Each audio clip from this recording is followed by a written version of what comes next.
Chapter 578, Capturing the True Colors of the Zhou Family, 5th Update. _1 Gooden's father tapped his tobacco pipe and said, Ronghua, you need to temper your fiery temper. Your mother means well, she fears you might be deceived. 1,000 yuan is not a trivial sum. Zhou Wenhua is not that kind of person. Li Ronghua retorted, fine, if you don't want to help, so be it. I'm going for a walk. Li Ronghua put down her chopsticks and walked out. Sis. Li Xianxia was just about to follow her but was stopped by Han Shaoqin. Let her go. This wayward child is getting worse. Sooner or later, she'll come to grief because of Zhou Wenhua. In the beginning, Han Shaoqin and her family were very satisfied with Zhou Wenhua. Zhou Wenhua was, after all, the first son-in-law in Jinghua village to have graduated from university. Giving them bragging rights, didn't he? But over the years, Zhou Wenhua's actions had increasingly disappointed them, especially with Mo Qishan as a comparison, making them look down on Zhou Wenhua even more. Mo Qishan, despite his rich background, was always so polite to the villagers, playing the role of a young man perfectly.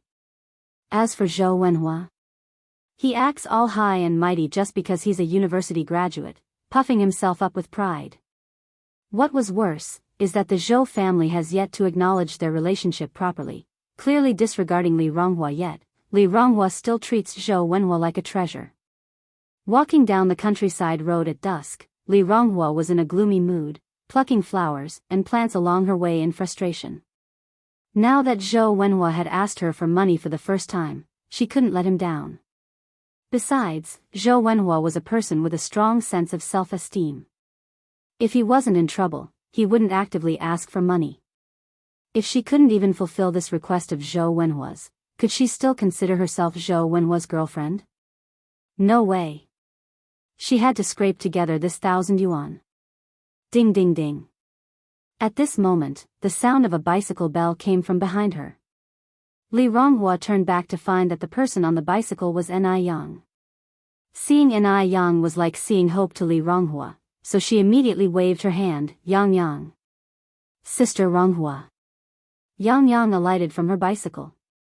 Li Ronghua asked, Yang Yang, did you just come back from the city? Yes, Ni Yang nodded slightly. Are you taking a walk, Sister Ronghua? Li Ronghua also nodded, hesitated for a moment, then said, Yang Yang, can you do me a favor? What do you need, Sister Ronghua? Yang Yang, can you lend me 1,000 yuan? Ni Yang was a big boss now, lending her 1,000 yuan would not be a problem. Ni Yang asked with concern, Sister Ronghua, have you encountered some difficulties? Li Ronghua's family was not exactly poor. There was no reason for them to borrow money unless they had encountered a serious problem. Li Ronghua replied, it's not a big problem, just a bit of an emergency.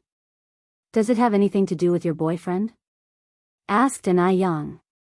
Yes, Li Ronghua nodded. Ni Yang frowned slightly. Your boyfriend is a university student. What does he need so much money for?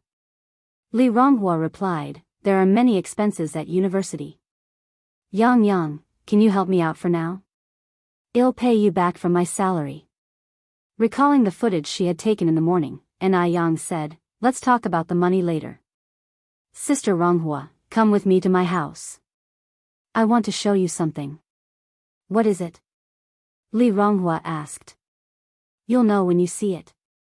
Li Ronghua followed Ni Yang to the Ni family's house. Ni Yang immediately led Ronghua to their new house, and they entered the living room on the first floor. Even though they hadn't moved into the new house yet, all the furniture was already arranged. The retro-style decor, even the sofa was made of redwood, looked very pleasing to the eye. Li Ronghua visited Ni Yang's new house for the first time and expressed her surprise. Yang Yang, your home's renovation is beautiful. It looks just like the ones on TV. Ni Yang gave a faint smile. Sister Ronghua, please take a seat. Sure. Li Ronghua sat down on the sofa. Ni Yang walked to the TV, took out a camera from her bag, and connected it with a data cable. Soon enough, a picture appeared on the TV. Li Ronghua excitedly exclaimed, Hey, Yang Yang, isn't this your noodle restaurant? Ni Yang nodded, yes, it's my restaurant. Today, I accidentally recorded something quite interesting when I was filming there. I'd like to show it to you. Sure. This was Li Ronghua's first time watching a video recording. Soon, a familiar face appeared on the screen. Isn't this my aunt? Ni Yang asked in confusion, do you know this person? Li Ronghua pointed at Wang Meiying and said, This is my boyfriend's mother. Oh, Ni Yang nodded slightly. Yang, why are you showing me this? Li Ronghua was somewhat curious. Ni Yang continued, you'll understand, Sister Ronghua, just keep watching. At first, Wang Meiying had nothing but praise for Zhou Wenhua. Li Ronghua was very happy and proud. My boyfriend is really something. However, as she kept watching, Li Ronghua felt something was not quite right. Because Wang Meiying mentioned a shameless little girl who keeps throwing herself at her son and constantly gives him gifts. At first, Li Ronghua didn't realize this shameless little girl was her. Not until Wang Meiying continued, that little girl even gave my son a pen the day before yesterday. I heard it's a brand from the USA. It costs over 200 yuan. In reality, my son wouldn't give her a second glance. My son already has a girlfriend from a family that matches ours. You haven't seen how she fawns over him. All those words struck a blow, slicing through Li Ronghua like a knife. She never thought that in the eyes of the elder she respected and loved, she was this kind of shameless person. Ironic. It was just too ironic. Her love for Zhou Wenhua was just a joke to her boyfriend's family. Li Ronghua didn't cry or make a fuss, she just sat quietly on the sofa, spacing out, wishing for a hole to stare at on the television. Sister Ronghua. Ni Yang approached and patted Li Ronghua on the shoulder. Li Ronghua's emotions exploded in that instant. She turned and hugged Ni Yang, crying loudly, Yang. Ni Yang comforted her, it's okay, don't be upset. In life, who hasn't encountered a few jerks? Li Ronghua continued to sob. She didn't understand why Zhou Wenhua and his family treated her like this. She loved Zhou Wenhua so much, where did she go wrong? Was it just because she lacked education? Sister Ronghua, you should break up with that jerk as soon as possible. You are still young, you have a long life ahead of you. You don't need to hang yourself on a crooked tree. I love him. I love him so much. Yang, do you know how much I love him? She met Zhou Wenhua when she was 16. It's been 6 years now. No one knew how deep her feelings for Zhou Wenhua ran. But he doesn't love you anymore, Ni Yang continued, he's two-timing you, and even wants to take your money, Sister Ronghua, he's not worth your love. No. Wenhua wouldn't lie to me. Wenhua wouldn't deceive me. Li Ronghua shook her head, she absolutely could not accept that Zhou Wenhua had betrayed her. Ni Yang sighed, Sister Ronghua, there's a saying, love makes people crazy. Now you are the crazy one. I hope you can calm down and think about it carefully. For instance, are there any suspiciously close female students around him? Since his mother said he already has a well-matched girlfriend, there must be some signs. Li Ronghua was stunned. Her first thought was of Su Ziqin. That extraordinary woman who was both a beauty and a university student.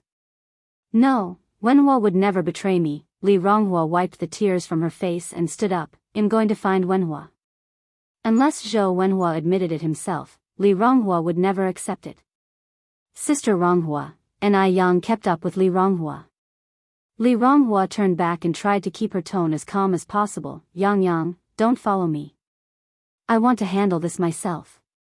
Ni Yang was somewhat worried, but, don't worry, it'll be fine, Li Ronghua responded without turning back and left the place. Li Ronghua didn't know how she ended up at Zhou Wenhua's school. She had delivered sneakers to Zhou Wenhua here before, so she knew where his dormitory was. But Zhou Wenhua's roommate told her that Zhou Wenhua wasn't in, that he had gone out to watch a movie. As such, Li Ronghua stood at the entrance of the movie theater, waiting for him. She waited for a long time. Only then did she see Zhou Wenhua emerge from the cinema. Chapter 579. Hero Saves the Beauty, Update 6_1 to be precise. Zhou Wenhua and Su Ziqin were coming out of the cinema together. Seeing Li Ronghua waiting at the entrance of the theater, Zhou Wenhua walked over with a displeased face. Li Ronghua, why are you here? Did she already manage to raise the money so quickly? He didn't want Su Ziqin to see him asking a woman for money. Li Ronghua tried to smile. Wenhua, what are you doing here? Did you come to the movies with Ziqin? Yeah, so what? Li Ronghua clung to Zhou Wenhua's arm. Wenhua, we've never watched a movie together. Will you watch one with me? Zhou Wenhua jerked his arm away disgustedly. Li Ronghua, what's gotten into you? Li Ronghua looked up at Zhou Wenhua. Wenhua, do you love me? At her words, Su Ziqin also looked up at Zhou Wenhua. At such a moment, of course, Zhou Wenhua could not speak against his conscience. What if Su Ziqin misunderstands? After all, he loved only Su Ziqin now. Li Ronghua, stop making a scene. Zhou Wenhua was caught between a rock and a hard place. He had no idea what Li Ronghua was playing at. Wenhua, you love me, don't you? Wenhua, you love me, don't you? The tears welled up in Li Ronghua's eyes and spilled down her cheeks. Her love was humble. As long as Zhou Wenhua nodded and said he loved her, she would believe it. Zhou Wenhua knew that if he nodded at this moment, he would lose Su Ziqin forever. Comparing Li Ronghua and Su Ziqin was, of course, more important. Li Ronghua, what on earth are you doing? Saying this, he grabbed Li Ronghua's arm and said in a low voice, go home first. Whatever happens, we'll talk about it tomorrow. Ziqin is still here. Let's not make a scene and give her something to laugh at. Li Ronghua looked at Zhou Wenhua with eyes full of despair. I just have one question, do you love me or not? Sister Ronghua, since things have come to this, let's lay it all out on the table. It's not fair to keep this from you. Su Ziqin came over and clung to Zhou Wenhua's arm. Wenhua and I are already together. Li Ronghua stood there in a daze, seemingly unable to believe what was happening before her eyes. You're lying, aren't you? You're just classmates. No, I didn't lie to you. Su Ziqin continued, Sister Ronghua, I know it's extremely unfair to you. After all, you and Wenhua have been together for so many years. However, feelings aren't something one can control. I hope to have your blessings. Shut up. Shut up. Li Ronghua pointed at Su Ziqin angrily, then turned to Zhou Wenhua and implored, Wenhua, tell her she's lying, you love me, don't you? Seeing the look in Li Ronghua's eyes, Su Ziqin couldn't help but feel sympathetic. However, she could only shake her head helplessly. At the same time, she felt proud of having such an exceptional boyfriend. If Zhou Wenhua wasn't exceptional, would Li Ronghua be so persistent? The victor, of course, would feel proud. At this moment, Zhou Wenhua must stand by Su Ziqin's side. He didn't realize how things would escalate to this. In his plan, he would first get 1,000 yuan, then confront Li Ronghua. In this situation, he would just lose 1,000 yuan for nothing. After all, his life didn't depend on it. But if he lost Su Ziqin, he would lose his future with her. Li Ronghua, Ziqin is right, she and I are already together. No, I don't believe it. Wenhua, how could you do this to me? Li Ronghua collapsed onto the ground in despair. Su Ziqin looked at Li Ronghua apologetically, Sister Ronghua, I owe you an apology. But it's not all my fault. In love, matching backgrounds and shared language matter. You only finished elementary school, while Wenhua is a university student. You're simply not meant to be. Li Ronghua cried into her hands. She hated herself for not studying more. Su Ziqin continued, Sister Ronghua, if you still have some dignity, stop pestering Wenhua. It's pointless. We wish you the best in finding your own happiness. The only response Su Ziqin got was a low sob. A sigh escaped Su Ziqin's lips. Sister Ronghua, it's getting late. We're going to leave. You should take some time to think.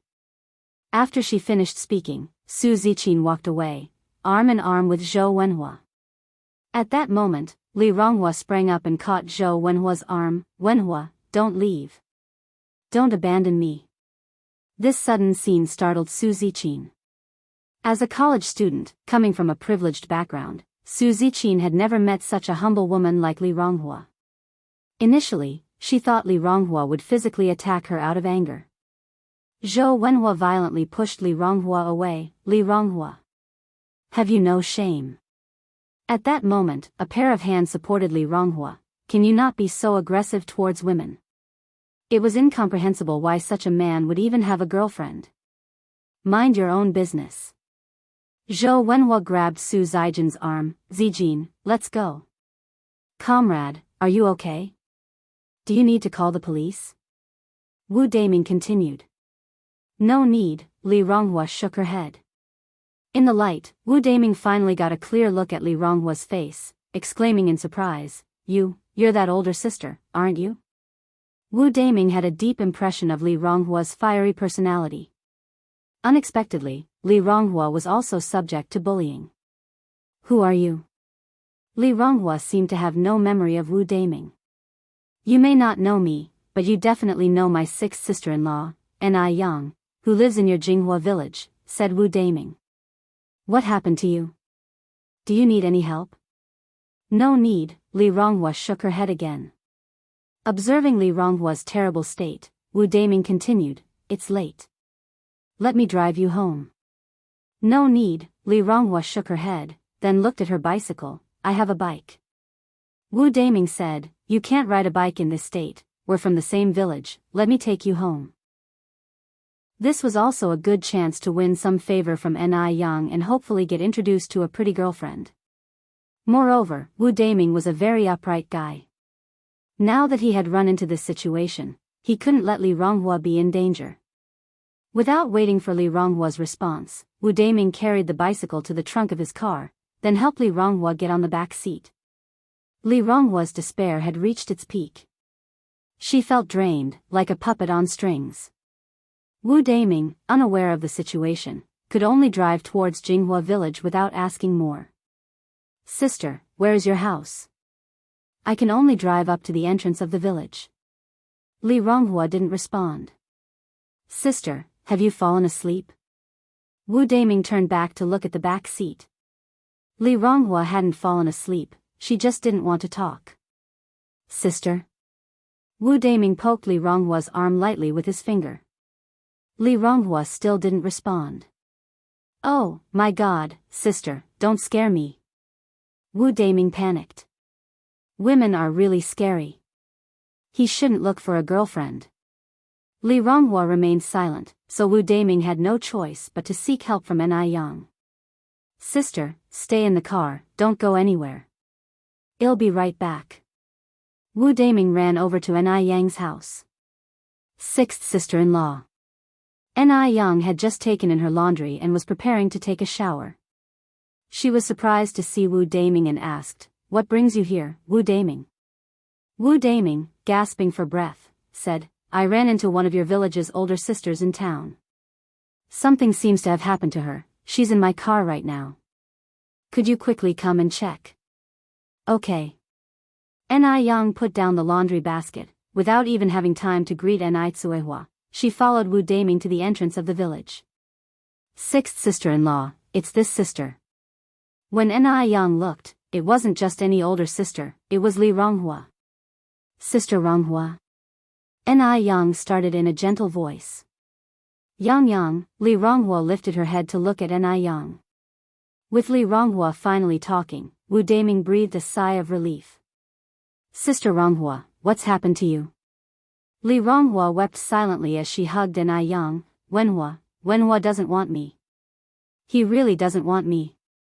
Ni Yang continued, Sister Ronghua, stop crying.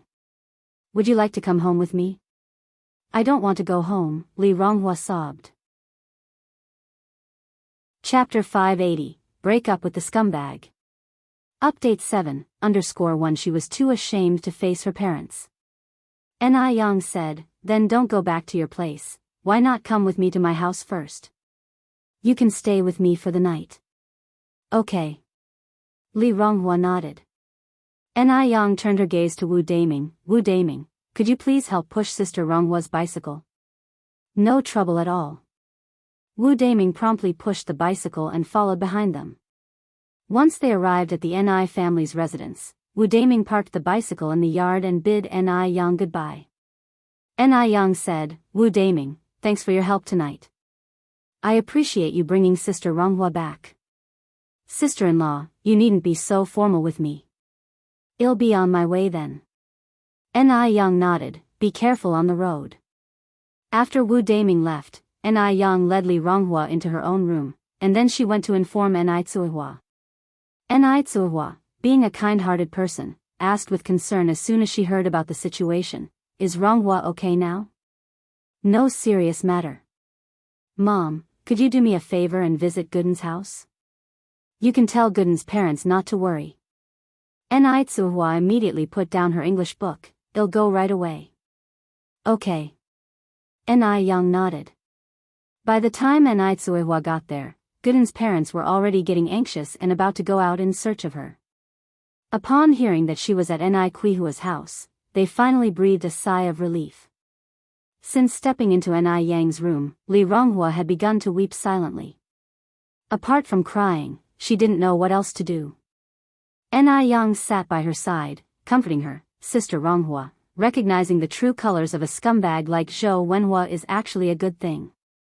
If you didn't see it until after you were married and had children, it would be too late for regrets. You're so young and beautiful. What kind of man can't you find? Zhou Wenhua is not worthy of you at all. Li Ronghua couldn't listen to these comforting words at all right now, she just kept on crying heartbrokenly. Ni Yang intensified her tone, Sister Ronghua, do you really plan to continue being dejected like this? It was only then that Li Ronghua raised her head to look at Ni Yang. Then, what should I do? I've lost everything. Zhou Wenhua was her everything. Now that Zhou Wenhua didn't want her anymore, what did she have left? You still have family. You have grandparents, parents, and 2 younger brothers. Do you really think they, combined, are not as important as a man like Qin Shimi? Do you realize how upset your family would be if they heard you say this? Especially Aunt Han, who worked so hard to raise you. Surely she didn't do it just so you could throw yourself away like this? Li Ronghua was taken aback. No one had ever said such things to her before. Everyone always said that the fate of a girl was like a seed. If it lands on fertile soil, it can enjoy a life of happiness. If it lands on barren soil, then it can only experience a life of hardship. That's why she was always dreaming about finding an exceptional boyfriend and marrying into a good family. And then she met Zhou Wenhua. When they first met, Zhou Wenhua was a high school senior. It was she who had accompanied him through failure after failure until he rose again. Because she believed Zhou Wenhua would certainly succeed one day. And indeed, she was right. After 3 years of studying for the college entrance exam again, Zhou Wenhua was finally admitted to a second-tier university. Thanks to this, Li Ronghua was able to hold her head high in front of all her relatives. Li Ronghua loved Zhou Wenhua so much that she didn't even notice when he began to change. Ni Yang sighed, and then said, Sister Ronghua, a man is not everything. You should cheer up and strive to better yourself. Have you ever heard the saying? What saying? Li Ronghua asked. If today you look down on me, there will come a day when you might not be able to reach me. This simple, plain sentence carries an unexplained power. Most of the sadness in Li Ronghua's heart suddenly disappeared. Yes, she should cheer up. She would make Zhou Wenhua regret what he did today. She would become someone Zhou Wenhua could never dream of being with. Ni Yang continued, even the chairman said that women are now holding up half the sky. You absolutely must not bemoan or pity yourself, or even abandon yourself. Doing so will only give satisfaction to your enemies and pain to your loved ones. Li Ronghua wiped her eyes and looked at Ni Yang. Ni Yang, you're right. I should cheer up. Ni Yang smiled and said, Sister Ronghua, as long as you've come to your senses, that's good. She was afraid that Li Ronghua would descend into her own world and never be able to return. I will make Zhou Wenhua regret. Nin continued, making Zhou Wenhua regret is only secondary. Your main task is to become better yourself. Only when you yourself become better can you meet better people. Don't let jerks get in your way.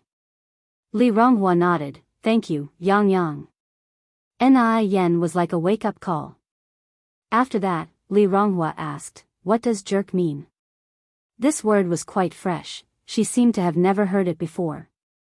Nin explained, it simply means scum. Oh. Li Ronghua continued, Yang Yang, I won't bother you anymore, they'll go back first. She had figured it out now and wouldn't be foolish anymore. Nin said, just stay here for tonight, my mom has already informed your family.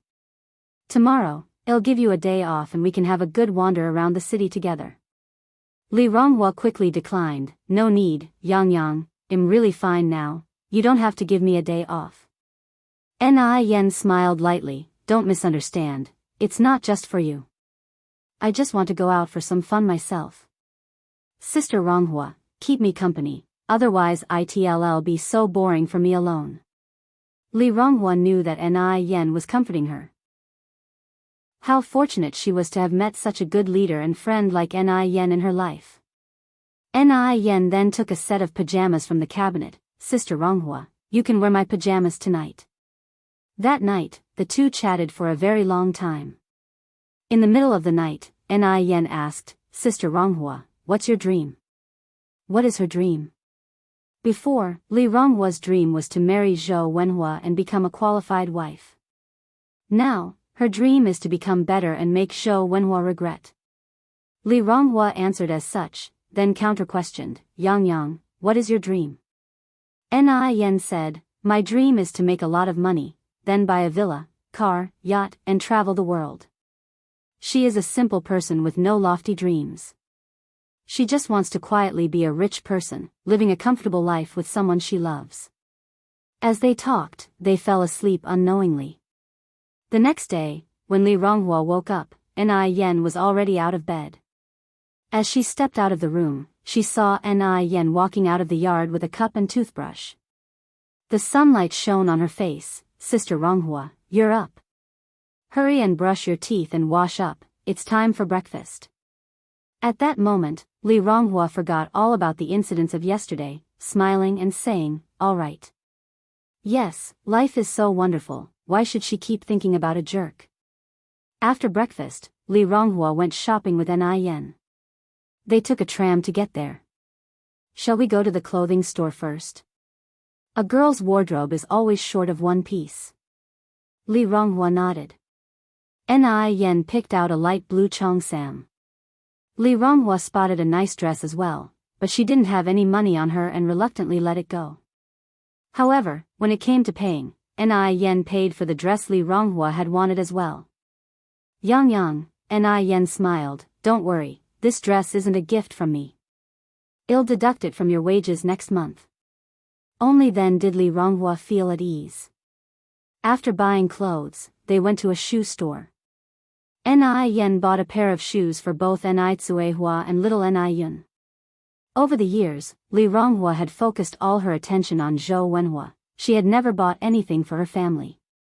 Thinking about this, she felt guilty and chose a pair of shoes for her grandparents, parents, and younger siblings. In the following days, she would do her best to be filial to her grandparents and parents. Shopping can really cheer people up. Soon enough, a smile crept onto Li Ronghua's face. Is that Sister Ronghua? Su Ziqin asked, pointing across the street. Hearing this, Zhou Wenhua, who was next to him, grimaced in disgust. Why is she here again? Didn't I make myself clear last night? Well, you are so accomplished, it's normal for Sister Ronghua to not let go. Su Ziqin reasoned, Wenhua, let's say hi to Sister Ronghua. Chapter 581, Scum Men and Women Seeking Abuse at Home, Update 8_1, Why bother greeting her? What if she clings on to us? Zhou Wenhua didn't want to see Li Ronghua at all right now. Su Zijin said, that won't happen. I believe Sister Ronghua is not that type of person. Nowadays, men's and women's relationships are so open that it's possible to stay friends after breaking up. The more Li Ronghua clung to him, the more it highlighted her understanding nature. Without the green leaves, how can we highlight the red flowers? Under Su Zijin's persuasion, Zhou Wenhua reluctantly agreed to meet Li Ronghua. Ni Yang was discussing skincare with Li Ronghua when a young man and woman suddenly walked by. The woman enthusiastically greeted, Sister Ronghua. Li Ronghua was stunned. After all, she had just experienced betrayal last night, and seeing this shameless couple so soon took her by surprise.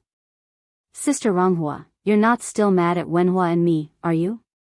It's all in the past now. I hope you can let it go. After all, there are many good men out there besides Wenhua. Su Zijin's voice was so soft that it made Li Ronghua shiver all over. Even though she had decided to be strong, facing the aggressive Su Zijin, she still lacked a bit of confidence. The illiterate elementary school graduate left an invisible tight hoop of shame around her head, making her feel inferior in front of this legitimate college student. Ni Yang slightly raised her eyebrow, so you are that third wheel, Su Zijin. Then you must be that freeloading, heart-stealing Chen Shimi, Zhou Wenhua, right? As she said this, Ni Yang glanced at Zhou Wenhua. Zhou Wenhua had a face that fit the image of a scumbag. No wonder he was able to juggle women. Caught by Ni Yang's sudden gaze, Zhou Wenhua was stunned, unable to respond to Ni Yang's insults. This girl is too beautiful. Is she Li Ronghua's relative or friend? How come he didn't know that Li Ronghua has such a beautiful girl around her? He used to think that Su Zijin was the most beautiful girl in the world, but standing in front of Ni Yang, Su Zijin seemed invisible. How could you talk like that? Don't you have any manners? Su Zijin argued indignantly. Oh really? So stealing someone else's boyfriend shows good manners? Ni Yang responded with a faint smile. The mall was crowded. Hearing Ni Yang's words, many people chose to stop in their tracks and stay to watch the drama unfold. TSK, TSK, TSK. This girl is really shameless. She actually stole someone else's boyfriend. The onlookers pointed at Su Zijin and mumbled amongst themselves. Su Zijin, a simple college girl, had never been through anything like this. That's not true. I didn't. You're just spouting nonsense. Zhou Wenhua finally snapped out of it and shielded Su Zijin behind him. Comrade, I know you're trying to speak up for Li Ronghua, but this situation has nothing to do with Zijin.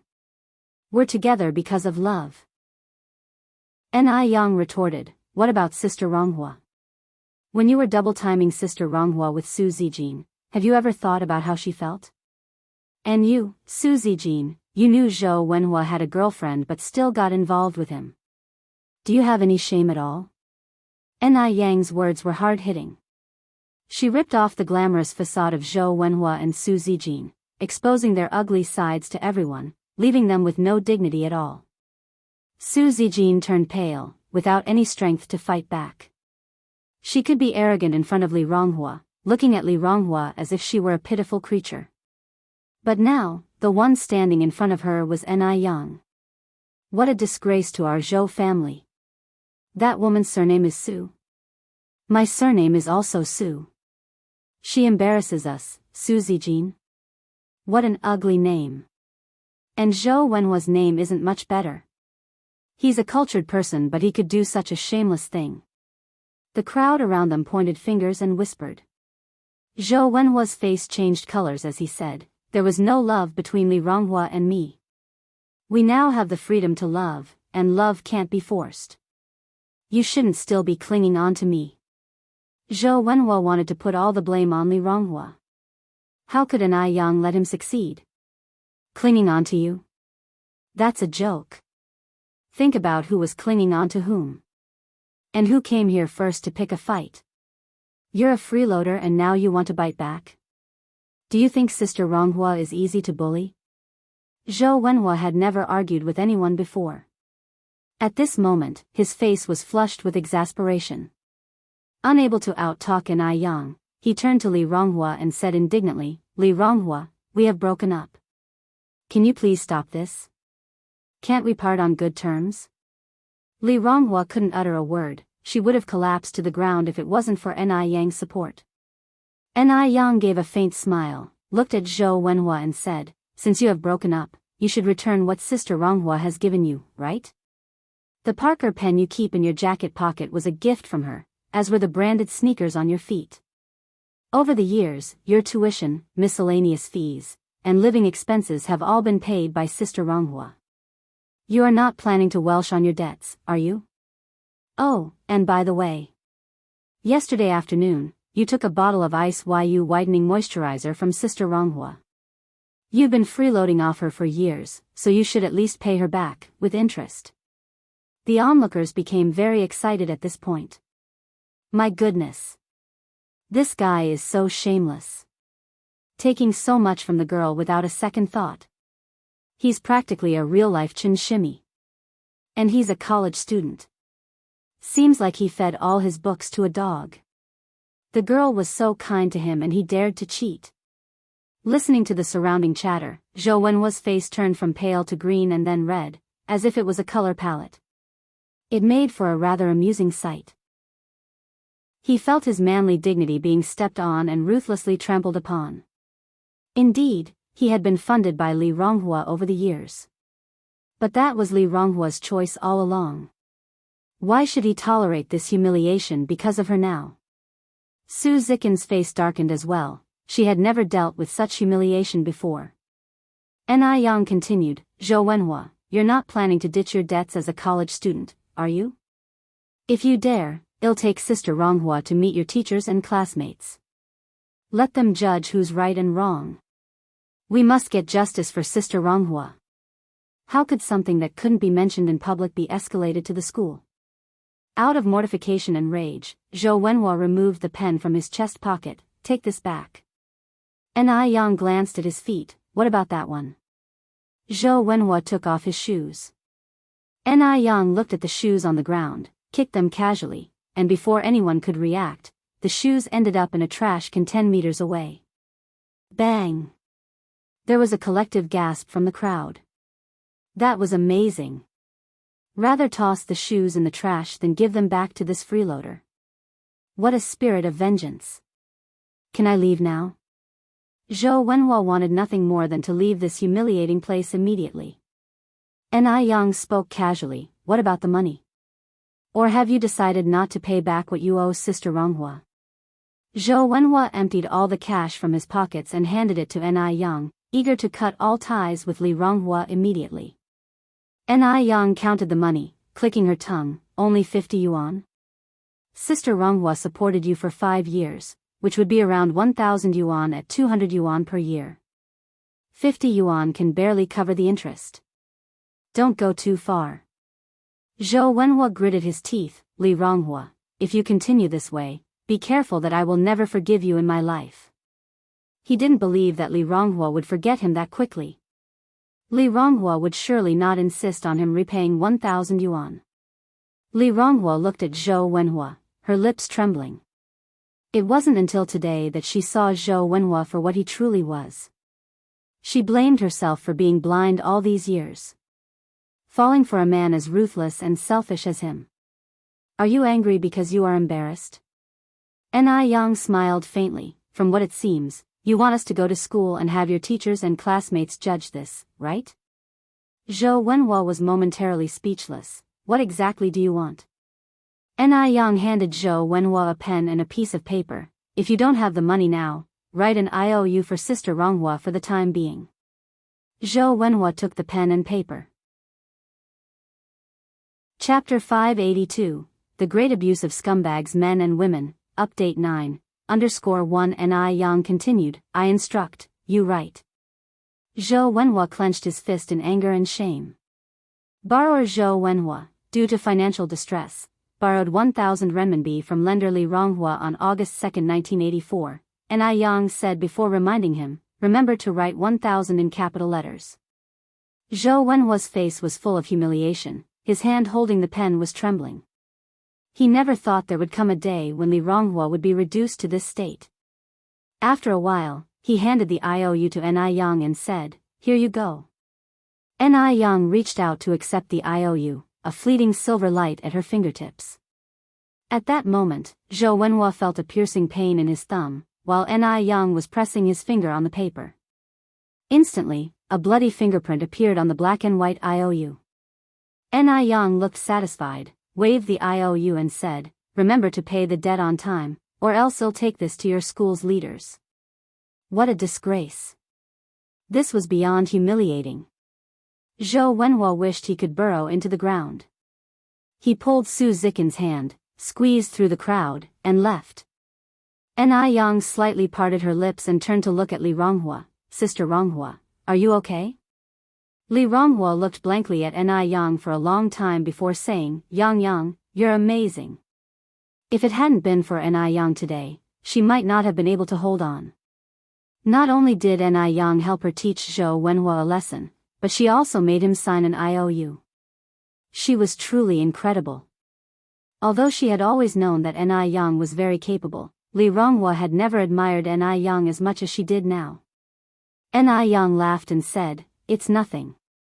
Sister Ronghua, when faced with scumbags, you shouldn't feel afraid or guilty. They should feel so instead, as they were the ones who wronged you first.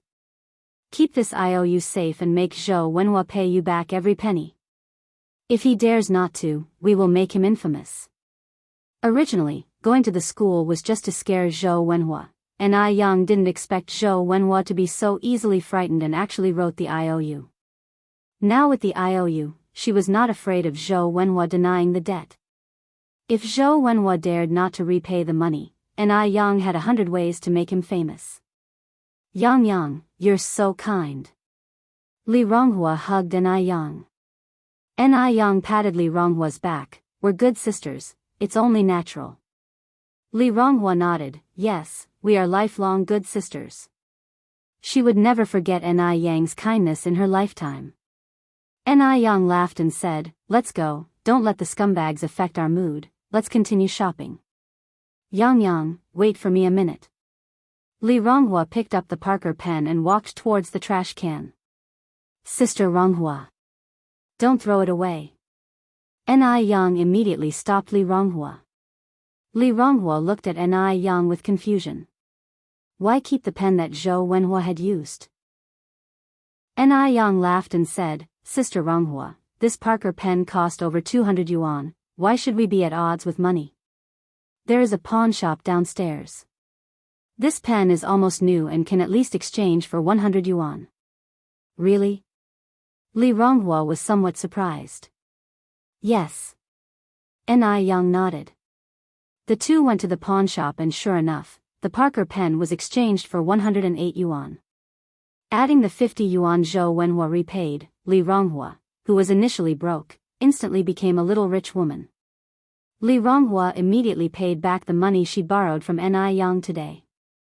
Ni Yang didn't refuse. After shopping, Ni Yang and Li Ronghua went to eat together. Today they ate Korean food. After a whole day, Li Ronghua had forgotten all the unhappiness. She seemed to have been completely transformed. She came home with lots of shopping bags and gave the gifts she bought today to her family. Gooden exclaimed in surprise, "Sis, you're rich. You even bought us so many things."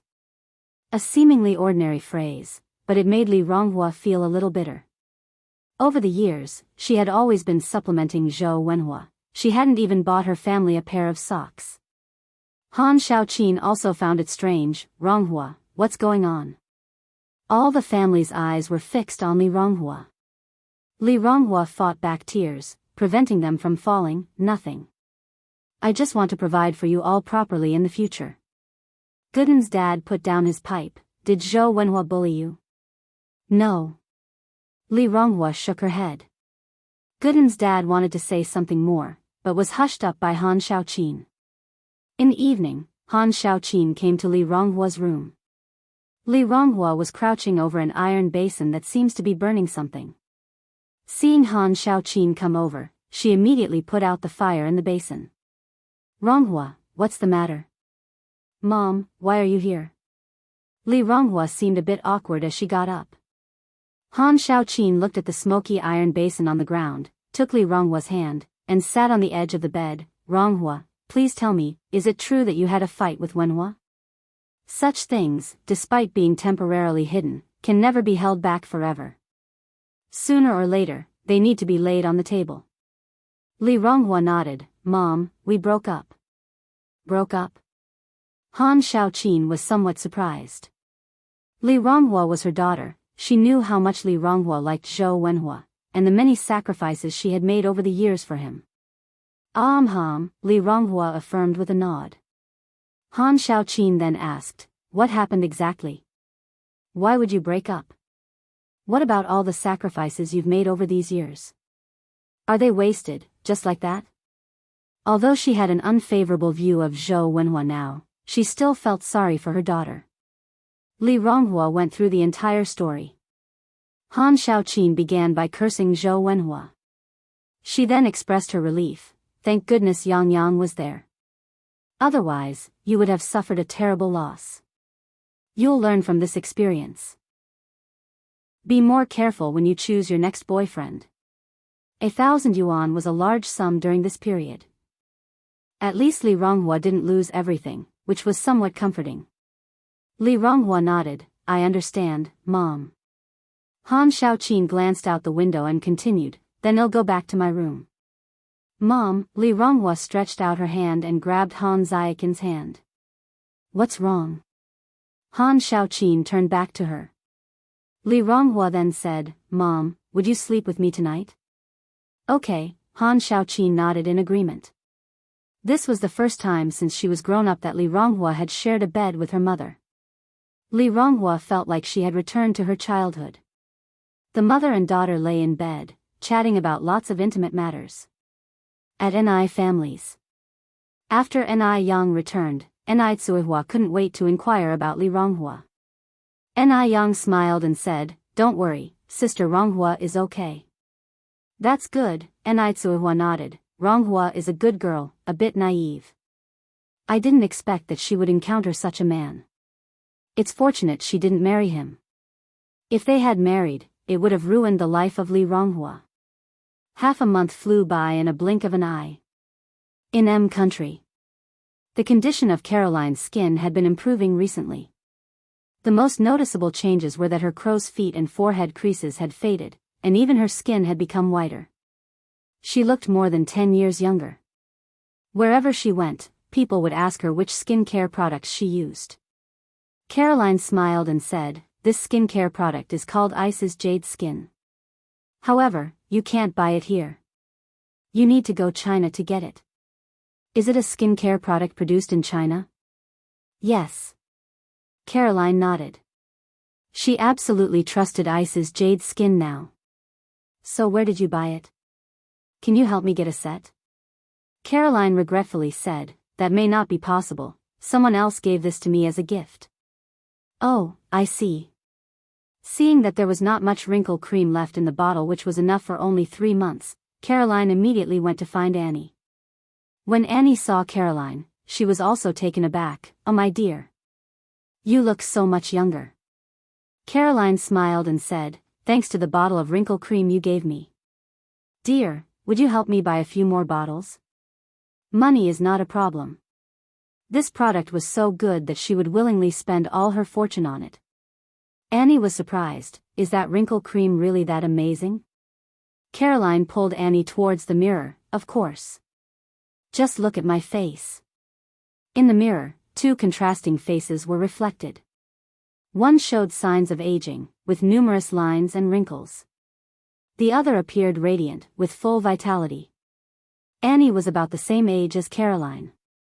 They used to look similar, but now, it seemed as if Annie had aged overnight. Caroline continued, My dear, you don't have to believe in Ice's Jade Skin, but I do. I am so thankful that it was you who introduced me to such an amazing product. You must help me bring back a few more bottles. Chapter 583, The Spirit of Traditional Chinese Medicine Admired by the People of F Country.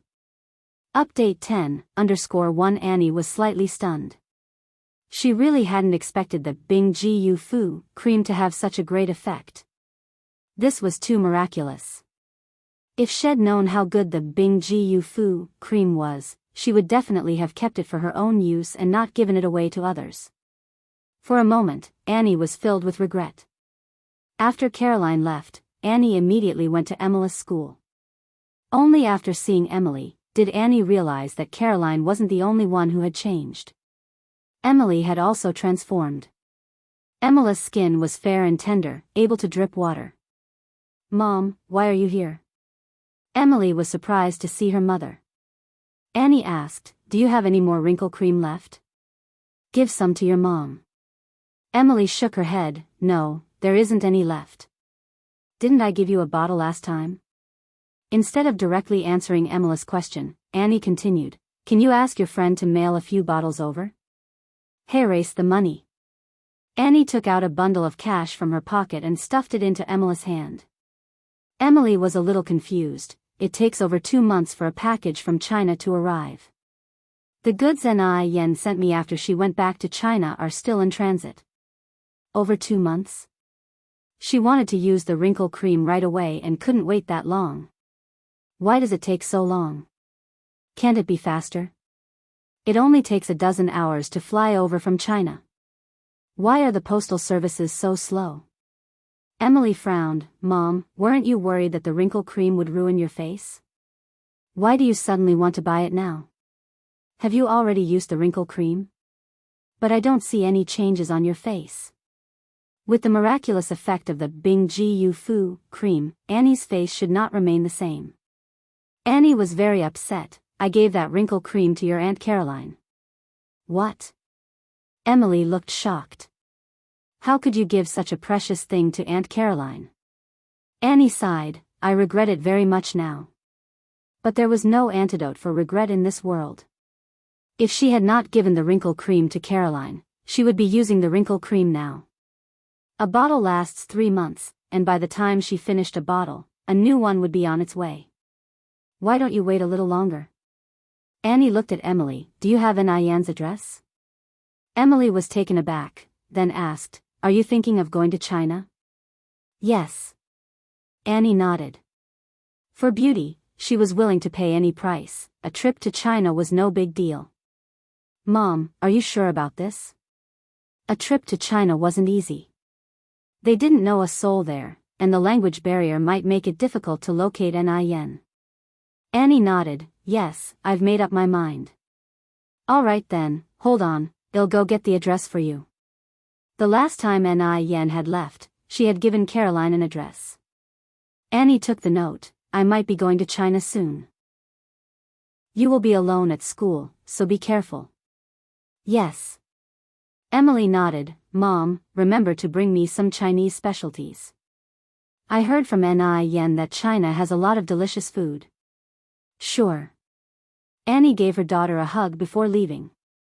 China. Today was the day for Yen to follow up with Georgia. Lying semi-recumbent in bed, Georgia spoke in her not-so-fluent Chinese. "Divine Doctor, you came." "Madam." Yen walked over, placed her medical box on the cabinet in front of the bed, and asked, "Have you been feeling unwell recently?" Georgia smiled. "Not at all. I feel very good." For the first time in over a year, Georgia had laughed so heartily. She too could feel that she was improving day by day. "That's good." Yen rolled up Georgia's sleeve and began to take her pulse. Georgia looked at Yen, her eyes twinkling with a smile. Just like when she first saw her. Yen, dressed in a plain white cheongsam, sat quietly. Without doing much, she managed to pull Georgia back from the brink of death. Yen had an extraordinarily beautiful face, as if kissed by God himself. Her enchanting peach blossom eyes could capture one's soul with every flirtatious twinkle. Her thick, long eyelashes allowed her to perfectly hide her emotions in a downcast gaze. The high, well-proportioned bridge of her nose, her ruby-hued lips, and her smooth, luminous skin made her even more enchanting than the blooming mutant flower in the room. This was the beauty esteemed by the Chinese. Her allure was irreplaceable. Having just let go of George's hand, Mr. Abner walked in. "Divine Dr. Yen, how is my mother doing now?" Ni Yen glanced back. Madam is all right now. She should take a light diet for a while, and she should be able to get out of bed in about half a month. Really? Georgia's eyes welled up with tears. She excitedly grabbed Ni Yen's hand. Divine doctor. Can I really stand up? Originally, she had thought that her recovery would be the biggest surprise. But she never expected that she would be able to stand up. Perhaps nobody could understand the feeling of a paralyzed person who could suddenly stand up. Yes, indeed. Ni Yen nodded.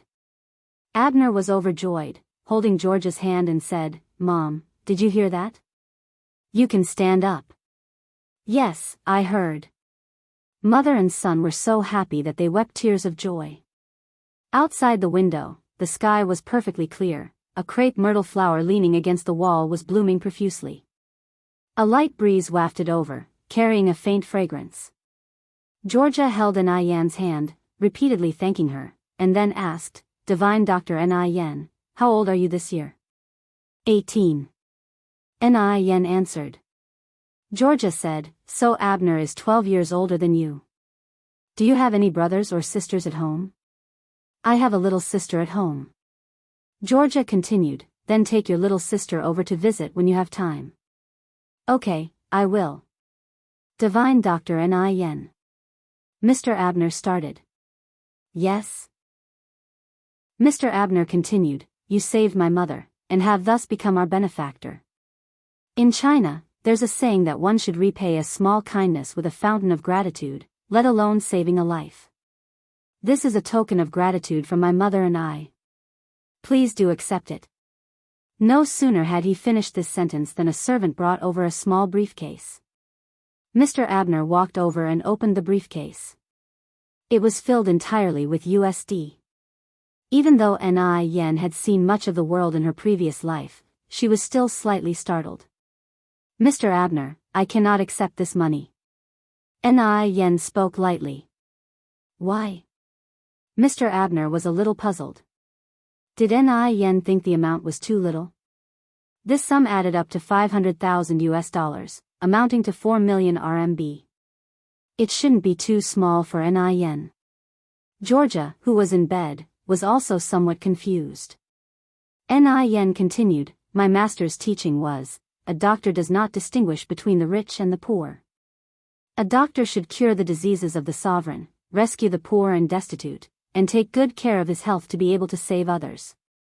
If I accept such a large amount of money today, no one will dare to invite me to do medical consultation in the future. If my master knew about this, he would certainly be disappointed. So, I cannot accept this money. Ni Yen's master was a very good practitioner of traditional Chinese medicine.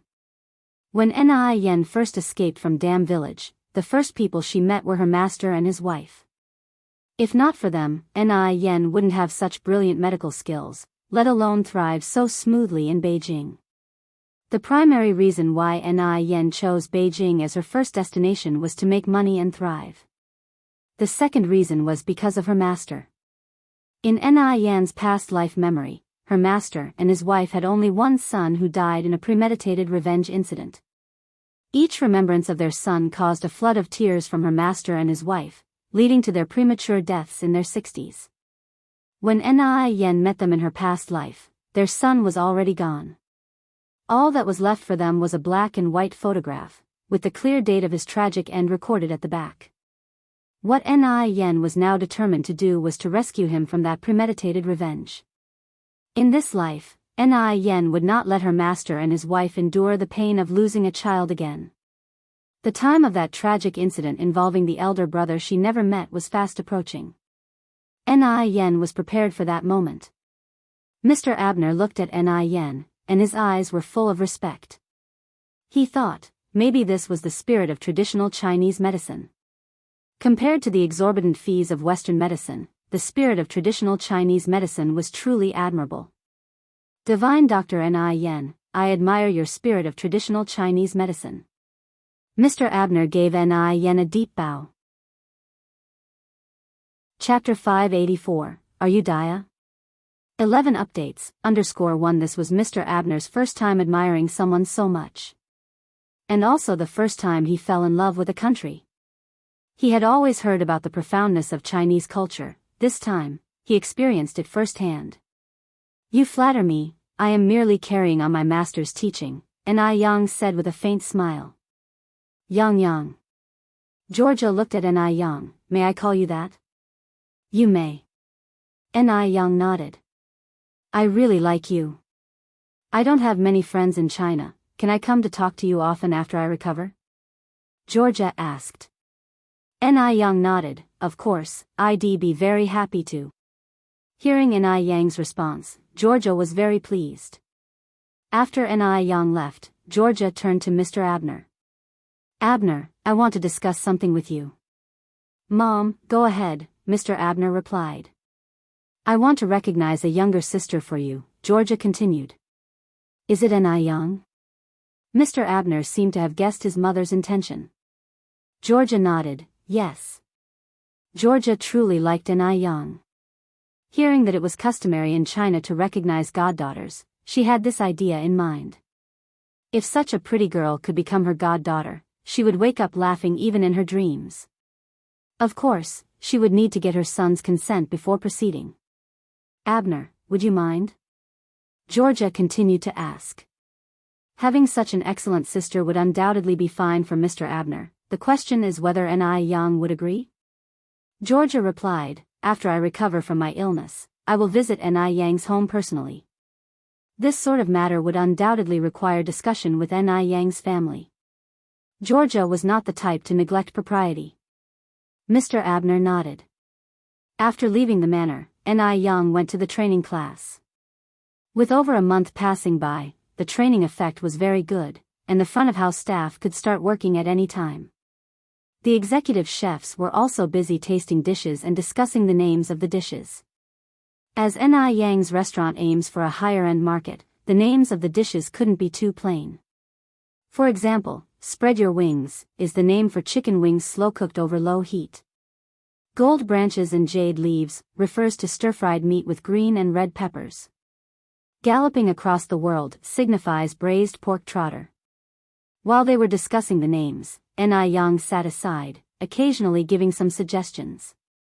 As for the taste of the dishes, with Yang's secret recipe, even a simple fried vegetable dish has its unique flavor. The chefs were very skilled, and with Yang's secret recipes, the dishes would exude an incredible aroma as soon as they were served at the table. Miss could you try this and tell us how it tastes? The head chef passed the chopsticks to Yang. Yang stood up and took a piece of fish. The taste is good. But we need to rethink the way of plating and the portion size. Chinese people prefer hearty servings, so most dishes are very large in portion. Actually, this is least preferred in high-end restaurants. Because, in scarcity lies value, too large a portion doesn't look precious. How should we change it? The head chef was a bit confused. Yang lightly smiled. Have you ever had Japanese or Western cuisine? No. The head chef shook his head. After all, a Japanese meal would cost 200 to 300 yuan. How could he afford that? Yang smiled and said, it's okay if you haven't tried it before. I can show you now. After saying that, Yang took out a dozen photos from her bag and distributed them to the cooks present. These photos were taken while having Japanese and Western cuisine previously. Yang continued, this is plating. Both Japanese and Western cuisines pay great attention to plating. A perfect dish not only tastes good but also looks good. It triggers both the appetite and the feeling of high quality. Hearing this, the chefs frowned. It sounds simple, but it's not that easy to do. That's true. Are the flowers on this Japanese dish fake? Who can make a dish look this good? Yang didn't get angry, instead she picked up a radish and a kitchen knife while speaking. In no time at all, the radish in her hand had become a beautiful peony. She reduced the fish on the plate by half, then placed the carved peony on top. With a sprinkling of white radish shreds for garnish and a few mint leaves, a dish with high aesthetic value was created. The chefs were stunned. None of them had imagined that Yang had such incredible knife skills.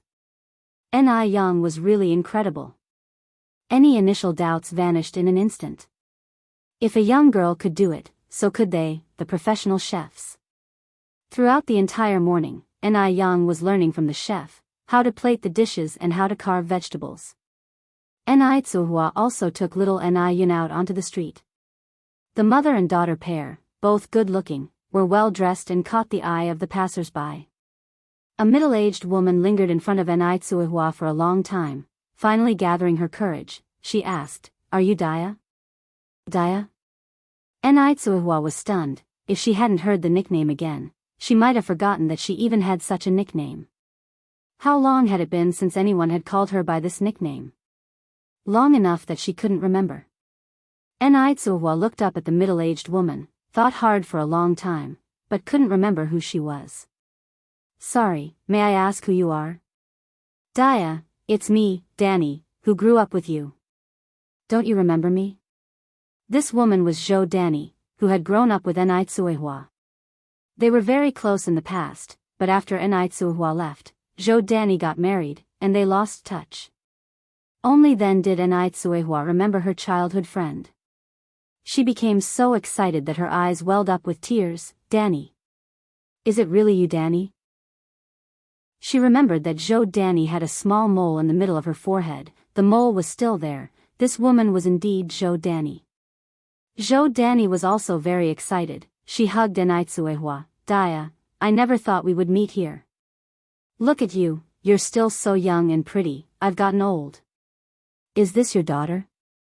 Tsuhua was born beautiful. Back when she was 16 or 17, she was considered to be the beauty of the village.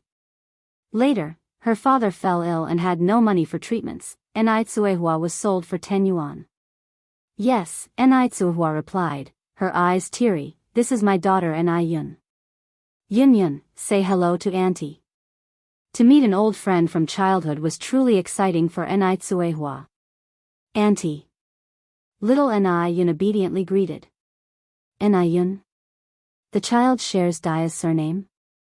Zhou Danny was somewhat confused, but she didn't ask. Instead she extended her hand towards little Yun. "Come, shall Auntie hold you?" "Yes." Little Yun nodded. Zhou Danny's smile was tinged with tears. "This child is so good and beautiful. Daya, she looks just like you." She continued asking, "Daya, where have you been all these years? Is your life good?" Tsuhua sighed. "It's a long story. Let's find somewhere to talk about it." Zhou Danny nodded. "I live nearby. Can we talk at my home?" "Danny, you also live in Beijing?" Tsuhua expressed surprise.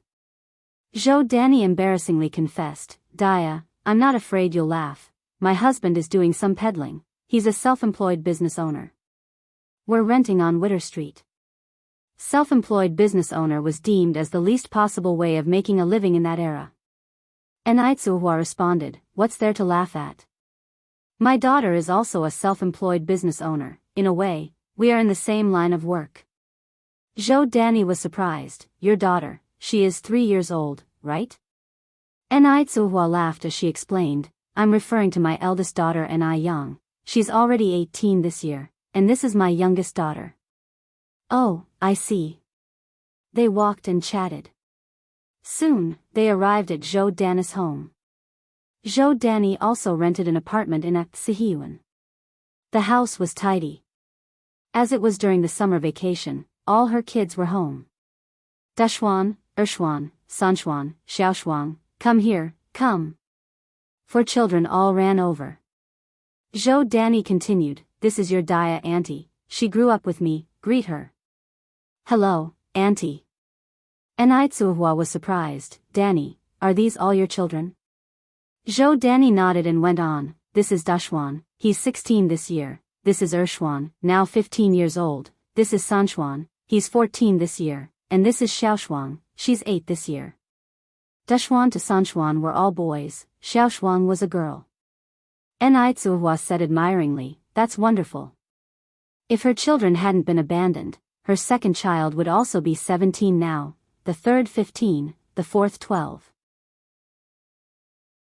Chapter 585, Old Friends Meet, 12 more updates. _1 I don't know if I'll ever see those 3 poor children again in this life. Zhou Danny laughed. What's so great? It's usually very troublesome. I have to buy everything in 4 portions. If someone gets more or less, they will quarrel and say it's unfair, and they often fight. Having many children brings many troubles, but most of these troubles are happy ones. Zhou Danny continued, now I'm going to go inside and chat with your Aunt Dia. Are you guys okay with taking care of your little sister Yun? Sure. Little Yun is very cute, and everyone likes her very much. Watching Yun go with the children, Zhou Danny continued, you can trust them with Yun. Let's go inside to chat. Okay. Tsuehua nodded and followed Zhou Danny into the house. Zhou Danny's husband may be running a small business, but after all, there are 4 children to feed in the house. Plus, the business is not particularly good. The money he earns is barely enough. Their lives are very ordinary and are the type that can only afford meat during the holidays. But to Zhou Danny, Tsuehua is a guest of honor. After making Tsuehua sit down, Zhou Danny walked into the house, saying, Dia, wait for me. I'm going to get you a treat. After a while, Zhou Danny came out with a fresh tangerine and handed it to Tsuehua. Tsuehua knew that this must be the most precious thing in Zhou Danny's house and quickly declined, Danny, we're like sisters, so you don't need to be so kind to me. Save this tangerine for the children. You eat. We have plenty at home. Dia. You'll be too formal if you don't eat it. Zhou Danny peeled the tangerine and put it back into Tsuehua's hand. Tsuehua was deeply moved and stuffed half of the tangerine into Zhou Danny's hands, saying, you also eat. Zhou Danny nodded, okay, let's eat together. The two chatted as they ate. Tsuehua told Zhou Danny about her past, and Zhou Danny listened with sighs. Dia, your life has been too hard. How could your father bear to sell you to such a family? Tsuehua responded with a bitter smile, it's all in the past. Zhou Danny sighed, the past is indeed past, but the hardships you endured were real. And those 3 poor children. She never expected that Tsuehua had led such a hellish life. Tsuehua, with swollen eyes, said, the ones I owe the most are those 3 children. Zhou Danny walked over and patted Tsuehua's back, comforting, actually, for them, it's kind of a blessing in disguise. If they continued to stay in the Mu family, who knows how that old lady would have abused them. Maybe by now they have been taken by kind people and are leading a good life. Hopefully, Tsuehua continued, I have been talking about me all this time. What about you, Danny? How have you been these years? Compared to Tsuehua, Zhou Danny's life has been quite good over these years. Her husband is an honest man who only knows how to work and earn money. She's the one in charge at home. 3 years ago, they followed their fellow villagers to Beijing and started a small business there, successfully settling down in Beijing. Although they don't earn much money and their life is tight, it's at least happy because their family is together. The two chatted for a long time, and before they knew it, it was evening. Zhou Danny's husband returned after closing his stall. Zhou Danny introduced Tsuehua, Old Zhao, this is Dia I often talk to you about. We grew up in the same village. Old Zhao, a man who looked very honest from his face, greeted Tsuehua.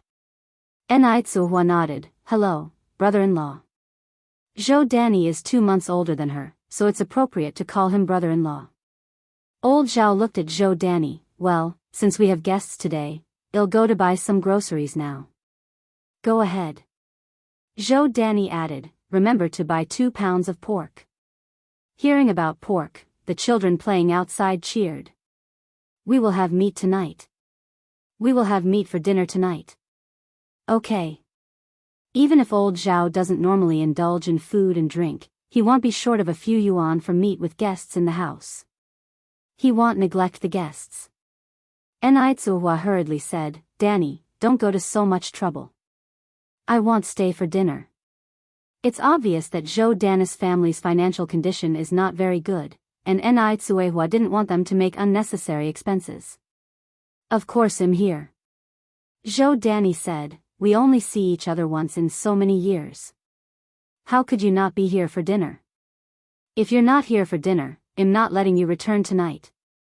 Besides, just look at how happy those little rascals were when they heard there was meat to eat. They'll surely be heartbroken if you don't eat here. Helpless, Suehua had to agree and said, then let me tell my eldest daughter first, so she doesn't worry about me being missing later. Great, let her come over to dine together too. Suehua went to the door of the training class and waited for about 10 minutes before she saw Yang coming out. Yang. Suehua ran over. Mom.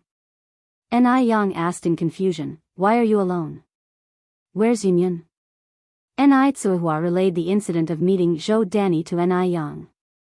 Yang was also delighted that Suehua encountered a childhood friend in Beijing. She smiled and said, Mom, let's get something to take with us. How many kids does Aunt Danny have? 4. Suehua replied. Yang nodded, there's a shop over there, let's go to the shop first. Yang bought malted milk, candies, beef granules, biscuits, some fruits, and 2 bottles of liquor, spending over 50 yuan in total. When they arrived at Zhou Danny's home, it was already getting dark. All the children had gathered in the living room. Old Zhao was cooking in the kitchen. Zhou Danny and the children immediately came out to greet them. Suehua handed the bags of gifts to Zhou Danny and the children. These are all goodies for the kids. Zhou Danny chided, Dia, why did you buy so many things? After all these years of friendship, why waste money? Everyone's living conditions aren't easy, and Suehua bringing so many things made Zhou Danny feel slightly embarrassed. Suehua laughed and said, I didn't buy much, they just looked nice. Speaking of, Danny, this is my eldest daughter Yang. Yang, this is your Aunt Danny. Yang politely greeted, hello, Aunt Danny. Only then did Zhou Danny get a clear look at Yang by Kuihua's side. She was surprised and said, Dia, your daughter is too beautiful. She's like drawn on a picture. Zhou Danny had seen quite a lot of people over the years, but she had never seen someone as beautiful as Yang. Not only was the girl beautiful, but she also had a unique charisma. No wonder she managed to get Suehua out of Dam Village. Suehua laughed and said, this girl can't take compliments. If you keep praising her like this, I'm sure she will become overly proud. Zhou Danny responded, I'm not just flattering, my niece really is beautiful. Alright, let's not just stand here, let's go inside and sit. They all went inside. Old Zhao had already set the meal on the table, and the dinner was very rich, with both fish and meat. Suehua introduced Old Zhao to Yang.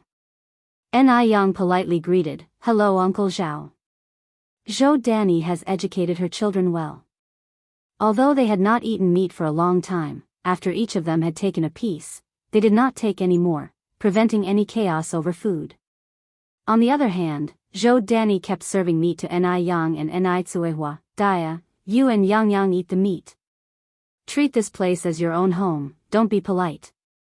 Unable to refuse, Yang ate 2 large pieces of fat meat. She was unable to eat the last piece, but she still gulped it down with discomfort. After dinner, she quickly took her bowl to the kitchen, fearing that Zhou Danny would serve her more meat. Zhou Danny was a bit worried that Yang did not eat enough. Yang, how come you've eaten so little? There's still plenty of rice in the pot. Don't worry about saving food for me, it's not a famine era now. Yang smiled faintly, I'm full, Aunt Danny. Zhou Danny was somewhat skeptical, can you be full with just that? Is it because the food Uncle Zhao cooked isn't good? Yang continued, Uncle Zhao's cooking is delicious, Aunt Danny, I'm truly full. Suehua chimed in from the side, Danny, you don't need to worry about her. This girl has always had a small appetite, always like feeding a mina bird. Only then did Zhou Danny feel relieved. Chapter 586, Guidance, 13 more updates, _1 after dinner, Zhou Danny and her husband, Lao Zhao, walked Suehua and her daughter Yang, carrying little Yun, to the tram station. Ni Yang was holding little Ni Yun in her arms. Ni Tsuhua tightly held Zhou Dan's hand. Danny, whenever you have time, you need to come over with your brother-in-law and the children. You can take the number 9 tram and get off at Jinghua village. Give us a call when you're on your way, and they'll meet you at the village entrance. Zhou Danny nodded. We're a bit occupied at the moment, but we're definitely coming as soon as we get some free time. I'll be waiting at home for you all. Ni Tsuhua reluctantly boarded the tram. As they watched the tram slowly disappear into the night, Zhou Danny turned to Lao Zhao. How did we do in business today? Lao Zhao sighed. Not too good. Since the people of Beijing like eating steamed buns, that's what we've been selling all these years. When they first started, business was good. But things went downhill recently, and it got to a point where they couldn't even sell steamed buns worth 1 yuan a day. They also had to pay 10 yuan every month as rent. Zhou Danny expressed her worry as well. What can we do? We have to pay the rent soon, and the kids need to go to school too. There are so many places we need to spend money. Lao Zhao said, don't rush. Maybe tomorrow will be a better day. Zhou Danny suggested, do you think the problem lies with the market? What if you change your selling stall's location tomorrow? Lao Zhao nodded in agreement. The couple returned home, with their faces full of worry. As soon as they got home, Xiaoshuang rushed over, grabbing their hands. Mom and Dad, come and see. Aunt Dia and Sister Ni Yang brought over a lot of good stuff today. Given it was dark out, Zhou Danny didn't really have a chance to see how much stuff Ni Tsuehua and Ni Yang had brought. Only now she realized that they had indeed brought a lot of nice things. There was malted milk and small chunks of beef. The candies and biscuits had already been opened by the kids. Zhou Danny also found 2 bottles of liquor. Even when their family visited relatives for New Year, they could not afford to buy so many things. Zhou Danny said, Dia must have spent a lot today. She was too kind. Lao Zhao stared at the 2 bottles of liquor for a while before finally saying, we should consider exchanging these 2 bottles of liquor for some money at the shop tomorrow. They're worth 35 yuan. We don't need a big profit. 30 yuan should be enough to pay the school fees and the rent. Even though this was slightly inappropriate, they had no other alternatives. If they didn't sell the liquor, their family of 6 would end up on the streets with the kids unable to afford school. Zhou Danny was silent for a moment then nodded, all right. When we have money, we must thank Dia and her family properly. Lao Zhao nodded, definitely. The next day, Zhou Danny went to the shop and exchanged the 2 bottles of liquor for 30 yuan. The regular selling price for these 2 bottles of liquor was 35 yuan. The shopkeeper was more than happy to make this deal for 30 yuan. They were relieved to finally have the money for the school fees and rent. Zhou Danny let out a sigh of relief.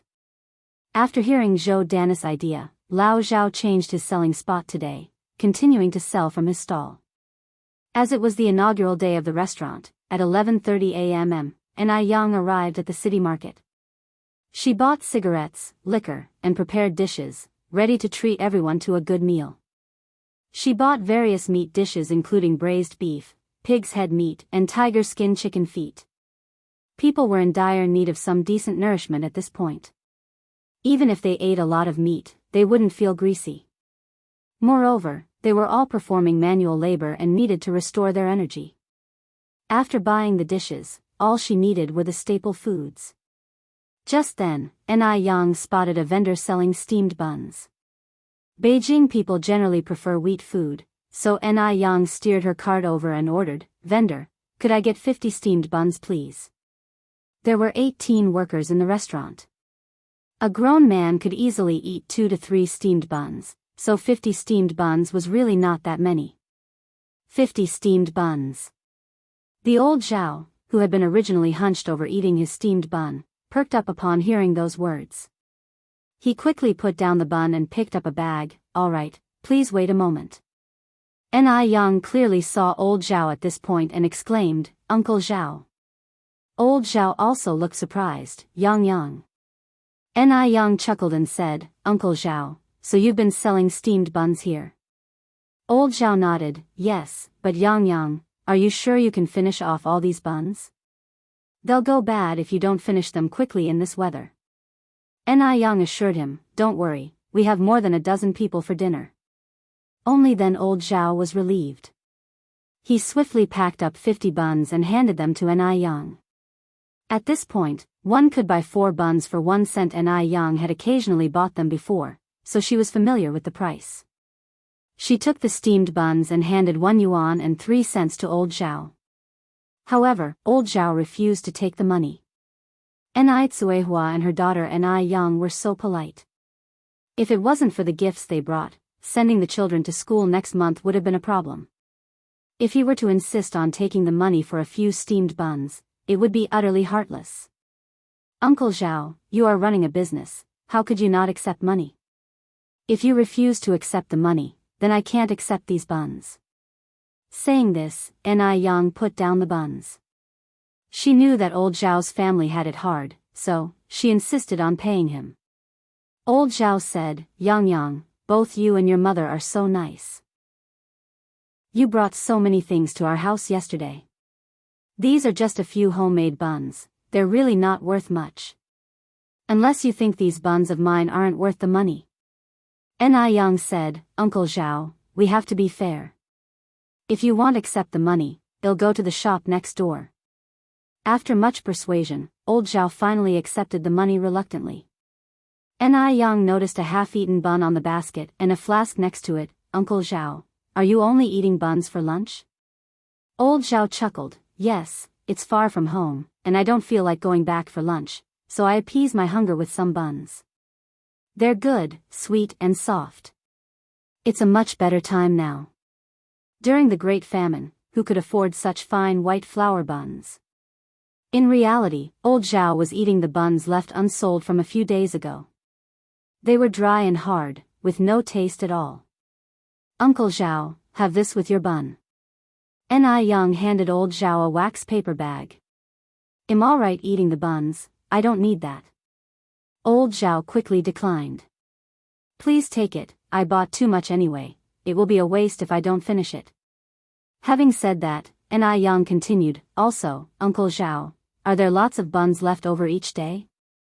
Old Zhao sighed, business has been slow recently, there are leftovers every day. So, the next day's leftovers are not that easy to sell? Yang asked. Yes. Old Zhao nodded, the leftover buns from the day before aren't as good, so we usually keep them for ourselves. Yang picked up the bun that old Zhao had eaten half of. The stale bun wasn't as fluffy as freshly made ones. They were dry, exaggerating a bit, they were like bricks. Yang continued, Uncle Zhao, actually, you could slice these leftover buns, fry them until golden brown on both sides, then sprinkle some black pepper or spread some ketchup on them. Those who love salty and spicy food can add black pepper, those who like sweet and sour can go for ketchup. Then, sell them in front of the school during dismissal time. They should sell well. The leftover buns, if preserved properly, don't harm health. They're just not as delicious as fresh ones. But when fried till crispy, they won't be affected at all, and will even taste wonderfully crispy. They would be well received by young people. Old Zhao seemed skeptical, will that really work? Yang laughed, I think you can give it a try. Old Zhao continued, what is ketchup? Yang explained, ketchup is tomato sauce. Old Zhao was curious, can tomatoes be made into a sauce? Tomato sauce is actually invented by Chinese people. But, originally, it was not made of tomatoes but a pure fish sauce made from miscellaneous fish. The pure fish sauce had a mild salty taste with a unique flavor, and later when our ancestors found the taste a bit monotonous, they added beans to it, creating a low-grade soybean paste, which was very popular at that time. Likewise, during the Ming Dynasty, pure fish sauce became popular in the south and was named brine. The dialectic pronunciation at that time was kutsayap. Later on, brine was introduced overseas. This Chinese-style brine sauce became extremely popular, spreading rapidly worldwide, and was modified by foreigners into American-style tomato sauce. So, the globally popular American-style tomato sauce is not America's tomato sauce, but China's kutsayap brine. During the 1980s, when KFC and McDonald's were still not introduced to China, Chinese people did not really like tomato sauce. In fact, some people did not even know what tomato sauce was. Yang nodded, and said, "Of course tomatoes can be made into sauce. I'll write down the recipe for you, you can try it at home." With that, Yang pulled out a pen and a small notebook from her pocket. Chapter 587, Pre-Opening Celebration, Update 14_1. She wrote the steps for making tomato sauce, stroke by stroke, very seriously. In no time, she had written half a page. When she finished writing, she tore the paper from the notebook and handed it to Mr. Zhao, saying, "Uncle Zhao, you can go home and follow these steps to make tomato sauce." "Okay." Mr. Zhao took the note and casually put it in his pocket. After Yang left, Mr. Zhao resumed selling steamed buns. When Yang arrived at the restaurant, everyone was cleaning. The place had a pure vintage decor, even the ornate frames of the ceiling lights were crafted in traditional style. Wooden screens separated the tables, and the carvings on them depicted Tang poems and Song dynasty lyrics, radiating an elegant aura. Even doing nothing in such an environment would make one feel relaxed and joyful. "Yang is here, this is the sample clothes delivered by the clothing factory this morning," said Wang Tinyu, handing over a small bag. Yang put the large and small bags of food she had on the table, surprised, they arrived so quickly. Having adopted a vintage theme, even the waitstaff's uniforms were designed by her, reflecting Han cultural elements. The men's were black, and the women's were red. Yang had just taken out the clothes when Wang Tinyu remarked, "Isn't this a historical costume? It's so beautiful, I've also seen it on TV." Yang laughed and clarified, "This isn't a historical costume. It's Hanfu, the traditional clothing of the Han people, which originated from the Yellow Emperor and thrived during the reigns of Yao and Shun." "Oh." Wang Tinyu nodded, seemingly understanding. Yang put the clothes back and continued, "Uncle Tinyu, has everyone finished their tasks? We can have dinner once everyone is done. I'll go call them." Yang nodded, starting to tidy up the table. By the time everyone had come downstairs, the large round table was already full of dishes, or to be precise, full of meat. A pack of cigarettes was placed on each seat, and 3 crates of beer were placed on the side of the table, with baijiu displayed on top of the beer. Eating meat and drinking heavily, what a blissful life. Yang called everyone to sit down. "Everyone has worked hard recently, tonight everyone must drink to your heart's content." "It's not hard at all. Yang, you're too kind. You must have spent a lot on these cigarettes and alcohol, right?" They had never been treated this well anywhere they had worked. Nowadays, if a typical family could provide lunch every day, it was considered very good. But Yang not only provides lunch every day, she ensures meat is available in every meal. Working for her, everyone was full of energy and did not allow themselves to make any mistakes. Even if there were minor defects in their work, they would redo it. That's why the restaurant was so beautifully decorated. Yang laughed, "It didn't cost much, uncles, please sit down." Under the warm invitation of Yang, everyone finally sat down. Though Yang could drink alcohol, she was only 18 and wanted to take care of her health, so she toasted everybody with tea instead of alcohol. Everyone enjoyed this meal immensely. The day passed quickly. Though Mr. Zhao changed his stall today, business was still not very good. Including the 50 steamed buns Yang bought, he only sold 100 steamed buns in total and had over 100 left unsold. As soon as he returned home, Zhou Danny come forward and asked, "How was business today?" "Not very good." Mr. Zhao handed all the money he had earned from selling steamed buns that day to Zhou Danny. Zhou Danny took the money and exclaimed in surprise, "You earned all this today?" Mr. Zhao nodded. "There's 2 yuan and 5 jiao. That's impressive. A caddy of flour costs 5 cents. A caddy of flour can be made into 10 steamed buns. 2 caddies of flour can be made into 20. There isn't much overhead, so if you can earn 2 yuan and 5 jiao every day, you could earn 75 yuan in a month. That's 900 yuan a year, so there's no need to worry about the children's schooling and rent anymore. Mr. Zhao added, another 1 yuan and 5 jiao is from Ni Yang, who bought 50 steamed buns all at once. Ni Yang?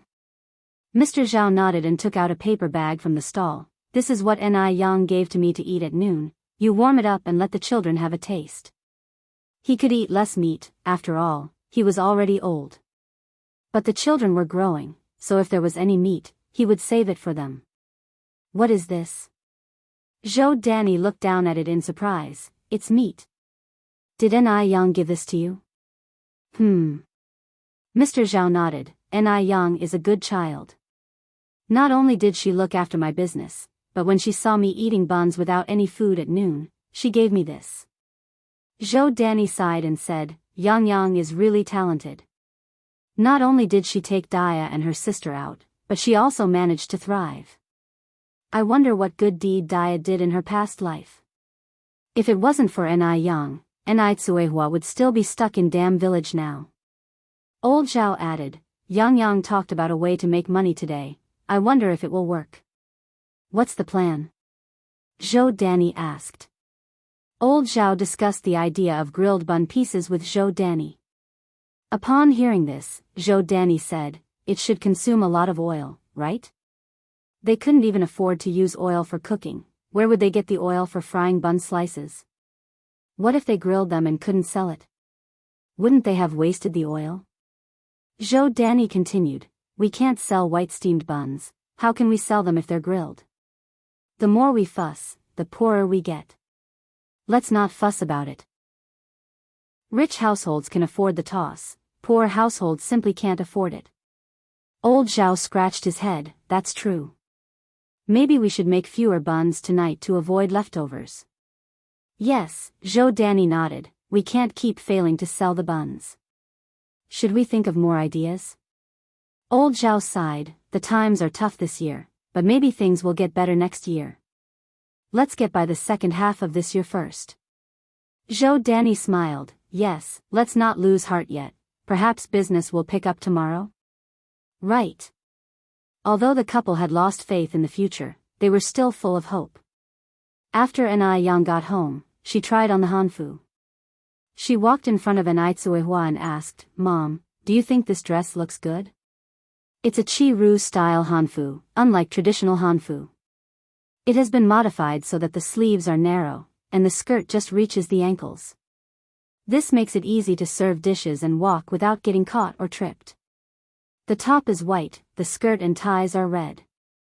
Ni Yang, with her slender and tall stature, looked stunning in the hanfu, which perfectly accentuated her figure. The interweaving of red and white made her radiant and striking, as if she had stepped out of a classical beauty painting, captivating everyone's attention. Ni Tsuehua nodded, beautiful. Even more beautiful than a fairy. Ni Yang happily twirled around, really? Would your mom lie to you? Ni Tsuehua replied with a smile. Little Ni Yun excitedly clapped her hands on the side, beautiful. Sister, beautiful. Even Duo flew to Ni Yang's side, chirping non-stop. By the way, Yang, I'm going to the mountain. Take care of Yun at home. Ni Tsuehua picked up the basket. What are you going to do on the mountain? Ni Yang asked. Ni Tsuehua replied, it rained last night, there should be plenty of matsutake on the mountain. I'm going to pick some and we can stir-fry them for dinner. Matsutake can be stir-fried and even added to flour to make spicy strips. Spicy strips with matsutake sell better than regular ones. Wild matsutake is sold at sky-high prices in later years, but in this unpolluted era, they are everywhere and worthless. Ordinary families are too busy with farming to pick matsutake. Ni Yang nodded, all right, take care.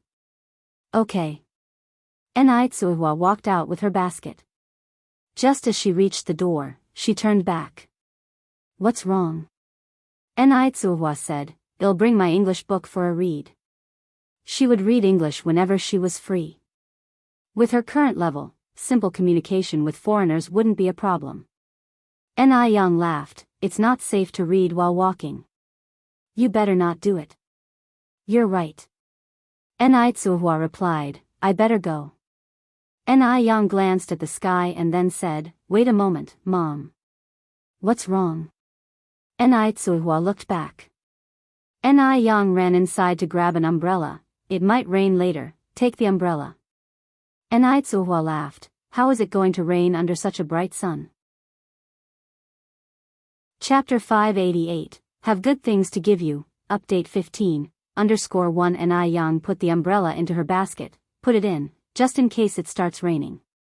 Just as Ni Tsuhua left, an elderly woman with white hair arrived at the door with a basket. "Is Yang Yang's mum at home?"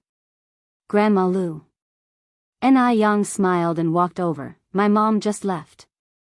"Do you need anything from her?" Grandma Lu smiled and said, "Oh, Yang Yang is here." "Nothing really, our potatoes have had a bumper harvest this year. I just brought over some potatoes for you guys.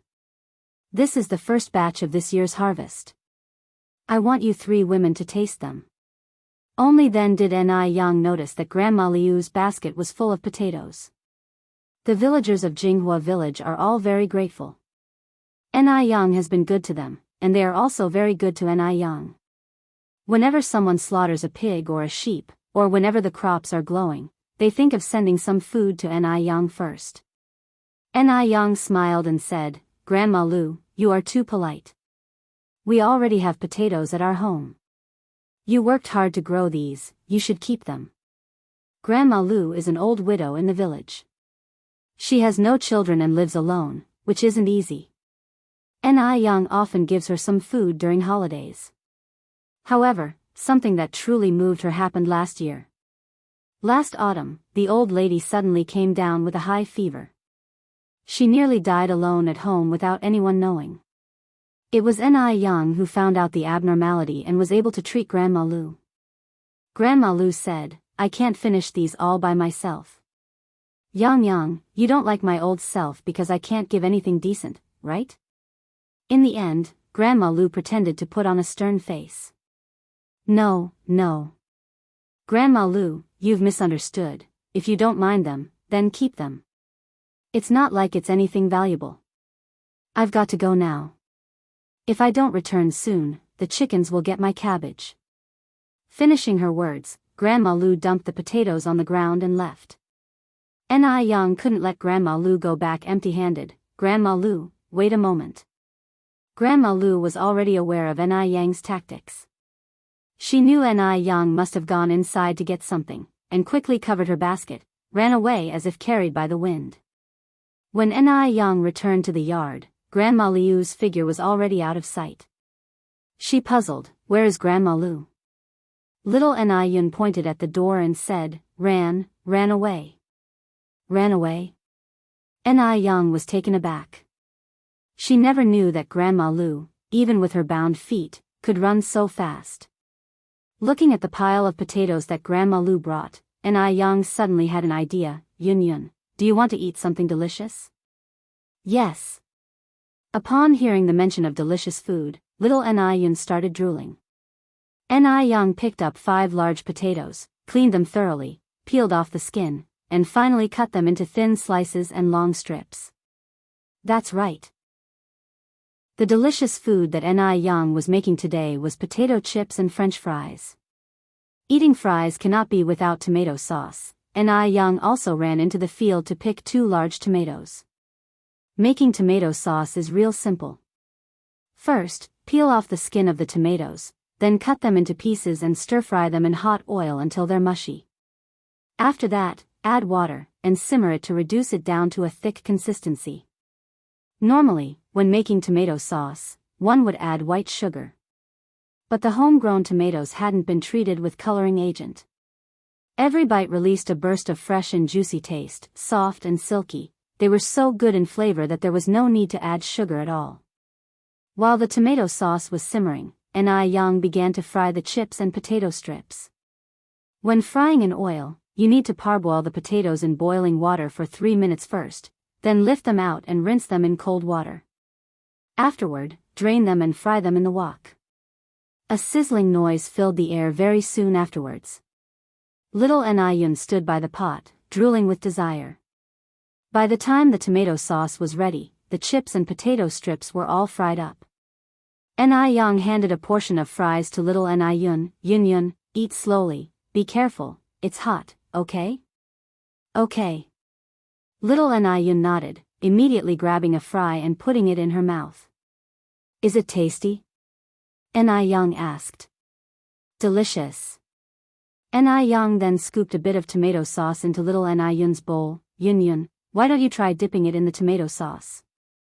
Given her young age, little Yun didn't quite understand what Yang was saying. Yang had to demonstrate it herself. The crispy on the outside, soft on the inside fries with a dab of sour and sweet tomato sauce made a remarkable combination. Little Yun chanted excitedly, delicious, it's delicious. It's delicious, sister. Little Yun was very smart. Yang only taught her once, and she got it. Within a short time, she had tomato sauce all over her face while eating it. Yang scooped the remaining tomato sauce into 3 small glass jars for the later use. Afterward, Yang took little Yun and delivered some fries and chips to Grandma Lu as well. Even though the elderly do have some teeth problems, consuming these isn't really an issue. When Yang arrived, Grandma Lu was standing on a stool changing a bulb. Hearing some noises from the door, she looked outside, her foot slipped, and she almost fell, but Yang immediately held her. Careful, Grandma Lu. Even though Grandma Lu was scared, she still laughed and said, it's okay. Yang took the bulb from Grandma Liu's hand. This is too dangerous, let me change it for you. I'll do it, Yang, are you sure you know how? In Grandma Liu's eyes, Yang still was a child. Yang laughed and said, no biggie, I often change bulbs at home. The moment she finished speaking, she directly stood on the stool and started to replace the bulb. She was so cool that even men would have to marvel at her. Grandma Lu, however, was worried. Yang, be careful of the electricity. Okay. Yang casually turned, pop, and the light was on. Little Yun happily said, the light is on. Yang jumped off from the stool, used a duster to wipe off the dust, then returned everything to its original place. She handed Grandma Lu the fries and chips on the table. Here, try these. What are these? Grandma Lu tasted a fry, quite tasty. Yang smiled and said, these are fries and these are chips. Grandma Lu said, this is the first time I'm trying these special delicacies. What are they made of? Want to guess? Yang teased. Grandma Lu guessed, flour. Yang shook her head, wrong. Grandma Lu pondered a little more, glutinous rice flour? Still wrong. Yang kept shaking her head. Grandma Lu guessed again, so this isn't made from flour? Strange, the taste was surely that of flour. Yang laughed and said, Grandma Lu, these are made from potatoes. The same ones you gave us. Potatoes? Grandma Lu was a bit astonished. Can potatoes taste this good? Yang nodded, of course. If you want to learn, I can teach you. Sure. Grandma Lu usually gets quite bored alone, so she has a great interest in food. Yang explained the making process in detail to Grandma Lu. Grandma Lu laughed and said, I'll definitely try this tomorrow. By the way, Yang, come with me. Grandma Lu pulled Yang into an inner room, then turned around to carry little Yun inside as well. She mysteriously closed the door and switched on the light. Yang, wait for me. Grandma Lu went behind the bed, and after a while, she walked out with an old vanity case. Yang, come here. Grandma Lu gestured for Yang. Yang walked over. Grandma Lu, what's in it? Grandma Lu laughed and said, you'll know soon. As she spoke, she took off the hairpin that held her hair, and using the sharpest end, unlocked the little copper lock on the vanity case. The little copper lock seemed quite old, with a layer of patina on the surface. Click. Just as Yang was questioning if the lock could be opened, it was unlocked. As soon as Grandma Lu lifted the lid, a pleasant aroma, somewhat similar to ambergris, gushed forth. This reminded Ni Yang of the village rumors. Everyone said that Grandma Lu used to be a young lady from a landlord's family and had sought refuge here during the war. It seemed like the rumors might be true. No wonder, Ni Yang always felt that Grandma Lu had a certain grace not found in ordinary grandmas. After the lid was lifted, what met the eyes were a few dusty silver hairpins, and a binyo, Korean hair stick, but because they hadn't been worn for many years, or been maintained, these items had lost their original luster. Grandma Lu pulled open the second layer drawer of the vanity case. Astonishingly, a translucent jade bracelet with excellent color and perfect luster rested in the drawer. Chapter 589, Old Acquaintances Finally Meet, 16 more updates, _1, Yang, I am giving these things to you. Grandma Lu pushed the dressing box toward Ni Yang. Ni Yang was startled and quickly got up. Grandma Lu, I can't accept these things. What's wrong with accepting them? I'm an old widow without children or grandchildren, thankful to have you caring for me. Who else should I give these to? Should I rather take them to the grave? Ni Yang still refused. Grandma Lu, these are too precious, I really can't accept them. In the future, these things would all be valuable antiques. How could Ni Yang accept such precious things from Grandma Lu? Grandma Lu sighed, I'm already 78 this year, my health is getting worse day by day, I might be gone any day. If you're not accepting these, I wouldn't be able to rest in peace even in death. An old person must plan ahead. She was a refugee, without any children or relatives. Rather than letting these objects be buried in the ground when she died, she would rather give them to Ni Yang. Although she has only known Ni Yang for a little over a year, Ni Yang treated her better than her own family. If not for Ni Yang, she would have died last year. Ni Yang continued, Grandma Lu, you are healthy and will definitely live a long life. Don't talk like that. Grandma Lu smiled, I know my own body, Yang, don't worry, these things I brought from home when I fled, they aren't of unknown origin or burial goods. This bracelet was given to me by my mother when I came of age, it's been 63 years already, because this bracelet means so much to you, I can't accept it even more now. Since Grandma Lu had brought it all the way to Jianghu village and hadn't thought about selling it even in the hardest times, how could Ni Yang accept such valuable things from her? Grandma Lu scowled, if you don't take it, should I rather bring it to the grave? After a pause, Grandma Lu added, I heard that cremation has already begun. Are you going to watch these things be burned to ashes? To preserve arable land, China started practicing cremation from April 27, 1956. In 1982, the townships around Beijing also began to implement cremation. Before 1982, many older people, due to their feudal superstitious fears of cremation, chose to end their lives early. Ni Yang went on, anyway, I can't take these things. Why are you so stubborn? Take what Grandma gives you. Grandma Lu stuffed the dressing box into Ni Yang's hands. Ni Yang put the dressing box on the table. Grandma Lu, I really can't accept it. Yang. Please do Grandma a favor, help me pass on these things. They're all antiques. If they get burned to ashes, won't it be a pity? Ni Yang continued, Grandma, since you escaped here, there should be other relatives left at home, right? Grandma Lu sighed with bitterness in her eyes, no, there's no one left, my parents, my 3 brothers and my 8 sisters-in-law, 17 nephews and nieces, they're all gone. In the past feudal period, a man could have 3 wives and 4 concubines, so it's not strange that Grandma Lu had 3 brothers and 8 sisters-in-law. Grandma Lu, I'm sorry, don't be sad. Ni Yang reached out and held Grandma Liu's hand. Grandma Lu, with rubbed red eyes, patted Ni Yang's hand, it's all right. Ni Yang was busy comforting Grandma Lu and didn't notice that Grandma Liu's other hand had quietly picked up the jade bracelet. Grandma Lu held the jade bracelet in one hand and Ni Yang's hand in the other. By the time Ni Yang reacted, the translucent bracelet was already on her wrist. Grandma Lu laughed, it looks good. Young people are indeed young. Wearing this bracelet, you look much better than this old lady. Yang quickly took off the bracelet. Grandma Lu, how could you do this? I really can't accept this bracelet. Grandma Lu laughed. It is said that jade bracelets have a very spiritual nature, they recognize their owners. See if you can take it off. If you can, I won't give it to you. If you can't, it means you're destined for it. It was strange, when wearing the jade bracelet, Yang didn't feel anything.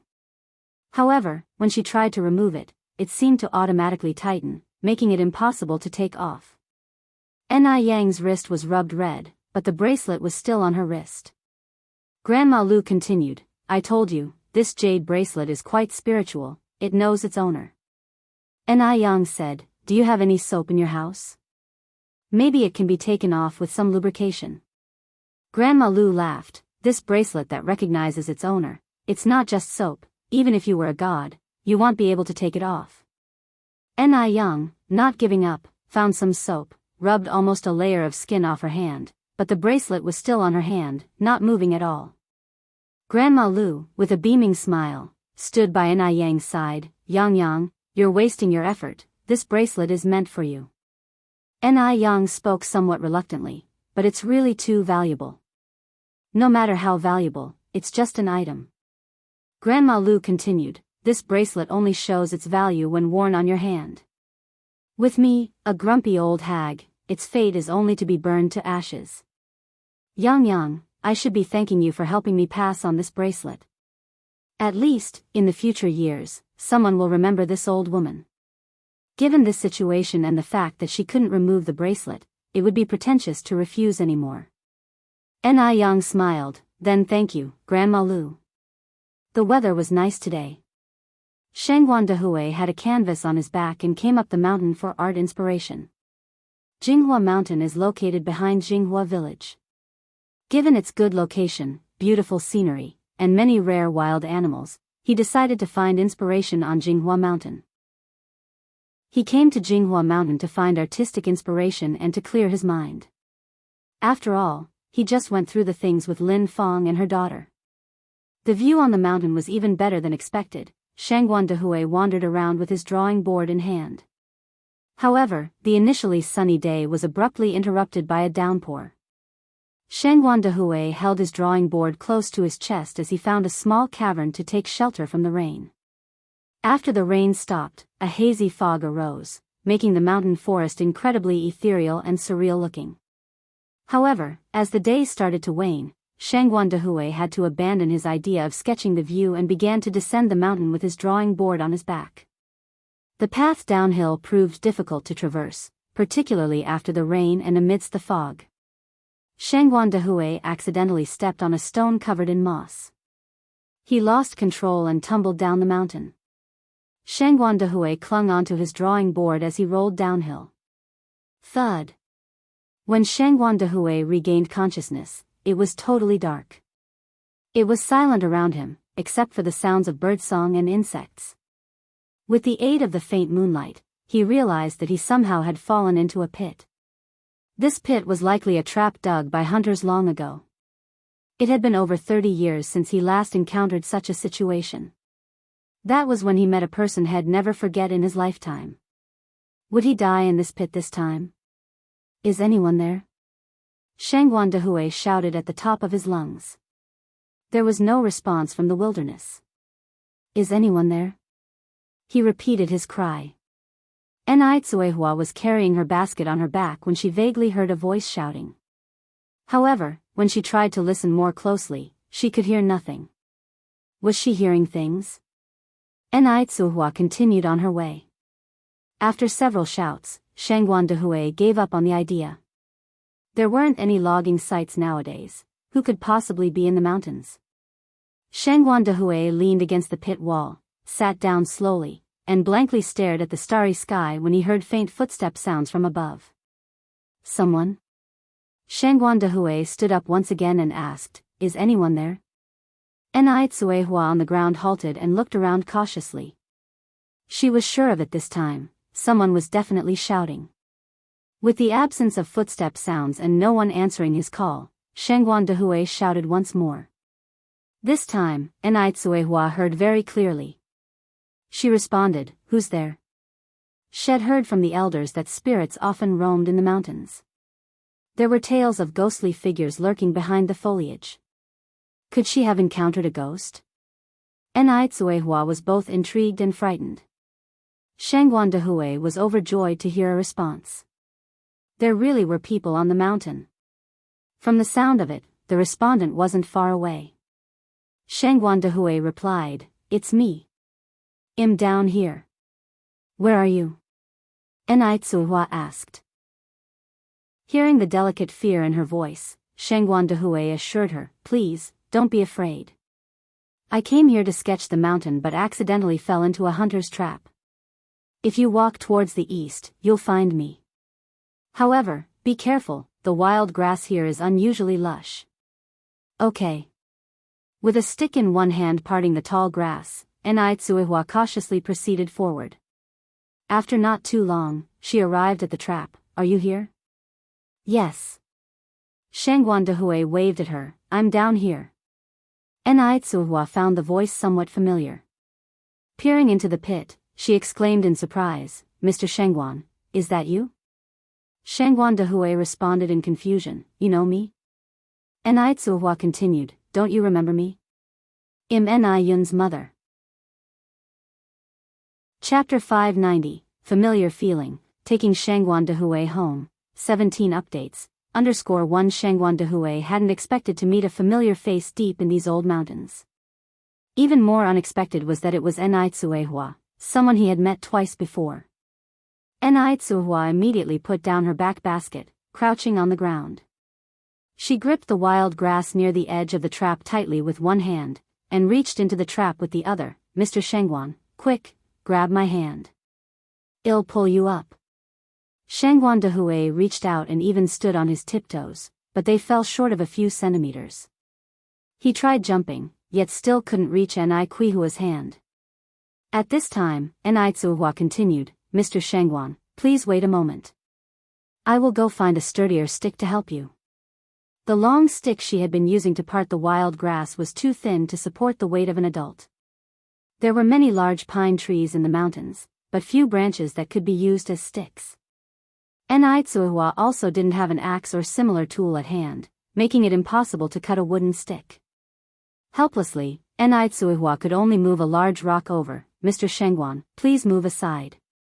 I will throw this rock down so you can step on it and grab my hand." Shangguan Dehui nodded, "All right, thank you for your trouble." Nai rolled the large rock down alongside the pit wall. This time, when Shangguan Dehui stepped on the rock, he was indeed able to easily grab Nai hand. Their hands gripped tightly. Nai hand was not like those of ordinary farm women. It wasn't rough, nor did it have thick calluses. It was unusually soft in his grip, leaving Shangguan Dehui momentarily dazed. The reason Nai hands were so well maintained was largely thanks to Nai Yang's skin care products, along with the effects of a proper diet. All those beauty and health foods she ate daily weren't for nothing. "Mr. Shangguan, hold on, I am going to pull you up." "All right." Shangguan Dehui clenched Nai hand. Shangguan Dehui was an adult male with a height of 1.85 meters. The trap was also wet and slippery due to the recent rain. Even with great strength, there was no way Nai could pull him out at once. At this moment, the wild grass that Nai was clutching suddenly snapped. Bang! Shangguan Dehui didn't have time to react, and Nai was brought down by a sudden force. Both of them fell to the ground. To be precise, Shangguan Dehui fell onto the ground, and Nai was on top of him. They looked at each other like that, as if time stood still at that moment. Although Nai was already 37, there was no trace of the years on her face. Her demeanor was composed and graceful. Through the tumult, it seemed he saw a familiar sight long absent in her eyes. Where had they met before? Shangguan Dehui narrowed his eyes. Ever since she left Dam Village, this was the first time Nai had been this close to a man. Her heart was pounding uncontrollably. It took her some time to collect herself, to get off Shangguan Dehui and ask, "Mr. Shangguan, are you alright? I'm fine, how about you? Shangguan Dehui also collected himself at this moment. I'm okay too, and Aitsuhua stood up, looking up at the ground. Now what? How are we going to get back up? Don't rush. We'll find a way. Shangguan Dehui reassured her. Just then, Shangguan Dehui found a length of vine. It must have been carried down unintentionally when Aitsuhua fell. The vine was about as thick as a little finger. Shangguan Dehui gave it a tug and found it to be sturdy. I'll try climbing up first. If I make it, I'll pull you up. Shangguan Dehui looked at Aitsuhua. All right. Aitsuhua nodded. Shangguan Dehui gripped the vine, gritting his teeth against the pain in his ankle, and managed to climb up in a few movements. Aitsuhua also quickly started climbing the vine. Comrade, give me your hand. Shangguan Dehui reached out to Aitsuhua. Men are generally stronger than women. Shangguan Dehui easily pulled Aitsuhua up. Oh my! We finally made it up. Aitsuhua let out a long breath of relief. Comrade, thank you so much for today. Shangguan Dehui thanked Aitsuhua. Aitsuhua laughed and said, It's fine, it's fine. You once helped me too, remember? It's getting late, we should hurry down the mountain. When the fog thickens, it will be difficult to descend. All right. Shangguan Dehui rose from the ground. At that moment, Aitsuhua smelled the metallic scent of blood in the air. Mr. Shangguan, are you injured? It's nothing, just a skin wound. Shangguan Dehui said casually. Shangguan Dehui had injured his foot, he was limping, and the descent down the mountain was exceedingly difficult. Let me assist you. Aitsuhua supported Shangguan Dehui's arm. At this moment, even Shangguan Dehui could not pretend to be strong. He had no choice but to rely on Aitsuhua for support. Thank you. By this time, the sky was completely dark, and there was not a single person on the mountain.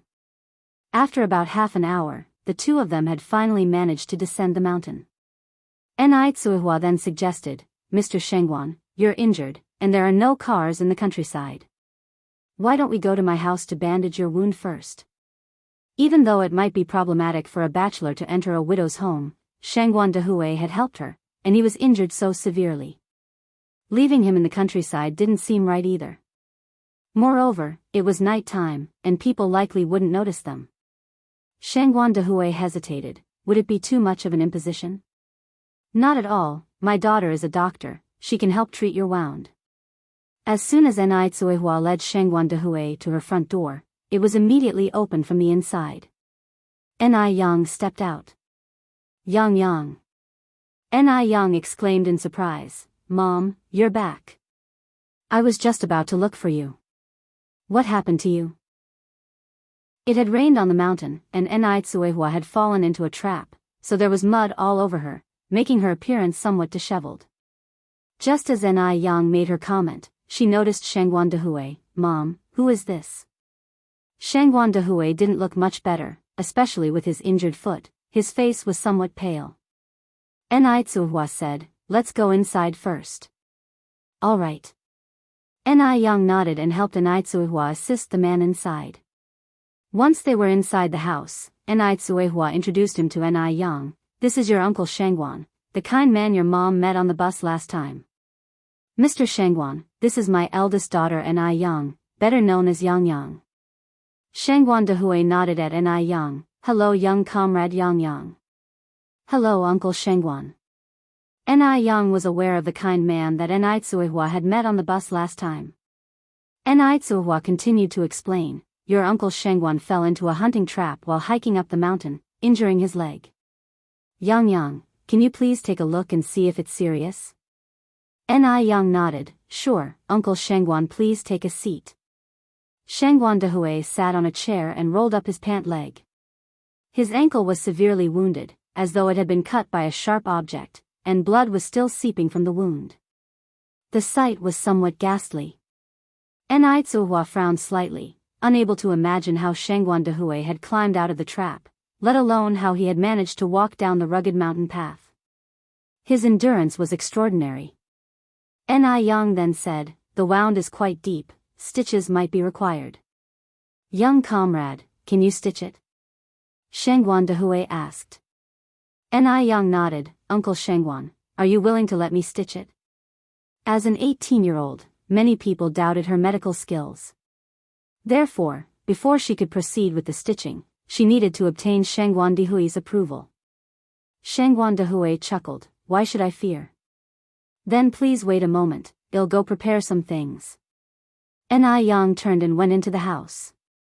Ni Tsuhua followed her in. After stepping inside, she briefly explained Shengguan Dehui's situation to Ni Yang. Ni Yang wasn't the type to be unreasonable. Considering Shengguan Dehui was Ni Qihua's benefactor, it was only right for her to help him in this situation. Having returned from a different era, her thoughts weren't as traditional, nor did she have such societal shackles. By studying Shengguan Dehui's facial features, she could tell that he was not a bad person. Seeing that Ni Yang had no particular reaction, Ni Tsuehua heaved a sigh of relief. Bringing a man home out of the blue, she had thought that Ni Yang would be angry. Ni Yang picked up the medical box and added, "Mom, why don't you take a bath first?" Chapter 591, Well-Matched Couple, Update 18_1 Ni Tsuehua nodded, "Alright, I'll go take a shower first." Half-drenched, covered with bits of soil, she certainly felt a tad uncomfortable. Ni Yang stepped out with the first aid box, moved a stool in front of Shengguan Dehui and said, "Uncle Shengguan, please put your leg up." "Okay." Shengguan Dehui did as instructed. Ni Yang took out the medicines, cleaned around the wound with medical alcohol, and before proceeding with the stitches, she said, "Uncle Shengguan, I have no anesthetic here. It might hurt a bit later, please bear with it." Shengguan Dehui nodded in response. Ni Yang then handed him a chopstick. "If you can't bear with the pain, you can bite on this stick." "Thank you." Shengguan Dehui took the chopstick. A moment later, Ni Yang started stitching the wound. Stitch after stitch, like mending a piece of clothing, blood kept seeping out from the wound. Pools of bright red blood tainted her pale fingertips, but Ni Yang didn't so much as furrow a brow. Cold sweat started appearing on Shengguan Dehui's forehead. However, he didn't bite on the chopstick, but instead gripped the stool beneath him tightly, without uttering a sound. Ni Yang glanced at him with a newfound layer of admiration. In her past life, she had seen many patients. Even under anesthesia, most people could barely tolerate the pain of stitching. Yet Shengguan Dehui exceeded her expectations. Soon, the wound was stitched up. Sprinkling a layer of white medicinal powder on it, Ni Yang bandaged the wound. "Uncle Shengguan, it's best to keep it dry and avoid contact with water for a while.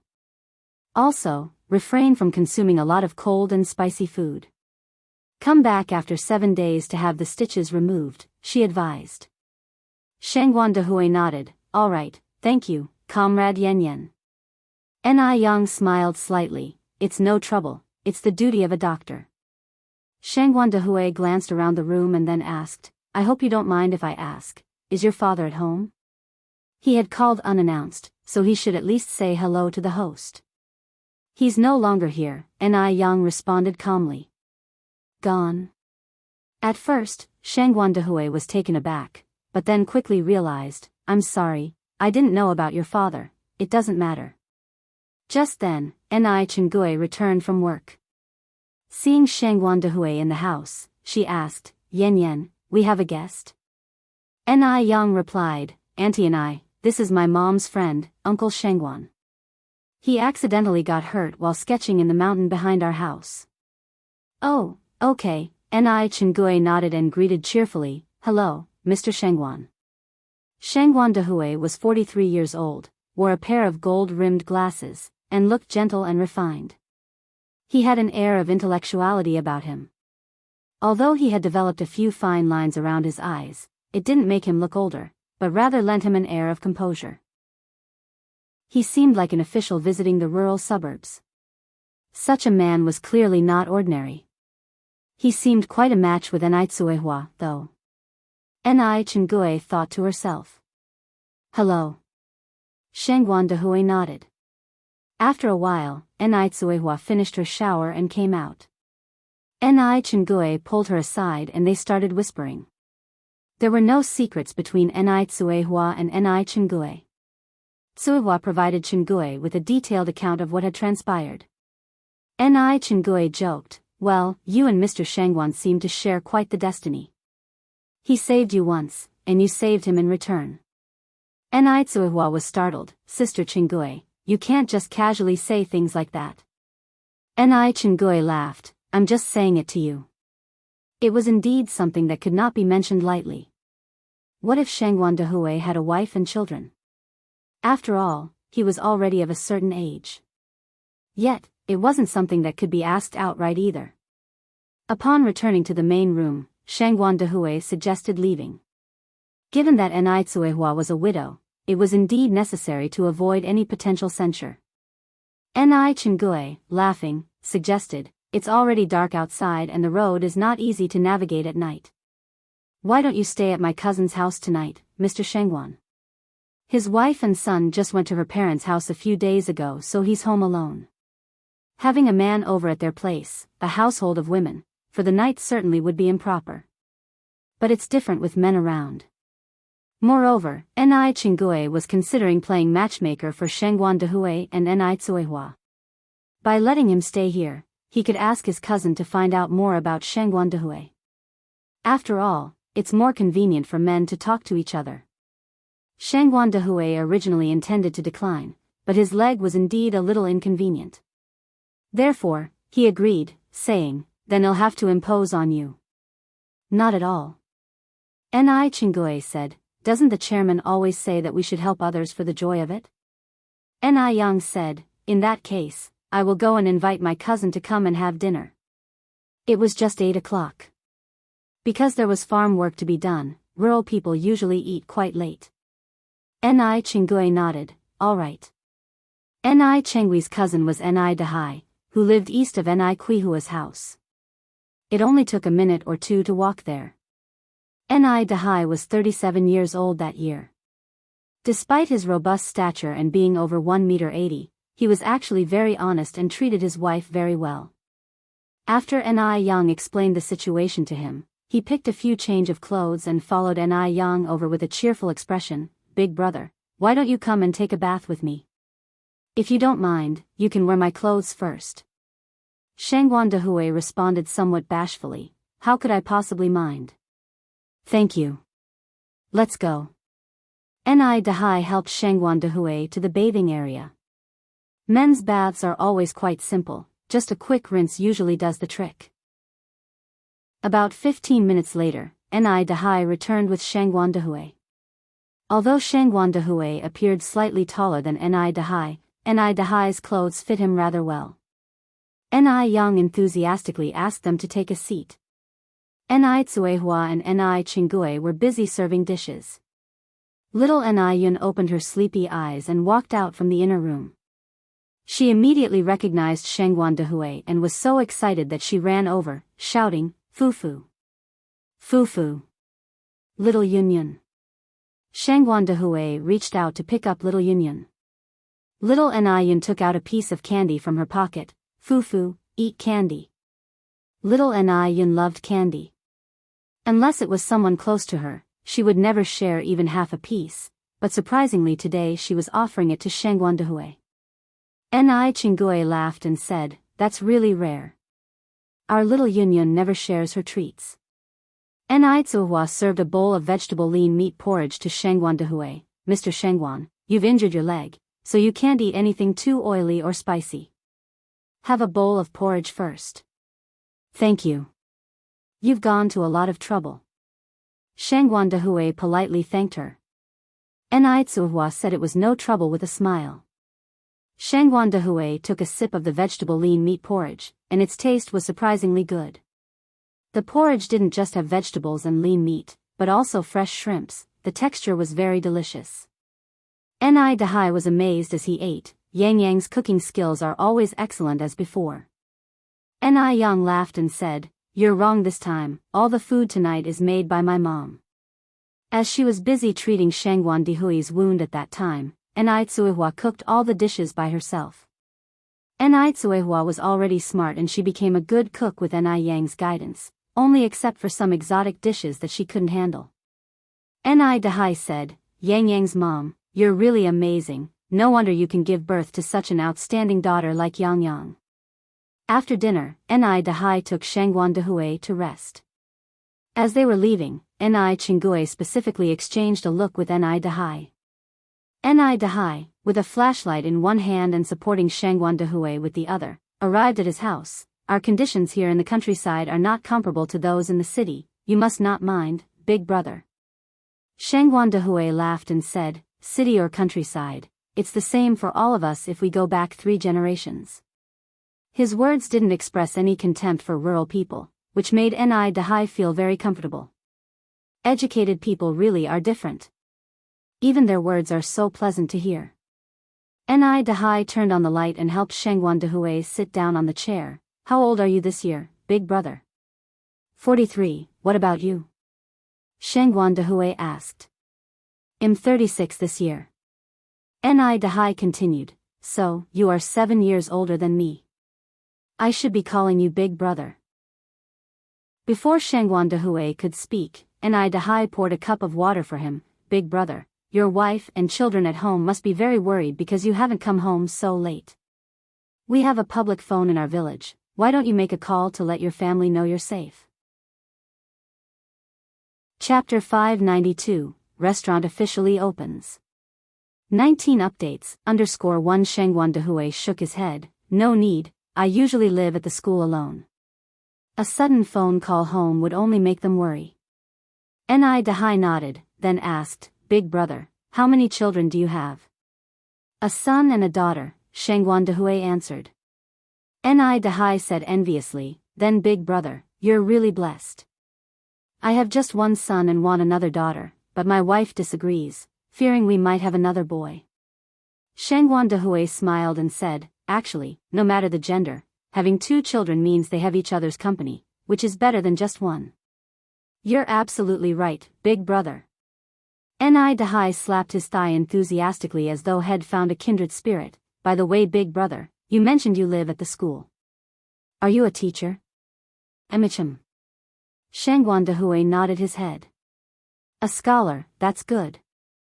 I just haven't read enough books in my life." Enai Dahai continued, "You said you live alone at the school, so your wife isn't a teacher?" Shangguan Dihui was silent for a moment before responding, "My wife passed away in childbirth." Enai Dahai said with an apologetic look, I'm sorry, big brother, it's okay, it's been many years now." Early the next morning, just as dawn broke, Shangguan Dihui got up. The clothes he washed the previous night had dried. He changed into his own clothes and, after saying goodbye to Enai Dahai, he went to say farewell to Enai Tsuihua at the Enai family home. When he arrived, the Enai family was just about to have breakfast. Enai Tsuihua greeted him with a smile, "Mr. Shangguan is here. Please, sit down and join us for the meal." Shangguan Dihui replied, "I won't eat, I disturbed you yesterday, and I should be heading back now." He planned to go back, organize his things, and then come over to properly thank Enai Tsuihua. Enai Tsuihua said, "It wasn't prepared just for you, we have to eat anyway, so you might as well join us. It's not easy to find the way to the city bus station from here. Enai Yang and I will be going to the city in a while, so we can go together." Enai Yang told Shangguan Dihui, "Uncle Shangguan, please don't be polite with us. Sit down and eat with us." After some persuasion, Shangguan Dihui finally sat down to have breakfast together. The breakfast was a glass of milk, an egg, and buns with pickles, simple yet exuding a faint warmth. Little Enai Yun was just over a year old but could already feed himself, spoon by spoon. Although a bit messy, there wasn't porridge smeared all over his face, which was quite an accomplishment for a child. "Fufu, peel." Little Enai Yun handed the egg to Shangguan Dihui. Enai Tsuihua reached out to little Enai Yun, "Don't trouble your uncle Shangguan. Mommy will peel it for you." "No." Little Enai Yun pulled his little hand back, "Want, fufu, peel." Enai Yang looked at little Enai Yun with a smile, then, can sister peel it for you?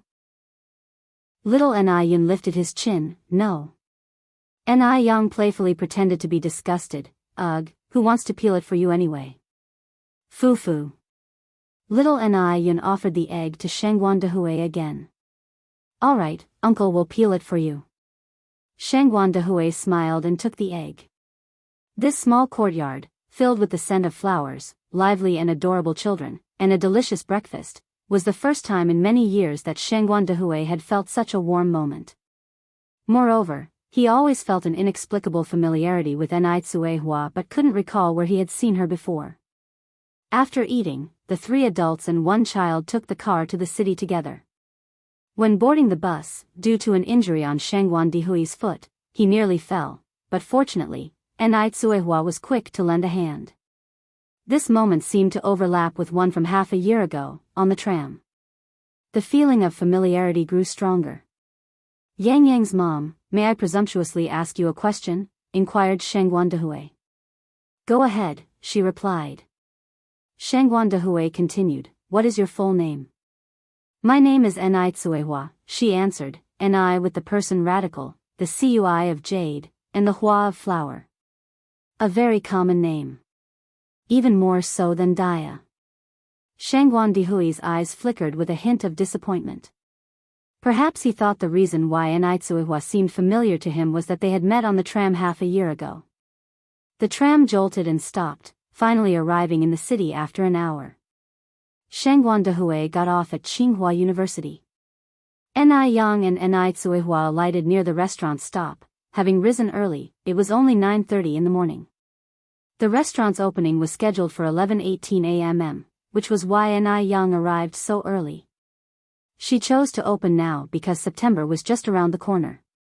Come September, she would need to register at the school and study there for a week before classes started, leaving her no suitable time to prepare for the opening. There was a ribbon-cutting ceremony for the opening, but Ni Yang did not plan to be personally involved. Instead, she had poached talent for the ribbon-cutting, having spent a significant sum to hire Gu Lanji from a state-owned big restaurant, a 32-year-old graduate from a prestigious college. Where she had been earning 88 yuan a month before, Ni Yang offered her a salary of 308 yuan. To retain the talent, Ni Yang did not only provide a high salary but also rented an apartment for her near the restaurant. At 11:18 a.m., accompanied by the sound of 2 strings of firecrackers, 2 golden-maned lions emerged from the smoke, swaying and leaping, almost as if on cue. They clawed up onto a metal frame, kicked off from the ground with their hind legs, and with an impressive leap into the air, tore down the red cloth covering the restaurant's sign. Revealed to the air were the 4 grand and imposing characters, national beauty and heavenly fragrance, which immediately struck onlookers as spectacular. The lion dance team's exquisite performance captivated many pedestrians, who stopped to watch and applauded. Nearby, 2 waiters dressed in traditional Han attire distributed flyers. On the restaurant's first day of business, not only were all the dishes half-priced, but a complimentary dessert was also offered after the meal. Coupled with the beautiful interior decoration, it wasn't long before a multitude of customers were drawn inside. Although China in the 1980s was not affluent, this was after all Beijing, the heart of the capital, which never lacked rich people. Once inside, guests were treated like gods. First came the tea pouring, then the serving of sunflower seeds. This was a service not found in other restaurants, and even Western restaurants did not exhibit such a strong sense of service.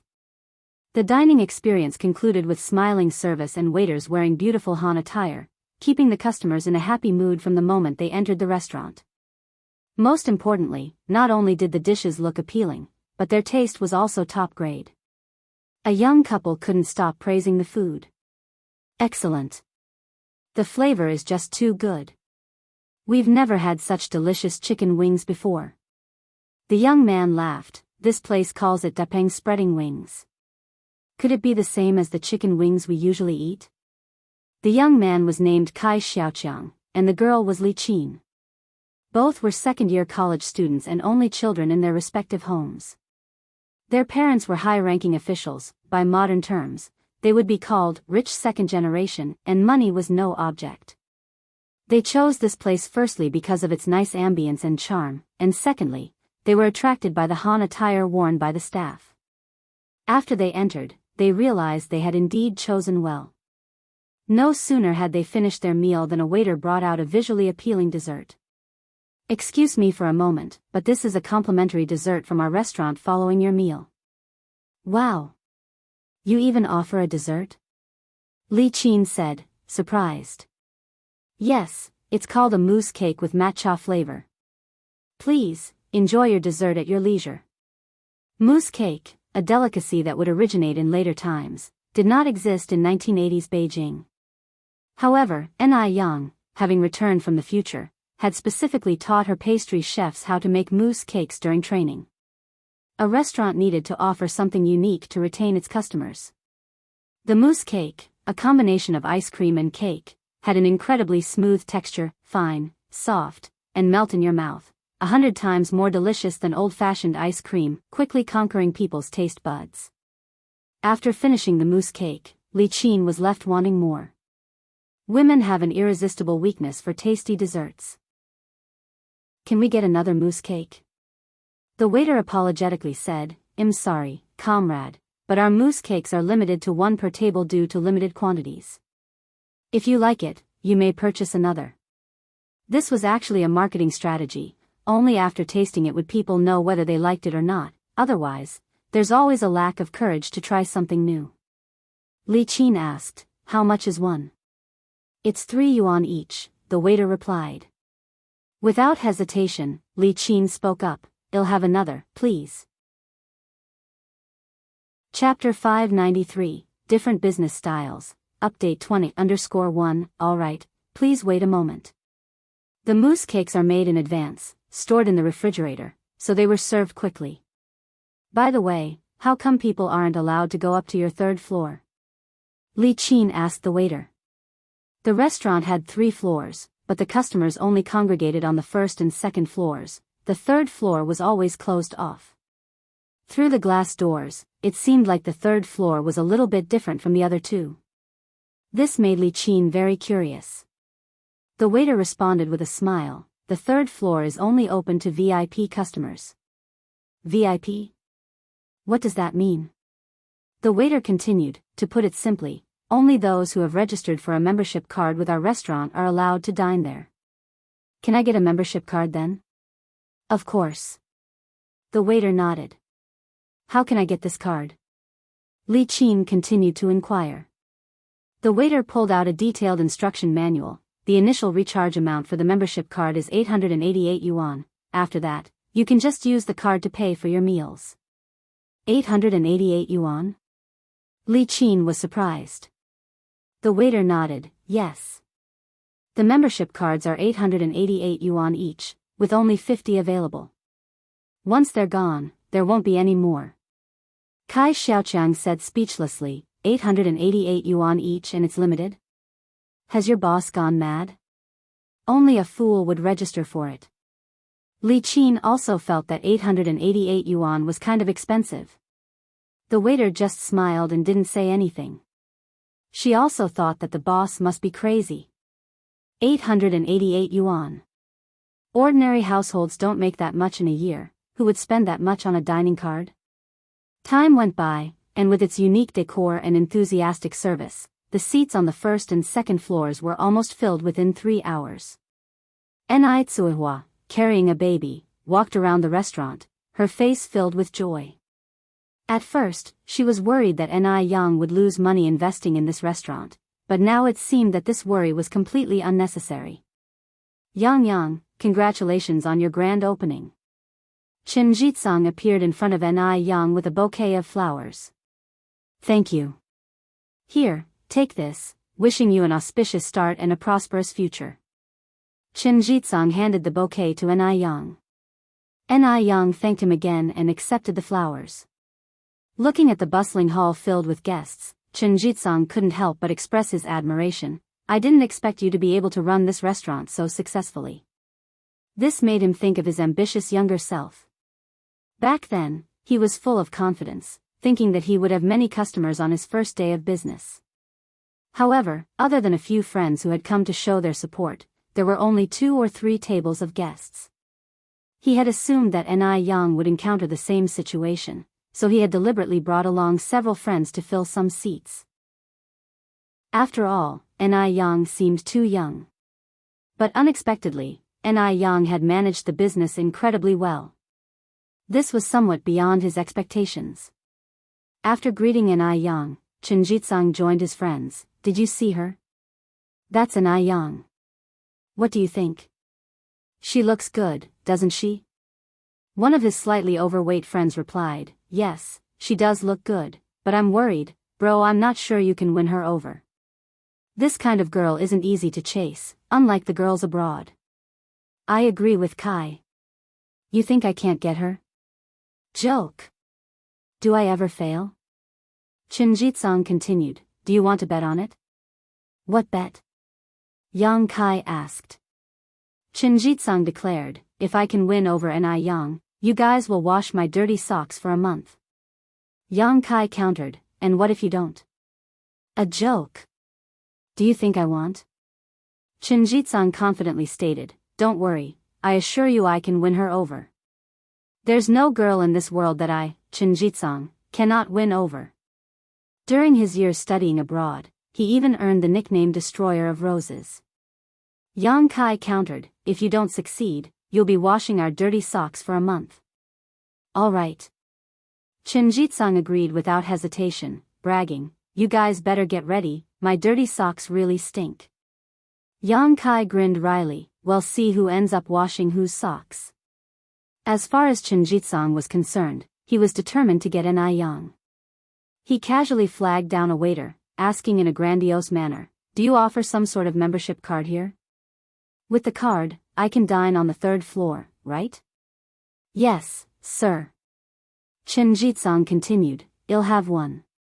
All right, please follow me, the waiter said, gesturing politely.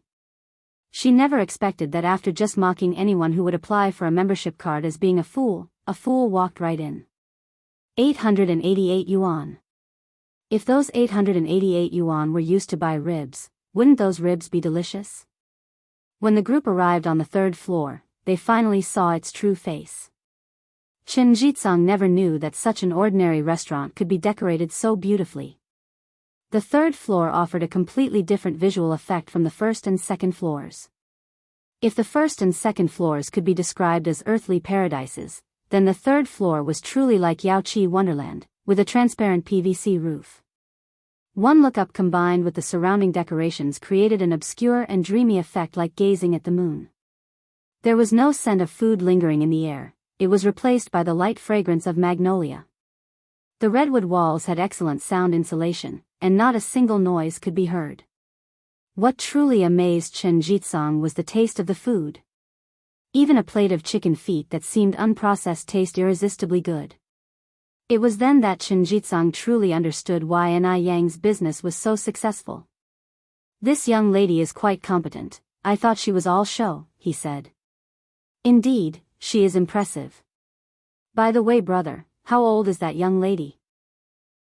This is the best restaurant I have ever eaten at in Beijing. Chen Jitsang put down his chopsticks, stop calling her young lady, call her sister-in-law, don't be disrespectful. Yang Kai smiled, it's too early to call her sister-in-law now, be careful or else she might accuse you of harassment. Chen Jitsang touched his chin, Ni Yang is 18 this year. 18? Everyone immediately jeered, mocking Chen Jitsang for being an old man trying to court a young lady. Just as Shangguan Dehui arrived home, Madame Shangguan noticed his unusual state. Dehui, what happened to you? Nothing, Shangguan Dehui laughed, I accidentally fell into a hunting trap while on the mountain. I got some minor injuries but luckily, a kind person pulled me out in time. Madame Shangguan was scared out of her wits, Bodhisattva must have protected you, Dehui. You must remember to sincerely thank those who helped you once you're healed. Shangguan Dehui nodded, yes, I know. Madame Shangguan continued, Dehui, I made a mistake with Lin Fang last time. Your second aunt has introduced you to someone else, would you like to arrange a time to meet her? Strangely, at that moment, Shangguan Dehui suddenly envisioned the scene of Ni Tsuehua grabbing his hand and falling into the trap from the night before. No, Shangguan Dehui shook his head, I'm not really in the mood recently. Madame Shangguan sighed, Dahui. Seeing the concern in Madame Shangguan's eyes, he reassured her, don't worry, mother, I really am fine.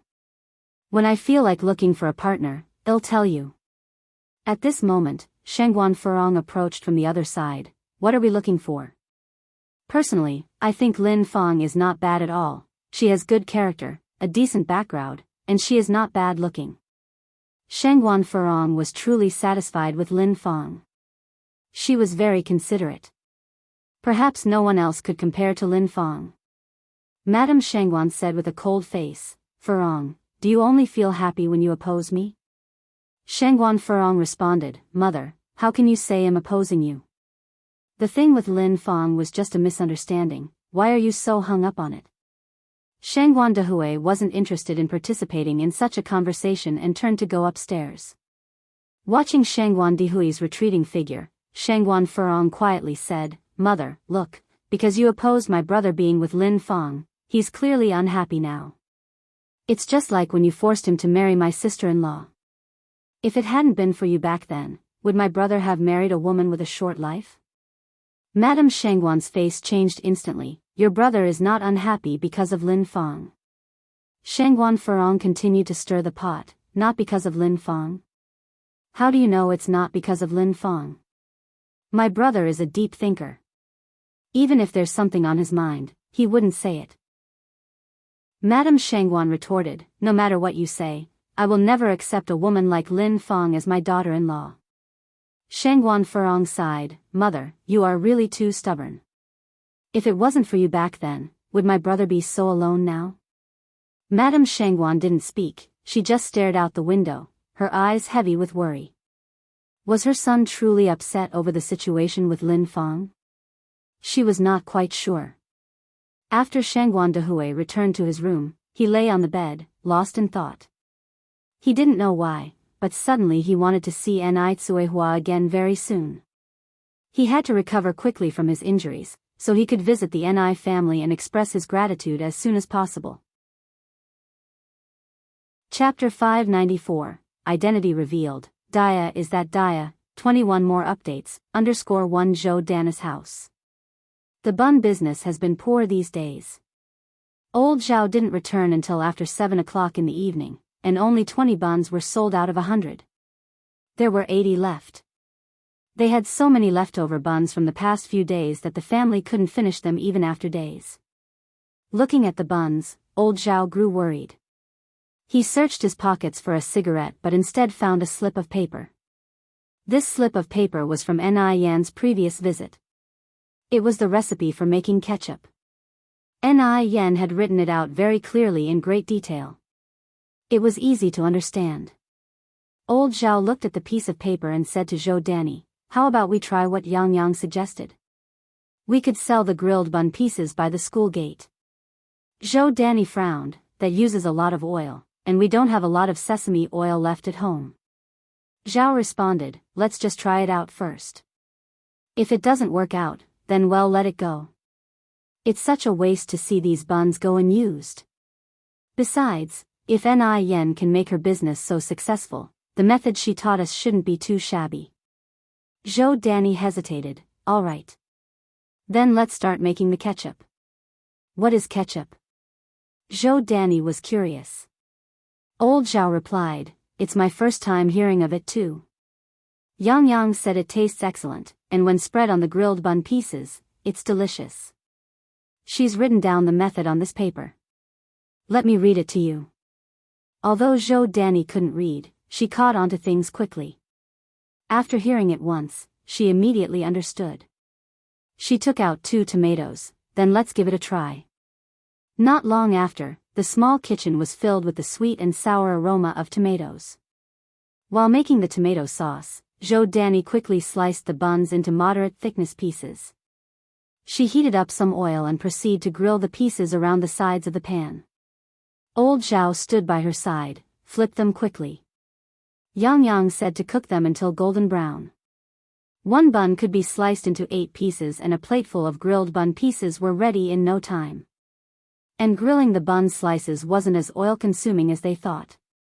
The children came running in from outside. Mom, Dad, what delicious food are you making? It smells so good. Dushuan, Ershwan, Sanchuan, Xiaoshuang, come in quickly. Mom has made something delicious for you. Zhou Danny gave each of her children a piece of grilled bun. Wow! Yummy! Mom, these pancakes you made are so delicious. What's this red thing? It's sweet and sour, it tastes even better than hawthorn. The children usually grew sick of eating buns, but they never expected the bun pieces to be such a big hit.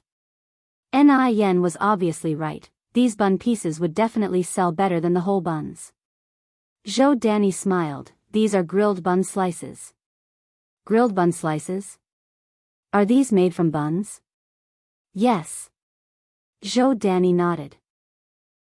Wow. I never thought buns could taste this good. Mom, will you make these for us tomorrow? Zhou Danny promised them with a smile.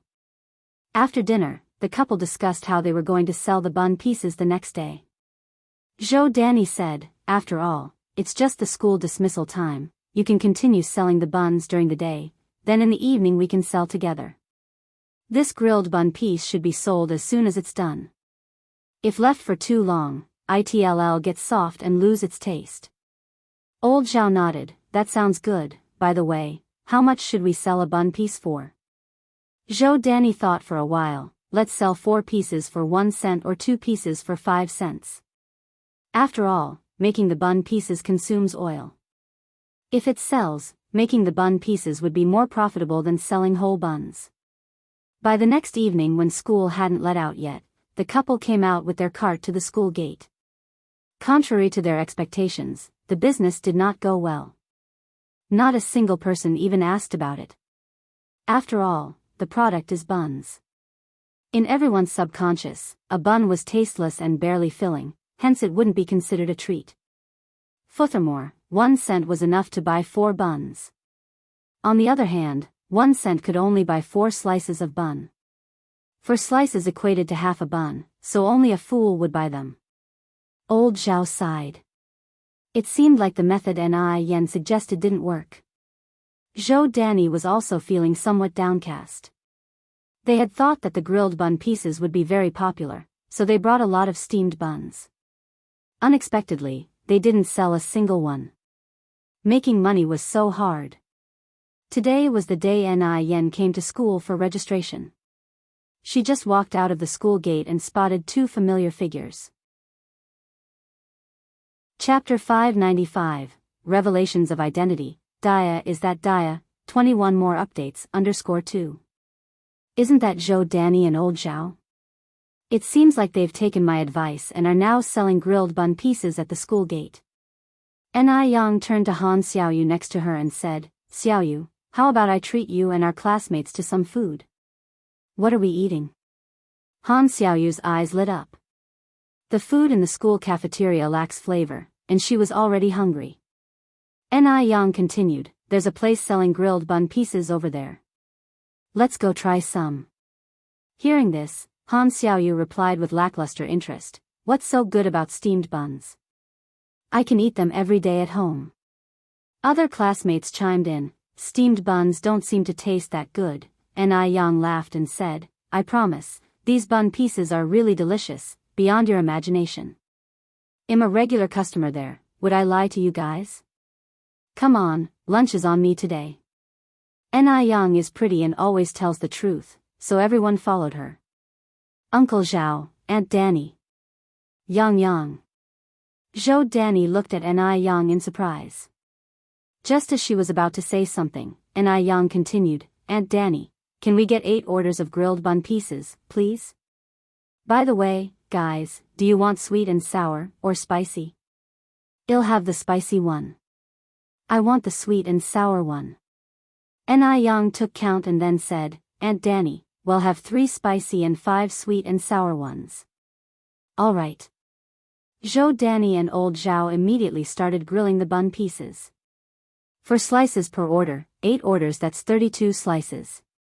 In no time, all the bun slices were grilled and ready.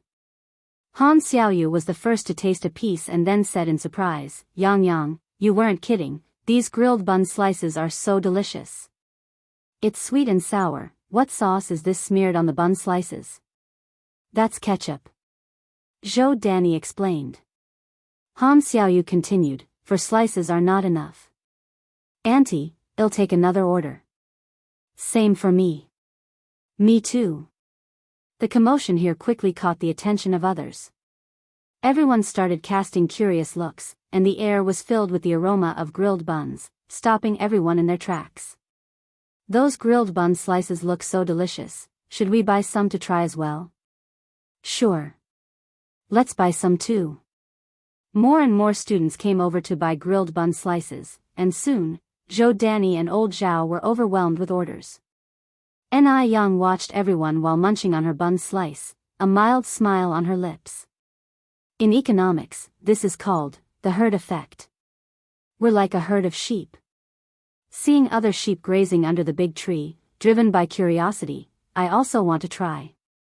Although I have no idea if the grass under the tree is really tender and juicy and is more delicious than the grass by the sheepfold.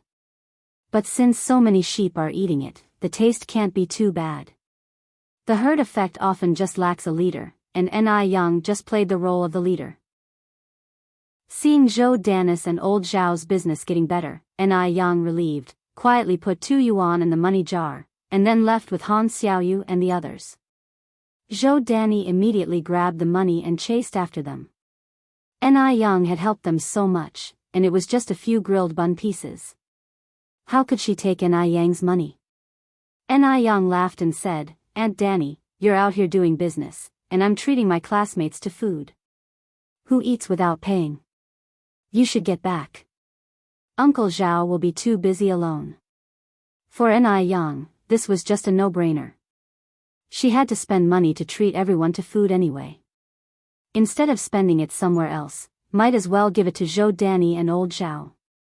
It's killing 2 birds with 1 stone, why not? Seeing that Ni Yang wouldn't take the money, and with old Zhao indeed overwhelmed, Zhou Danny had no choice but to return to help him. In less than an hour, they sold out all their grilled bun pieces. Zhou Danny counted and, including Ni Yang's 2 yuan, they've made a total of 6 yuan. Old Zhao, we're rich. Zhou Danny excitedly looked at old Zhao. Old Zhao said, we have to thank Yang Yang. If it wasn't for her, even if our grilled bun slices were delicious, we wouldn't be able to sell them. People who know how to do business are different from those who don't. Isn't that the truth? Yang Yang is truly capable. Not only is she capable, but also sensible. Who else would have helped them out of the blue? The next afternoon when school let out, the couple was back at their stand selling grilled bun pieces. This time they prepared twice the amount than the previous night. But they still sold out again. By the 3rd day, old Zhao simply stopped selling buns during the day. Instead, he and Zhou Danny went to places with more foot traffic to sell grilled bun slices. After the previous experience, this time, the couple got their children to act as customers. Once there was a first customer, there would be a second and a third. In this way, the couple averaged 35 yuan a day. This was something they wouldn't have dared to imagine in the past. After selling for more than a month, the couple had saved up a bit and decided to visit Ni Tsuehua at the Ni family. The couple, carrying lavish gifts and leading their 4 children, took an early tram to Jinghua village. Although they didn't call ahead, Ni Yang was well known in Jinghua village. A quick inquiry would quickly lead to a helpful villager guiding the way. Comrades, this is Yang Yang's house. Zhou Danny stood at the entrance and excitedly shouted, Dia! Dia! After a moment, Ni Tsuehua came out and opened the door. Seeing the people outside, she said in surprise, Danny. How come you didn't call ahead before coming? Dia, your house wasn't hard to find. Besides, people here are so polite. At first, when I said Dia, they did not know who, but when I said Yang Yang, they immediately knew who I was talking about. Shangguan Dehui stood frozen on the spot, holding the gifts. If he heard correctly, did Zhou Danny just call Ni Tsuehua, Dia? Is this Dia the same Dia? Chapter 596. The moon in the sea is the moon in the sky. The person in front of you is the person in your heart. _1 After more than 20 years, Shangguan Dehui couldn't be sure if the woman in front of him was his old flame. As he watched Enai Tsuehua chatting and smiling with Zhou Danny, a subtle hint of red blossomed in the rims of his eyes. Could it be her? The face of the girl who stood in the depths of the jungle 20 years ago seemed to slowly become clearer, bit by bit overlapping with the woman in front of him. The moon in the sky is mirrored in the depths of the sea, just as the person before me is reflected in my heart. Danny, brother-in-law. Please come in and sit down. Enai Tsuehua ushered Zhou Danny's family inside. Only then she noticed the dumbfounded Shangguan Dehui. Mr. Shangguan, you're here too. How is your foot recovering? Shangguan Dehui snapped back to reality, nodding his response. It's all good now, thank you for your concern. Come inside. Once inside the house, Enai Tsuehua introduced Shangguan Dehui to Zhou Danny and her husband. Zhou Danny, being illiterate, just thought Shangguan Dehui was particularly well-dressed and wore glasses, clearly the mark of a scholar. Seeing him standing next to Enai Tsuehua created an indescribable harmony. Moreover, she had a nagging feeling of familiarity about Shangguan Dehui. Like she had seen him somewhere before. Mr. Shangguan, nice to meet you. My name is Zhou Danny, I grew up with Daya. This is my husband, Zhao Yukai, you can call him Old Zhao. Despite her illiteracy, Zhou Danny was far more socially adept than her husband. As per usual, Old Zhao just smiled and nodded. Comrade Zhou, Comrade Old Zhao, I am Shangguan Dehui. Shangguan Dehui politely shook hands with Zhou Danny and Old Zhao. Enai Tsuehua fetched some snacks for Dushuan, Ershuan, Sanshuan, and Xiaoshuang. Thank you, Aunt Daya. Aunt Daya, what is this? It's so delicious. I've never had anything like it before. Enai Tsuehua smiled and replied, this is dried fruit, made by your sister Enai Yang. Sister Enai Yang is so talented. Is this bread also made by Sister Enai Yang? Xiaoshuang asked. She had only ever seen bread in the showcase windows of the supply and marketing cooperative. She never thought she would get to taste actual bread today. Enai Tsuehua nodded, yes, it is. Xiaoshuang stated, Sister Enai Yang really is amazing, I want to be just like her when I grow up. Enai Tsuehua tousled Xiaoshuang's hair and replied with a smile, Xiaoshuang, you're so clever, I'm sure you can be. Subsequently, Enai Tsuehua brewed tea for everyone. Mr. Shangguan. Thank you. As Shangguan Dehui reached out to take the teacup, his rough fingertips inadvertently brushed against the back of Enai Tsuehua's hand. Both of them stiffened instantly, and as they locked eyes in the shared surprise, time seemed to stand still for a moment. To mask the awkwardness, Shangguan Dehui took a big gulp of tea. Enai Tsuehua looked at him, surprised. The water for tea had just been boiled, did he not find it too hot? What a strange man. Mr. Shangguan, have we met before? Zhou Danny asked Shangguan Dehui. Shangguan Dehui set down his cup, I served as a sent-down youth in the countryside. Zhou Danny gasped, no wonder. I also used to live in the countryside. Perhaps we really have met before. Oh, where exactly did you serve? Shangguan Dehui replied, Haiqing City, Yonglin Village. I was responsible for safeguarding the forest zone. Zhou Danny's face was a picture of surprise, good heavens.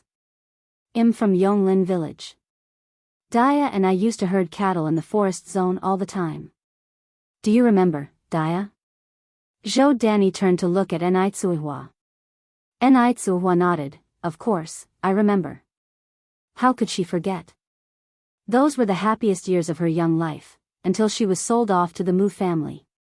Afterward, she became a tool for reproduction, toiling that resembled the life of a hard-working cow.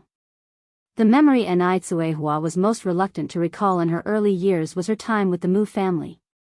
Shangguan Dehui looked at Enai Tsuehua. Do you still remember the young bald know-it-all who fell into the trap? Given the harsh rural conditions, in order to prevent lice, Shangguan Dehui had his head shaved bald soon after his arrival. Enai Tsuehua was taken aback. she looked up at Shangguan Dehui, her eyes filled with confusion. It felt like she was on the verge of remembering something, but she couldn't associate Shangguan Dehui with the man in her memory. Shangguan Dehui added, "By the way, don't you have a scar on your right ankle?" "How do you know about that?"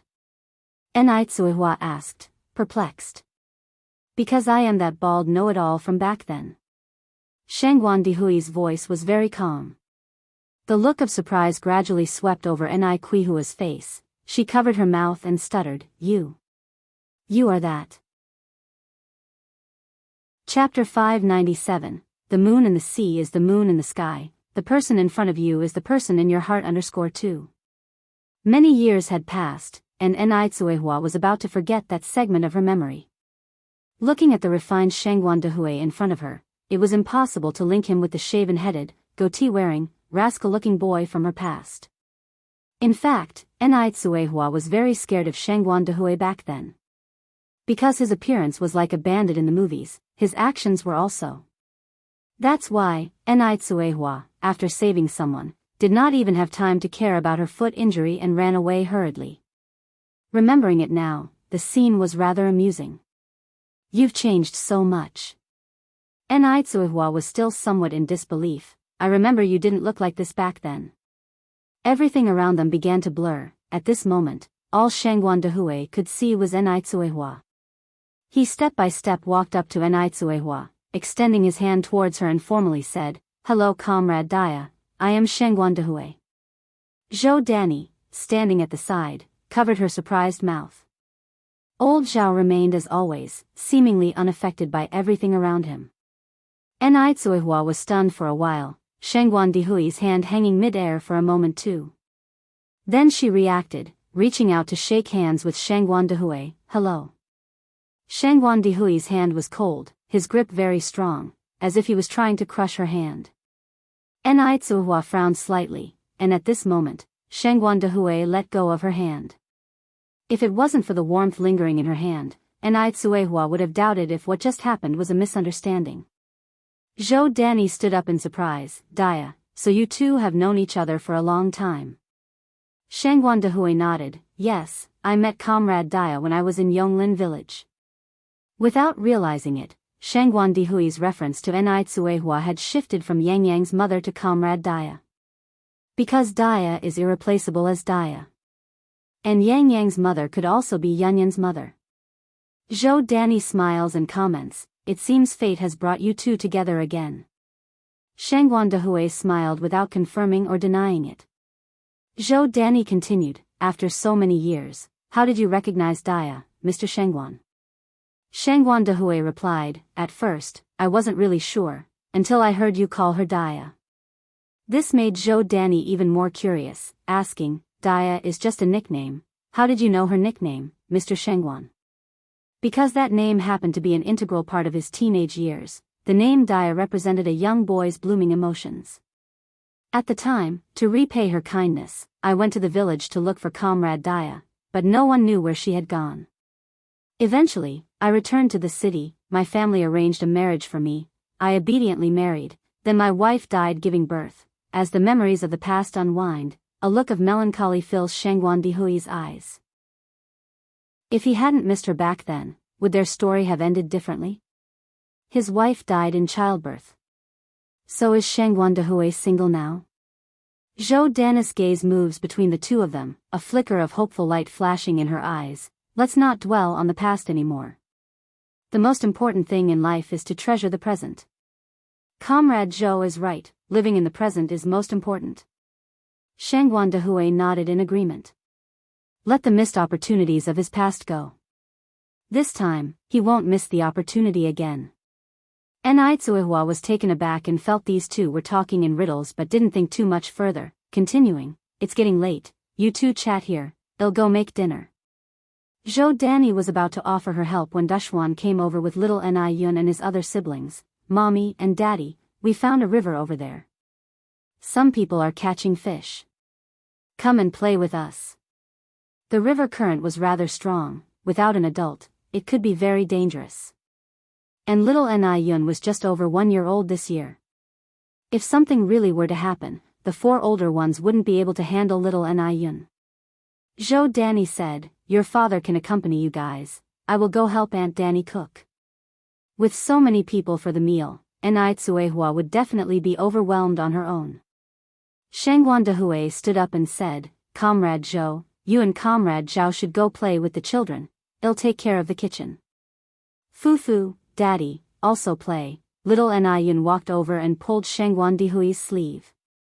Shangguan Dehui crouched down, patting little N.I. gently. "Yun, be good, you go play with your Uncle Zhao, Aunt Danny, and your siblings. Uncle needs to stay back and help Mommy cook, if not Mommy is going to be very tired on her own." Chapter 598, The moon in the sea is the moon in the sky, the person before your eyes is the person in your heart. 3. "Oh," little N.I. nodded sensibly, then, "Fufu, let's play later." Shangguan Dehui grinned, "Alright, Uncle will take you to play later." Emichim.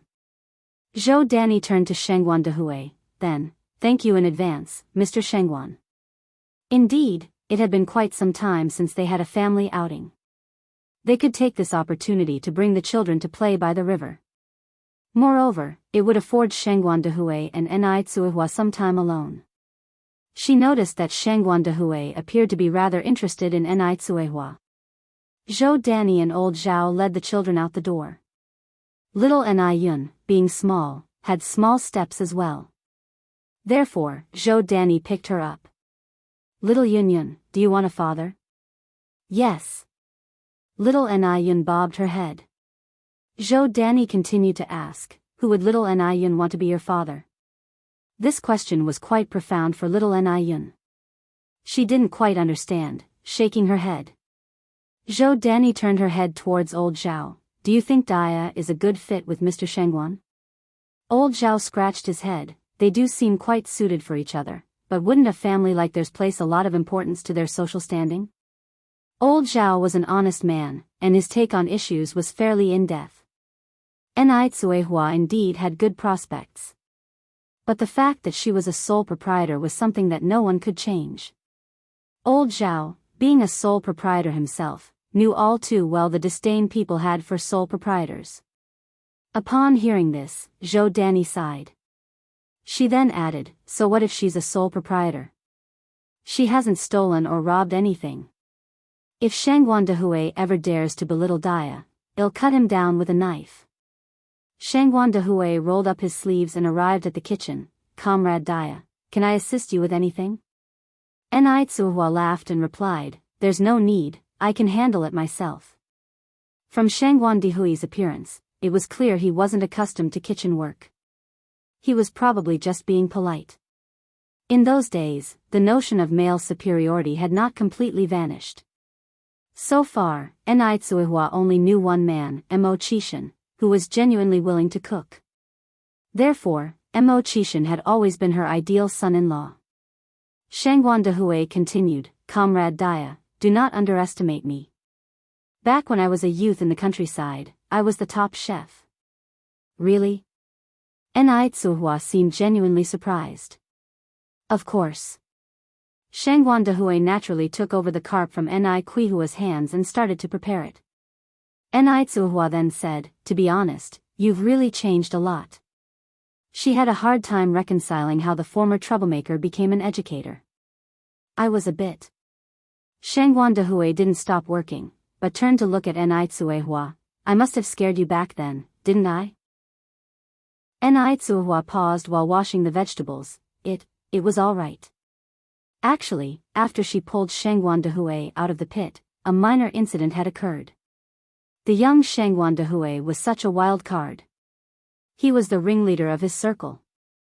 Otherwise, why would he have been sent to the countryside? Or scared N.I. Tsuehua away? The first time Shangguan Dehui laid eyes on N.I. Tsuehua, he was stunned. His blood began to boil, making him dizzy, and he immediately pinned her to the ground, threatening, "Don't move." In the end, under a surge of hormones, he even kissed her while she was still pinned to the ground. Pure-hearted N.I. Tsuehua had never experienced anything like this. Moreover, it was the conservative 1960s, and she was so scared that she pushed Shangguan Dehui away and ran off without looking back. Actually, that was Shangguan Dehui's first time behaving like that with a girl. He didn't even understand his feelings at the time. So, after Enai ran away, his legs felt weak, he didn't even have the strength to chase after her. Shangguan Dehui then said, "After you disappeared, I searched for you for a long time." Enai, silent, continued washing vegetables. Shangguan Dehui continued, "Where did you go? What happened during all these years?" "I got married." Enai replied matter-of-factly. Regrettably, the person she married wasn't a good partner. Shangguan Dehui's lips moved, but he changed the subject. "Should this fish be cut into chunks or slices?" "Just chop off the fish head." "Well, make a fish head tofu soup." Enai cut the tofu into pieces and placed them in a ceramic bowl. "Understood." Shangguan Dehui nodded. As they washed their hands and prepared the soup, the two worked together harmoniously. Chapter 599. The moon in the sea is the moon in the sky, the person in front of you is the person in your heart. 4. At this moment, he even had the illusion that they were already an old couple. The window was open, and the cool breeze from the outside brought petals of gardenia in, floating through Enai Quihua's hair. Just like any rural woman, her hair was tied up with a wooden hairpin. It didn't seem tacky at all. A strand of hair fell from her forehead, elegant and virtuous. Don't laugh at her for going gray, time doesn't defeat beauty. The wild cells inside Shangguan Dehui that had been stagnant for years were stirring again, but he had to suppress them. This time, he couldn't scare her off, no matter what. The tension between them gradually eased. Being with Shangguan Dehui made Enai feel an unprecedented sense of relaxation. Their conversation also became more casual. Enai said, "Are you really a teacher now?" Enai, who didn't know the truth before, thought Shangguan Dehui was quite suitable to be a teacher, but now, she always felt something was off. "Really?" Shangguan Dehui continued, "After returning to the city, I got into college, then I continued to pursue my master's and doctoral degrees, and finally stayed in school to teach." Even he didn't expect that the once leader of Sijou City would become a teacher. Time is indeed a magical thing. Enai jokingly said, "Doesn't your principal fear you might mislead the disciples?" Shangguan Dehui replied, "Dia, you shouldn't be prejudiced.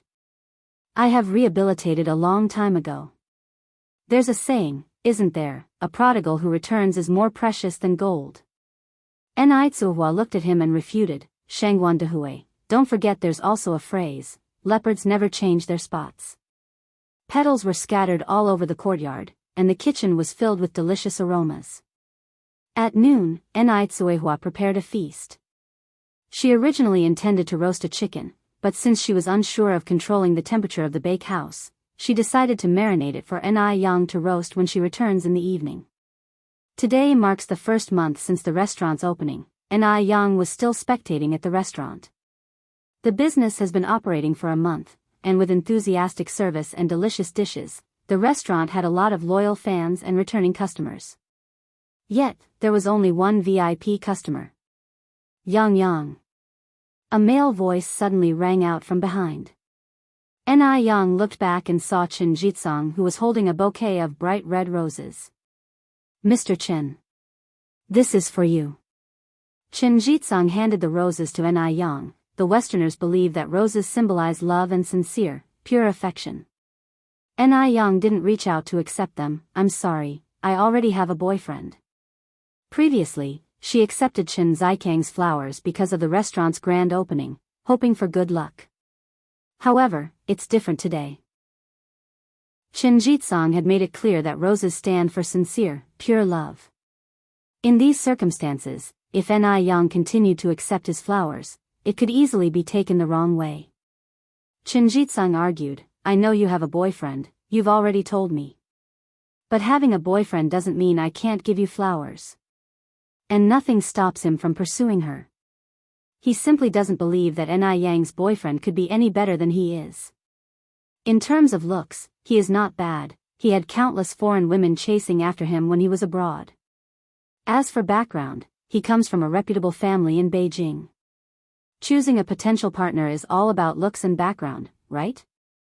With both in his favor, what could Ni Yang possibly be discontented with? That was why, on the day the restaurant opened, Chen Jitsang boldly bet that he would win Ni Yang over. Ni Yang replied, "But I can't accept it." "Why?" "I've said I don't mind." Chen Jitsang was somewhat puzzled. Ni Yang was indifferent, "But I do." "What are you concerned about?" Chen Jitsang was confused. If he didn't mind, what was there for Ni Yang to worry about? Being concerned about having another suitor? And don't women usually feel more superior the more suitors they have? Why couldn't he see any superiority on Ni Yang's face?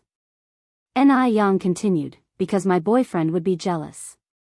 Chen Jitsang asked, "So you are not accepting these flowers?"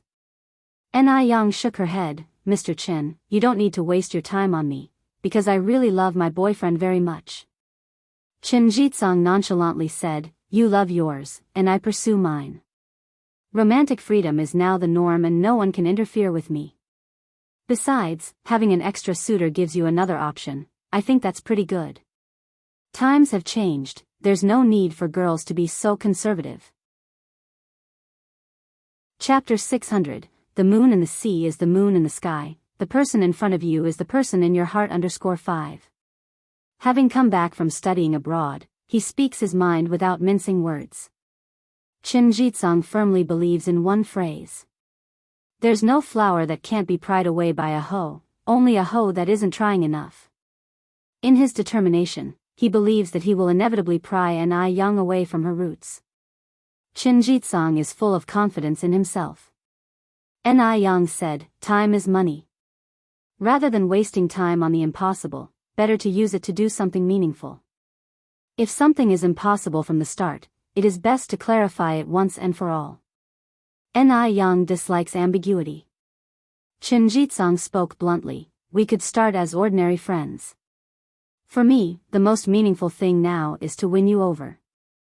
This may make it impossible for me to be friends with you." Ni Yang was also straightforward. Chen Zikang's intentions are clear.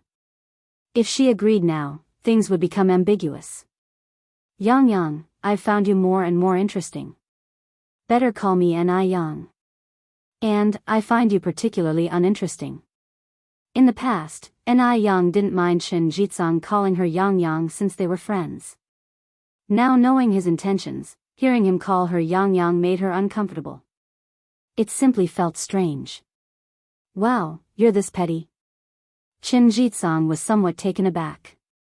With a light tone, Ni Yang responded, "Yes, I am this petty. And, I strongly dislike ambiguity. I have things to do and can't keep you company." As she finished her words, she turned and headed for the upstairs office. Chen Jitsang watched Ni Yang's retreating silhouette, his heart beating even faster. No wonder he liked her, she was even more irresistible when rejecting him. He could hardly bear to let her go. Chen Jitsang felt like surrendering on the spot. "How is it? This girl isn't easy to pursue, right?" Yang Kai walked over and patted Chen Zikang's shoulder. "It's not easy." Chen Jitsang continued, "But for me, it's only a matter of time. You guys get ready to wash my stinky socks." Yang Kai smirked, "If I heard right, she just said she's cutting ties with you. Plus, she already has a boyfriend. Wake up. The one who needs to wash socks is you." Chen Jitsang elbowed Yang Kai in the chest. In this day and age, even people who are married can divorce. What's a boyfriend? The divorce rate in Beijing during the 80s had been gradually increasing. Nor was divorce considered as scandalous as in the past. Yang Kai responded, "I think you're the sort who won't turn back until you hit a wall."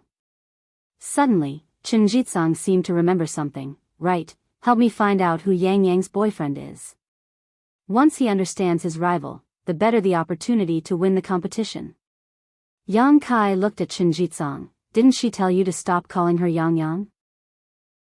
Chen Jitsang gave Yang Kai a punch. "What's it to you if I call her that behind her back?" As soon as Ni Yang returned to the office, she received a call from Ni Tsuehua. Since the telephone at home hadn't been installed yet, Ni Tsuehua had to call from the village's supply and marketing cooperative. Yang, your Uncle Shengguan and Aunt Danny are here. Come home early tonight, and pick up some vegetables from the market on the way. Ni Tsuehua instructed on the phone. All right, Mom, I got it. Ni Yang naturally wouldn't neglect her guests. She hung up the phone and headed out immediately. She bought some vegetables and fresh fruits from the market, then got on her bike to go home. Even though Ni Yang was now a business owner, she remained frugal and still used her old big cross-beam bike, her only mode of transportation. She never enjoyed displaying her wealth. Honk. A small sedan suddenly pulled up in front of her. Ni Yang immediately hit the brakes. At that moment, the window of the sedan slowly rolled down, revealing a handsome face. Ni Yang, where do you live? I'll give you a ride. If it wasn't Shinjitsang, who else could it be? No need. I'm fine going home on my own. Ni Yang directly declined. Shinjitsang continued, Ni Yang, I don't mean anything else. I just saw you look tired from biking, so I wanted to give you a ride. Ni Yang was too lazy to deal with Shinjitsang. She turned the car around and went another way. Shinjitsang watched Ni Yang's back. His heart rate started to unconsciously quicken again. It had been a long time since he had met a girl with such a unique character like Ni Yang. He was certain that he could win over Ni Yang. Certainly. Shinjitsang slapped the steering wheel fiercely.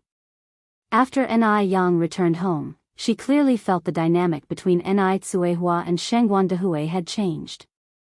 Exactly what had changed, she couldn't say. Anyhow, it had been a long while since she had seen Ni Tsuehua smile so happily. Uncle Shengguan, Ni Yang greeted him politely.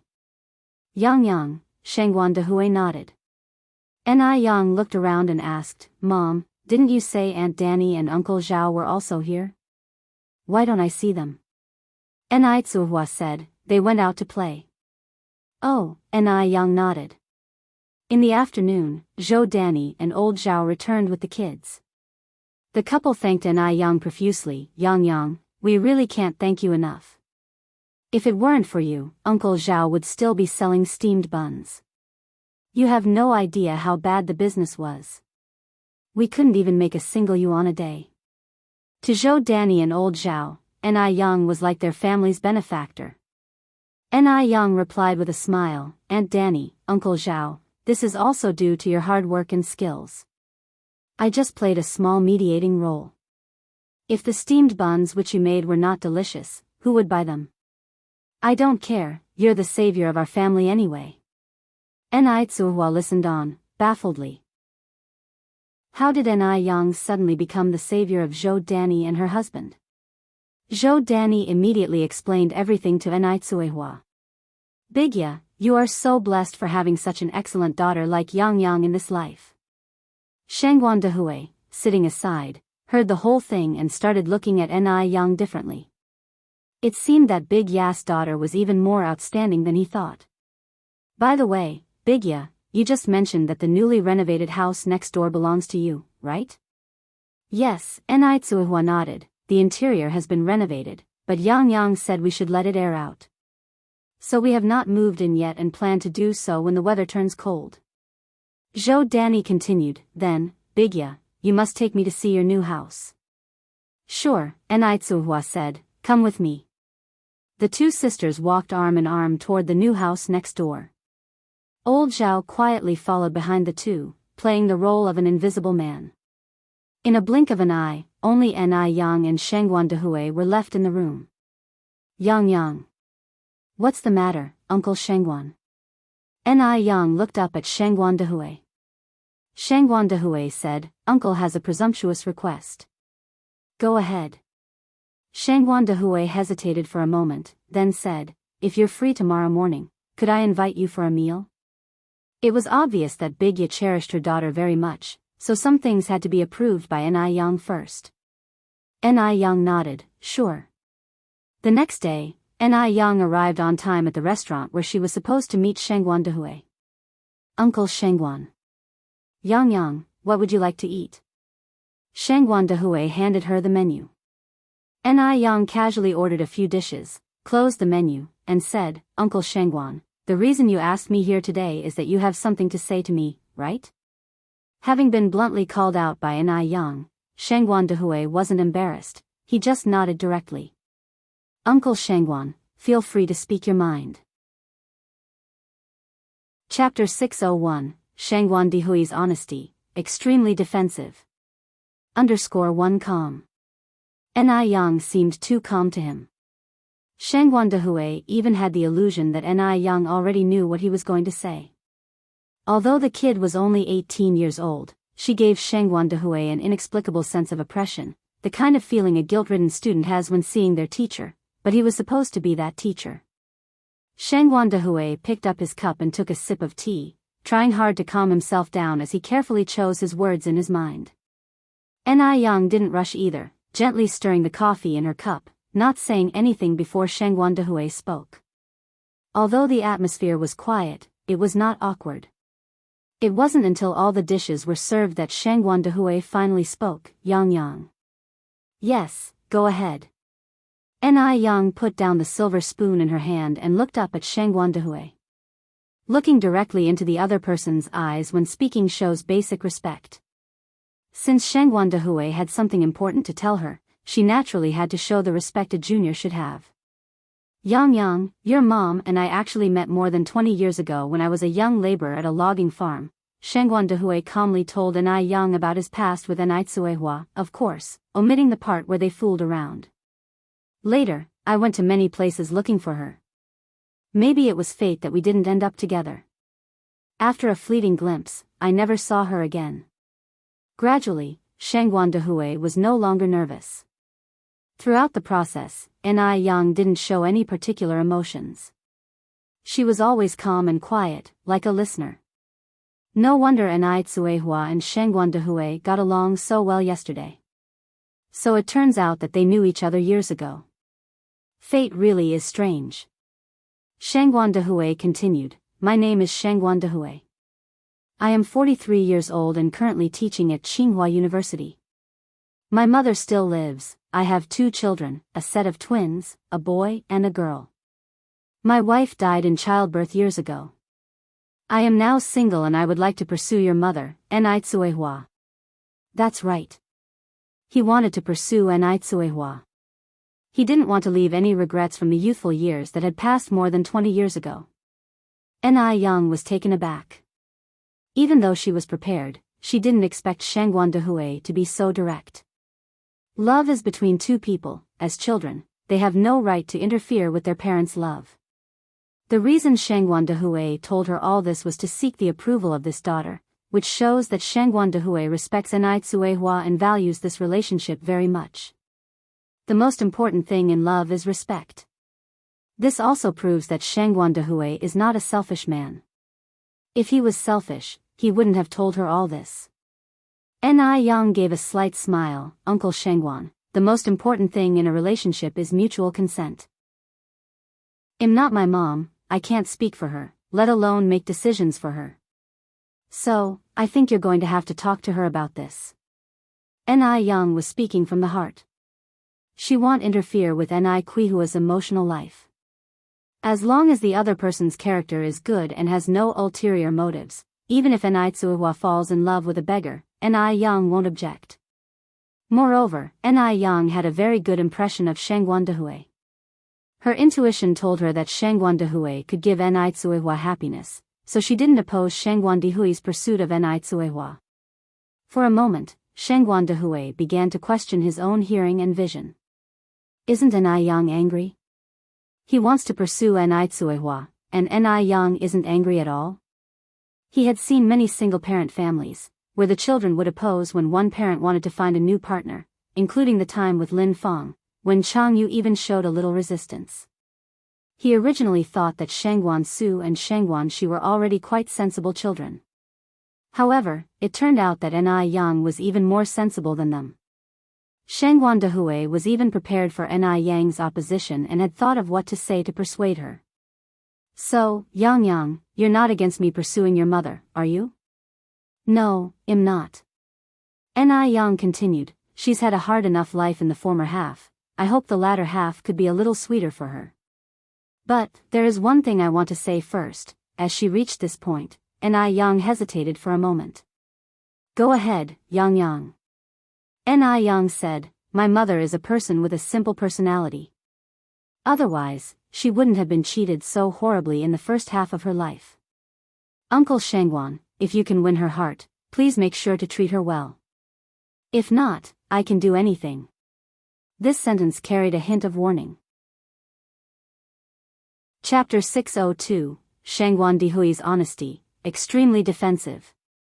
_2.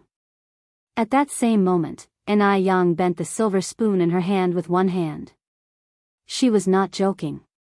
If Shangguan Dihui dares to bully Tsuehua, she will make him pay a price. Shangguan Dihui seemed not to have expected this from Yang, and he was taken aback for a moment. This child's behavior was increasingly unlike that of an 18-year-old. She was more like a weathered overseer, with an intimidating air that could make one shudder inadvertently. Even he, as a teacher, felt an unnamed pressure. Yang, don't worry. As long as your mother agrees, I promise to protect her for the rest of my life, without her suffering the slightest grievance. No one could understand Shangguan Dihui's feelings, having regained what he had missed in half his lifetime. Not to mention the least indignity, he would not even let Tsuehua suffer a tear. Yang nodded, then please remember what you said today, Uncle Shangguan. I swear. Shangguan Dihui raised 3 fingers, if I break my vow today, let the heavens strike me with 5 thunderbolts. After the meal was finished, Yang proposed to say goodbye. Shangguan Dihui, laughing, escorted Yang out of the restaurant. All the way back to the Shangguan family, Shangguan Dihui was all smiles. Dihui, you're in a good mood today. The Shangguan's old lady came out from the inner room. Mom. Seeing Shangguan Dihui in good spirits, the old lady Shangguan brought up an old topic again. Mom mentioned something to you last time, how have you considered it? Not everyone in this world is like Lin Feng.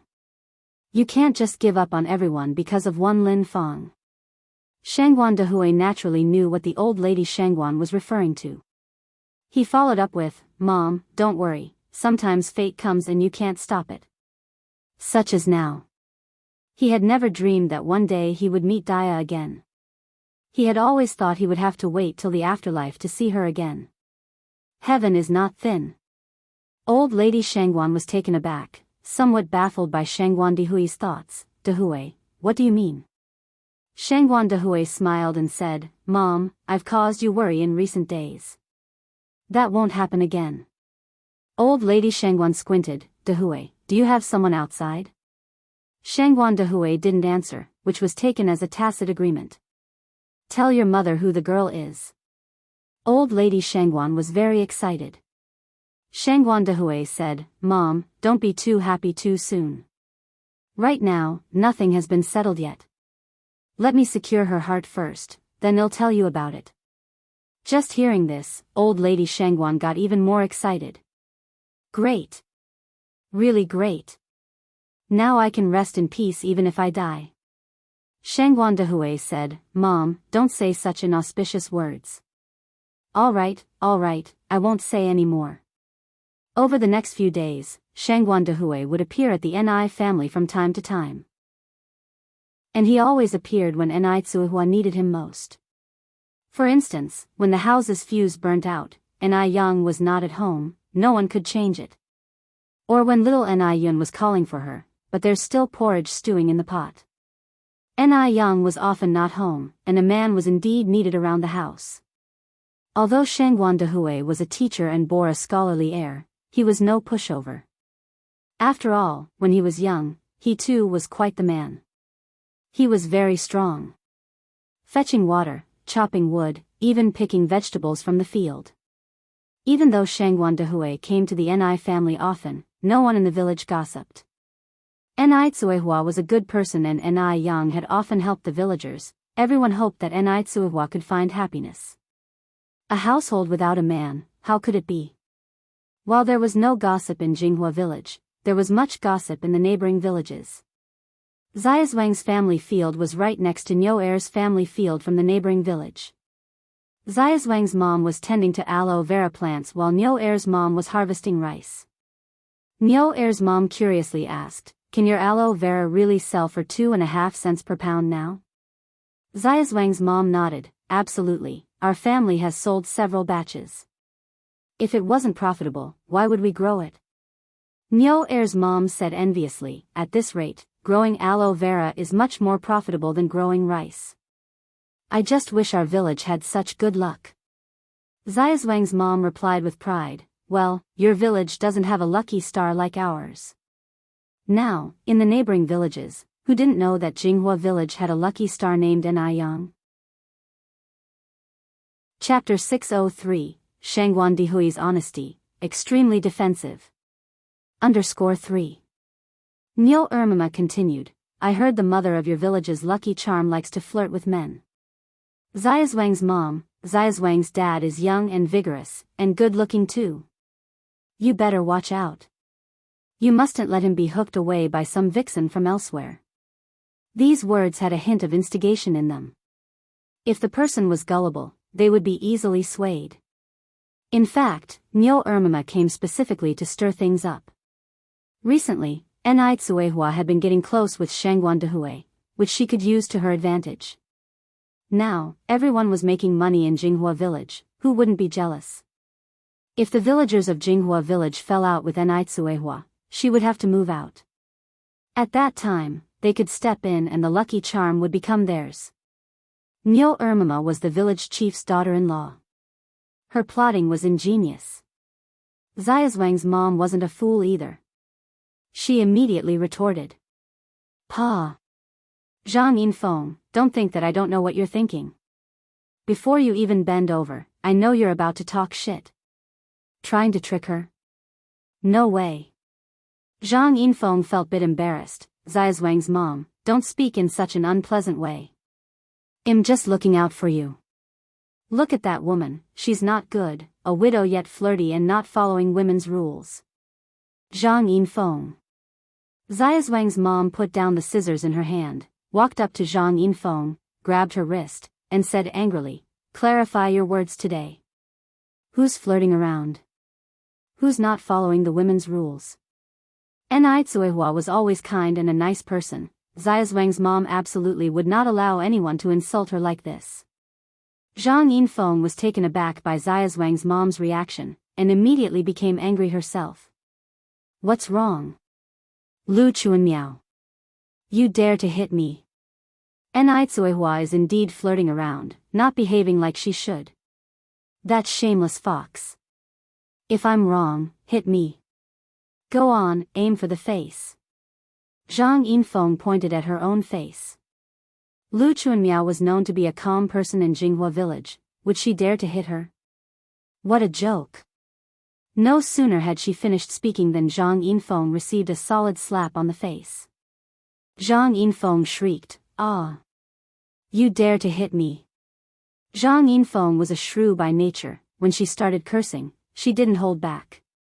The curse words that came out of her mouth were extremely harsh.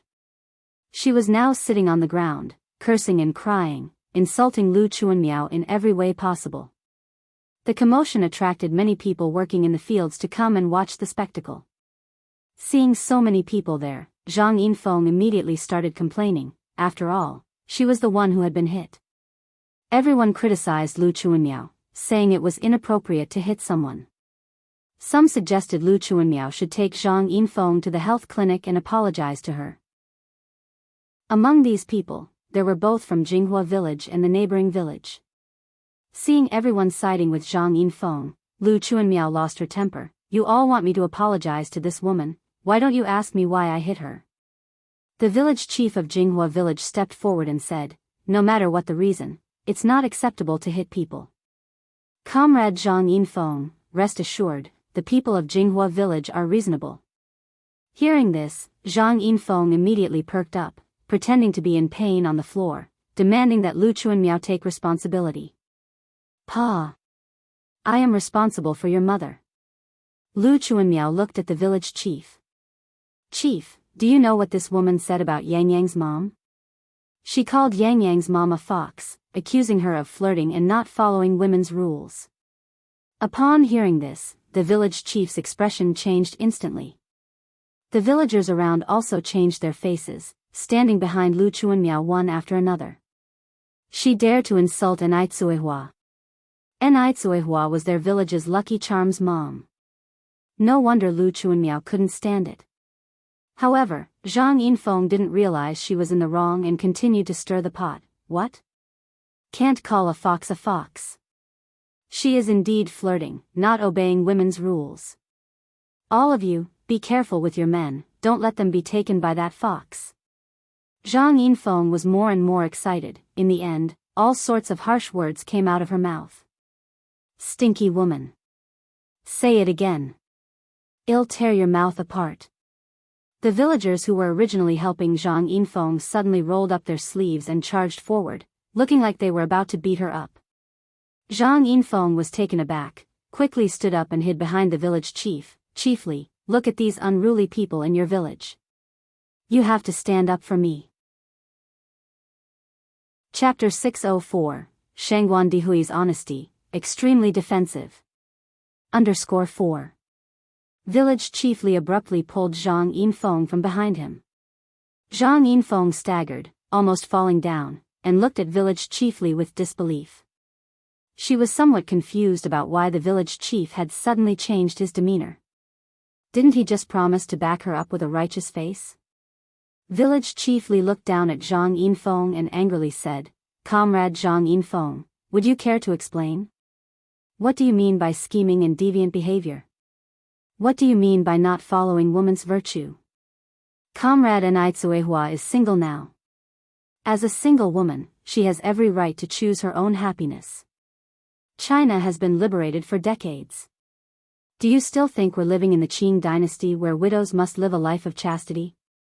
If I recall correctly, your own younger sister just remarried a short while ago. So by your standards, she's a seductress, isn't she? If she's a seductress, what does that make you? A seductress, sister? Comrade Zhang Yinfeng, do you know what you're doing is called? It's called slander. It carries legal consequences. When the village chief finished his speech, the rest of the villagers of Jinghua village echoed, exactly, what era are we living in? Male and female equality, freedom of love has long been established. Zhang Yinfeng only knows how to criticize others. She does not even see her own sister. I remember that her sister was being flirtatious with several men even when her husband was still alive. She was even caught in bed by her mother-in-law. Really? Are you serious? Absolutely. Listening to these words, Zhang Yinfeng's face turned red with embarrassment. She originally planned to disrupt the harmony within the village, but she ended up embarrassing herself. But Zhang Yinfeng is not the kind of person who would easily admit defeat, and Ai Tsuehua is indeed a seductress. Shameless. You all don't know a good person's heart. You will regret this one day. Zhang Yinfeng's behavior thoroughly angered the villagers of Jinghua village. The crowd rolled up their sleeves, appearing ready to punch Zhang Yinfeng. Zhang Yinfeng. Say it again if you dare.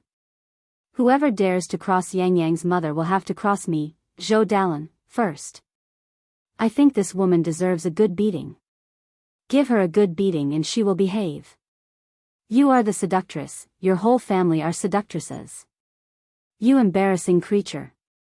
Zhang Yinfeng was dumbfounded. She never expected that village chiefly and the villagers would back up Enai Tsuehua so forcefully. On the other hand, even though she has been bullied to this extent by the villagers of Jinghua village, her own villagers did not even dare to fart in protest. It's not that they didn't want to back Zhang Yinfeng up, but that Zhang Yinfeng was simply in the wrong. Who told Zhang Yinfeng to provoke those she should not have in Jinghua village? Wasn't she asking for it? Zhang Yinfeng backed off while sitting on the ground. Village chiefly continued, Zhang Yinfeng, let's put an end to this incident. If we hear you slandering comrade Enai Tsuehua again, we in Jinghua village will not let you off easily. Okay, everyone disperse, go back to work. Zhang Yinfeng was pissed as hell. When has she ever lost an argument in their village? And this time, she lost so miserably. That's it? Lu Chuanmiao from your village slapped me, and you're just calling it quits. Do you think I'm that easy to bully? Zhang Yinfeng rolled up her sleeves and stood up from the ground. The village chief glanced back at Zhang Yinfeng. She slapped you? So what? You aren't satisfied? If you aren't, then swallow that dissatisfaction. I'm telling you. People from Jinghua village are not so easy to bully. If there's a next time, it ain't gonna be as simple as a slap. If something happens, we people of Jinghua village will bear it together. The villagers behind the village chief said, right. Well, bear it together. If you dare, say it one more time. At this time, Zhang Yinfeng could only choose to back down. A wise man knows when to retreat. Why can't the villagers in her village be as united as those in Jinghua village? Why couldn't she be a resident of Jinghua village? Zhang Yinfeng walked away with her tail between her legs in disgrace. Meanwhile, Lu Chuanmiao walked amidst the crowd like a hero. Xiaozwang's mom, that slap was so satisfying. What does Zhang Yinfeng think she is, that she can create discord like that? Zhang Yinfeng deserves to be beaten. The village chief walked in front and looked back. What happened today? Let's keep it to ourselves. As if nothing happened, so as not to stress Yang Yang's mother with unnecessary burdens. Village chief, what are you saying? Are we such ignorant people? Exactly, Yang Yang's mother finally found someone good to live with. We can't scare him away. Chapter 605, Shangguan Dihui's Honesty, Extremely Defensive. _5. The village chief said with relief, if you all think this way, then I am much more at ease. In the Ni family home. After Ni Yang came back from town, she took a spray can and began watering the plants in the courtyard of the new house. While filling the watering can, she revealed a slender and fair wrist. A translucent jade bracelet on her wrist shone brightly under the sun. Ni Tsuhua curiously asked, Yang, when did you buy this bracelet? It's so beautiful. Ni Yang was taken aback for a moment, then she said, I forgot to tell you, this bracelet was given to me by Grandma Lu. Ni Tsuhua seemed very surprised. This bracelet looks like it's worth a lot. How could you accept such a valuable gift from Grandma Lu? Grandma Lu is a lonely old woman living a difficult life. This bracelet might be the most valuable thing she has. Ni Yang explained the situation to Ni Tsuehua. After understanding the ins and outs of the matter, Ni Tsuehua nodded. Since this is a token of affection from Grandma Lu, then you should cherish it. Grandma Lu is alone, so we have to be kind to her in the future. Ni Tsuehua has never been one to take advantage of others. Now that the bracelet couldn't be removed, all she could do was to treat Grandma Lu even better. Yes, Mom, I understand. Ni Yang continued, oh, Mom, I have something to do tonight. I might have to go out later. Ni Tsuehua looked a bit perplexed. Going out? It's almost 6 o'clock. Where are you going? To town. Ni Yang answered. Do you want me to accompany you? It's already very late. Ni Tsuehua seemed a bit worried. You don't have to. Ni Yang shook her head. I can manage on my own. All right then. Ni Tsuehua proceeded, remember to come home early. Today is the 9th of the lunar month September. If Ni Yang remembers correctly, today is the day when the master's eldest apprentice had an accident. Although the master and his wife practice traditional Chinese medicine, they still have an willful son who is fond of the martial arts. Big brother succumbed to his death while working as a bodyguard for a wealthy person, in a confrontation with a gangster. In Ni Yang's memory, these incidents were quite serious. 2 people died then, one being Big Brother, and the other being his employer. In the dim night, Ni Yang was biking along the road. Stop the car. Zheng Xianjing, who was in the back seat, suddenly told the driver to stop. Upon hearing this, the driver immediately halted the car. I have something to handle, you go back first. Zheng Xianjing picked up the beige coat on the back seat, got out of the car, and looked back at the driver. Sure, miss, the driver nodded. Zheng Xianjing asked the driver to stop because she saw Mo Baichuan.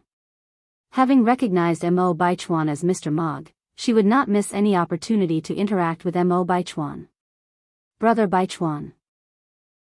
Zheng Xianjing approached him and held Mo Baichuan's arm. Xianjing. Mo Baichuan's gaze shifted from the figure at the end of the street. Zheng Xianjing squinted slightly and involuntarily looked in that direction. Upon looking, her pupils contracted slightly. It's her. Ni Yang. The same girl whose hair the dead wife had used for identification. Zheng Xianjing hid her appearance well and asked softly, Brother Baichuan, what are you doing here so late? He's waiting for me. Just then, another woman's voice appeared in the air. When Zheng Xianjing looked up, she saw a confident woman with heavy makeup. Zhao Jingrong. Why is Zhao Jingrong here too? Zheng Xianjing suddenly had a bad feeling. Miss Zhao? With a high-handed attitude, Zhao Jingrong pulled Zheng Xianjing's hand off Mo Baichuan's arm, put her own arm around Mo Baichuan's, and smiled a winner's smile. Baichuan, didn't you introduce Miss Zheng to me? Mo Baichuan looked at Zheng Xianjing and said, This is my girlfriend, Zhao Jingrong. What? What did she just hear? Zheng Xianjing's face instantly turned pale. Zhao Jingrong is actually with Mo Baichuan. What the hell is going on? Compared to the slightly tainted Sun Dalian, Zhao Jingrong is much harder to deal with. After all, Zhao Jingrong is a legitimate high-class lady. Brother Baichuan. How could you be with her? Zhao Jingrong gave a slight smile. Excuse me, Miss Zheng, why can't I be with Baichuan? Brother Baichuan. Zheng Xianjing looked at Zhao Jingrong. Miss Zhao was once engaged to Uncle Mo. She almost became your aunt. How could you possibly be with her? Besides herself, Zheng Xianjing can't accept anyone being with Mo Baichuan. How can it be like this? She went through such great lengths and even spent 30,000 yuan, only to end up benefiting Zhao Jingrong. How can Zheng Xianjing accept this? Zhao Jingrong laughed. Miss Zheng, your thinking is quite old-fashioned. The Zheng family is not without resources. Why don't they expose Miss Zheng to the world outside? As you said, I was once engaged to Mo Qishan. Since the engagement was terminated, naturally, men and women can marry whoever they wish. Do I need to inform you, Miss Zheng, who I choose to be with? Or are you saying, Miss Zheng, you have inappropriate thoughts about other people's boyfriends? Zhao Jingrong's last sentence was laced with a mocking smile. She's not easily messed with. It won't be so easy for Zheng Xianjing to try to steal Mo Baichuan from her. Zheng Xianjing's face turned from white to red. She turned her head to look at Mo Baichuan. Brother Baichuan. What the hell is going on? Grandma and Grandpa Mo would never approve of you two being together. That's none of your concern. Mo Baichuan broke his silence. He wants to be with Zhao Jingrong. If Mo Qishan can be with Ni Yang, then why can't he be with Zhao Jingrong? Didn't Ni Yang say that she and Mo Qishan truly love each other? He wants to see how long those two can keep up their act. Zheng Xianjing was almost dying of rage. Brother Baichuan, how can you be like this? This is wrong. Baichuan, let's go. Zhao Jingrong looked at Mo Baichuan. Okay. Mo Baichuan nodded. Brother Baichuan. Zheng Xianjing reluctantly clung to Mo Baichuan's clothes. Zhao Jingrong turned around and pried Zheng Xianjing's hands off finger by finger. Miss Zheng, if you still have some dignity left, stop making a spectacle of yourself. Even if you don't care about your reputation, Madame Zheng still does. Zheng Xianjing was shivering with so much anger that she could only watch Zhao Jingrong lead Mo Baichuan away. No. She absolutely cannot lose to Zhao Jingrong. Zheng Xianjing looked at the retreating figures of Zhao Jingrong, her eyes like venom. The nights in September are already a bit chilly, particularly at nightfall. Ni Yang tightened her beige coat as she walked toward the alley up ahead. The silver-white moonlight dusted her body with a layer of radiance. The alley was silent, without even the sound of insects. Ni Yang had already been waiting here for a long time, but there was still no one in sight. Just as she was about to wonder if she had gotten the date wrong, the sound of hurried footsteps echoed in the alley. Thump, thump, thump. Yang looked up and saw two men in suits rushing towards her. There were no lamps in the alley, but with the help of the moonlight and her exceptional senses, she instantly identified the two figures as the eldest martial brother and his employer. Listening to their breaths, one of them was injured. Yang's eyebrows furrowed as she walked briskly forward, removing her obstructive coat as she went. For easier fighting, she hadn't worn a cheongsam today, opting instead for a simple outfit of a white knit top, black trousers, and white sneakers. Smack! She tossed her coat aside, fearlessly moving forward. A breeze stirred her long, elegant hair, and as she passed the two men she whisperingly commanded, "Hurry and run ahead. Don't look back, just leave the rest to me." Chapter 606, A Night of Terror, Snatched from the Jaws of Death, Second Update, _1 Yang's words had just fallen when one of them noticeably hesitated, raising his head to look at Yang. His eyes were sharp as a sword, making it somewhat hard to breathe. In the moonlight, you could vaguely see a pale face. Yang lightly raised her eyebrows. In her past life, she had seen a photo of her senior martial brother. This man was not him. At this moment, a thug armed with a steel pipe suddenly rushed towards them. Under the moonlight, the steel pipe glinted frostily. If one were hit in the head with it, their brains would scatter all over the place. They would be killed on the spot. Yang didn't give the thug a single glance before she suddenly kicked up, hitting the thug's jaw. Bang! The thug's figure instantly fell to the ground, his steel pipe flung into the air by the ruthless force. Yang, seemingly devoid of any thought, casually reached out and accurately caught the steel pipe that was falling from midair. Her actions were incredibly cool. With her back to the moonlight, holding a steel pipe, standing against the light, her silhouette slender, the moonlight draped a layer of purity over her body. She had a strong yet chilling aura about her. Her face was not clearly visible, but people didn't dare to look straight at her, they were awestruck with fear. After that man took a glance at Yang, he quickly averted his eyes and said to the person beside him, "We should leave, quickly." The weakness that he was unable to conceal lingered in his gentle voice. It seemed like he could fall down at any moment. "Okay." The other man nodded, helping the man as they quickly ran towards the alley entrance.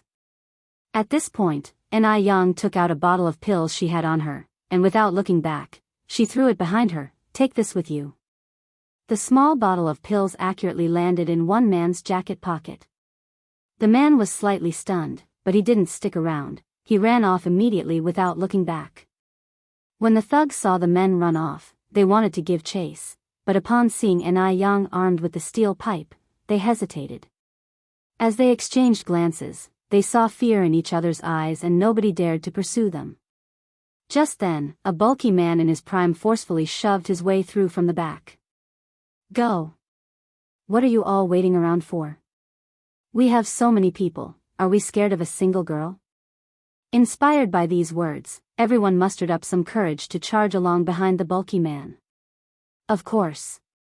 Even with all their numbers, would they be afraid of a single girl?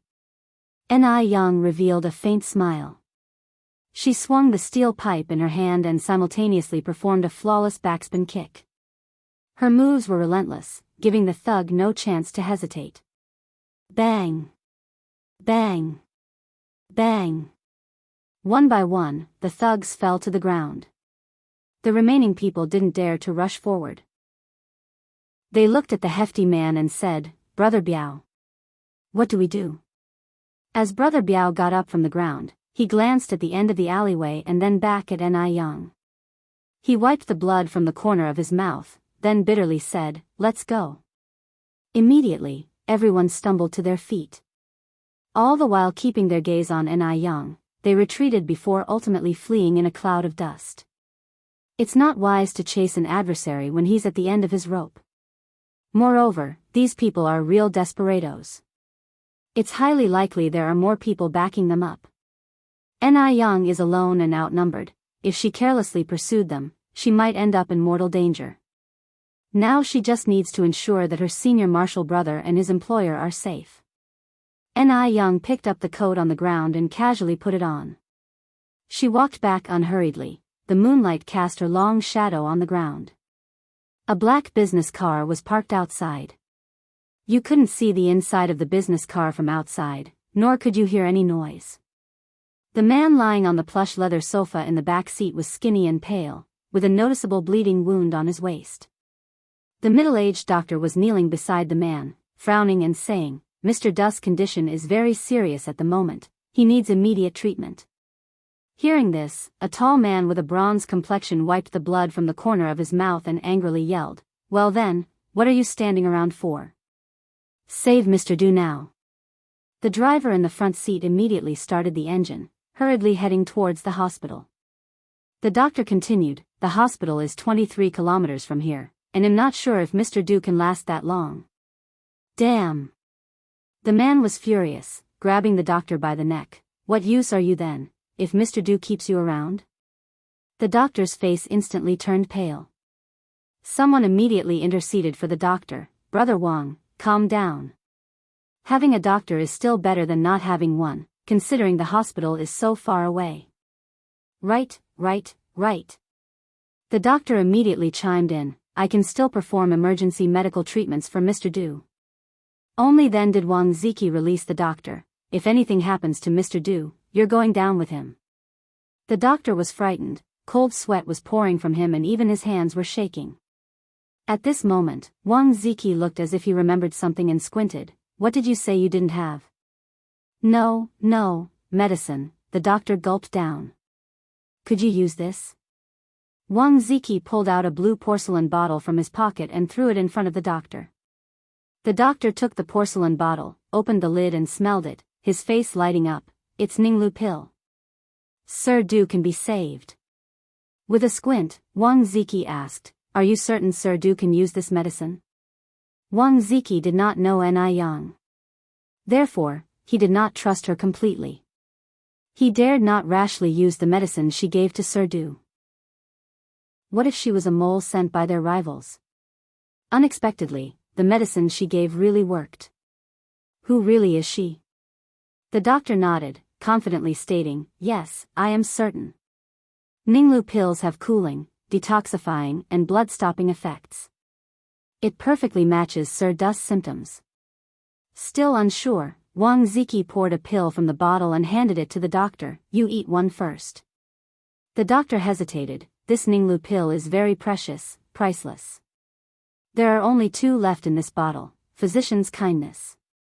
To those without illness, this pill is not even as good as a sugar pill. But in front of those suffering from severe diseases, it could save lives. If I tell you to eat it, just eat." Wang Ziki forcibly opened the doctor's mouth and stuffed the Ninglu pill in it. Feeling helpless, the doctor swallowed the pill. Seeing that the doctor swallowed the pill without any reaction, Wang Ziki felt relieved, and then let Sir Du swallow the remaining pill. The effect of the Ninglu pill was very good. After Sir Du swallowed it, the blood from his waist slowly stopped. The doctor started some emergency measures, and in a little while, Sir Du opened his eyes. "Ziki." Sir Du looked at Wang Ziki. "Sir Du." Wang Ziki immediately propped up Sir Du, looking around at the environment and pinching his temples. Sir Du asked, "Was that person arranged by you?" "No." Wang Ziki shook his head. "I didn't expect those bastards would dare to make a move on you. This is not the way home." Sir Du looked out the window. Wang Ziki continued, "You are severely injured. We are going to the hospital now. Go back." "What?" Wang Ziki paused. Still a bit weak, Sir Du leaned against the car door. "Find her." "Who?" Wang Ziki asked, confused. Sir Du squinted his eyes, responded lazily, "The person who saved me tonight." "That person," Sir Du interrupted Wang Ziki, "don't worry, she's not from there." Wang Ziki squinted, "But don't you think her appearance was too coincidental? They had encountered danger, and she was just there. In the middle of the night, a young girl. How could she possibly be at such a place? It was clearly a well-prepared move. Her motives are not pure. I've met countless people in my life. She is indeed not simple, but she is not our enemy. After saying this, Sir Du looked towards the driver's seat. Xiaohu, make a U-turn. Yes. Xiaohu immediately turned around at the next intersection. Screech. With a harsh brake sound, the car stopped at the entrance of the alley. As it happened, a figure in a beige coat walked past the car. Her hanging black hair covered her features. Sir Du's pupils narrowed as he slowly straightened up. Help me out of the car. Wang Ziki immediately assisted Sir Du out of the car. As soon as they got out of the car, the figure got into a black sedan, and its taillights quickly disappeared into the dark night. Check whose car that is. Sir Du turned to Wang Ziki. All right. Wang Ziki nodded as he looked in the direction where the taillights disappeared. Chapter 607, Not the Ordinary Grandfather, Shangguan Dehui who proposed. _1 Sijio City isn't particularly large, but it isn't small either. If you're aiming to find out who owns a specific vehicle in just a fleeting glance, you wouldn't find it easy at all. Wang Ziki followed up, saying, leave the search to me. Master Du, you're still injured. How about we go back first? This Master Du was not just any other master. He came from Shanghai. His father was once the big shot in the famed foreign concessions there, so intimidating that even the military officials of that time didn't dare to provoke him. This Master Du also inherited his father's cold-bloodedness and ruthlessness. But sadly, all good things must come to an end. He was born sick and frail. His health wasn't good and even the doctors predicted he wouldn't live past 18. Against all odds, he survived past his 18th birthday and is now 30 years old. A wandering monk said that he must stay in Beijing for a year, and then he would be able to live a healthy life for the rest of his days. Unfortunately, he ran into this trouble soon after his arrival in Beijing. This night was inevitably going to be a sleepless one. By the time Ni Yang returned home, it was already past 2 in the morning, but the lights in the house were still on. As soon as she opened the courtyard door, Ni Tsuhua came out from inside. Yang Yang is back. Ni Yang was surprised. Mom, why are you still awake?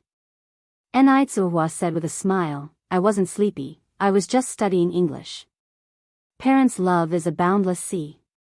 She wasn't not sleepy, she was worried about Ni Yang. Ni Yang closed the courtyard door. It's already past 2 o'clock. In the future, if I go out, you don't have to wait for me. I am an adult and can take care of myself. Ni Tsuhua nodded, then said, Yang Yang, I've prepared the bath water for you. Go freshen up and sleep soon.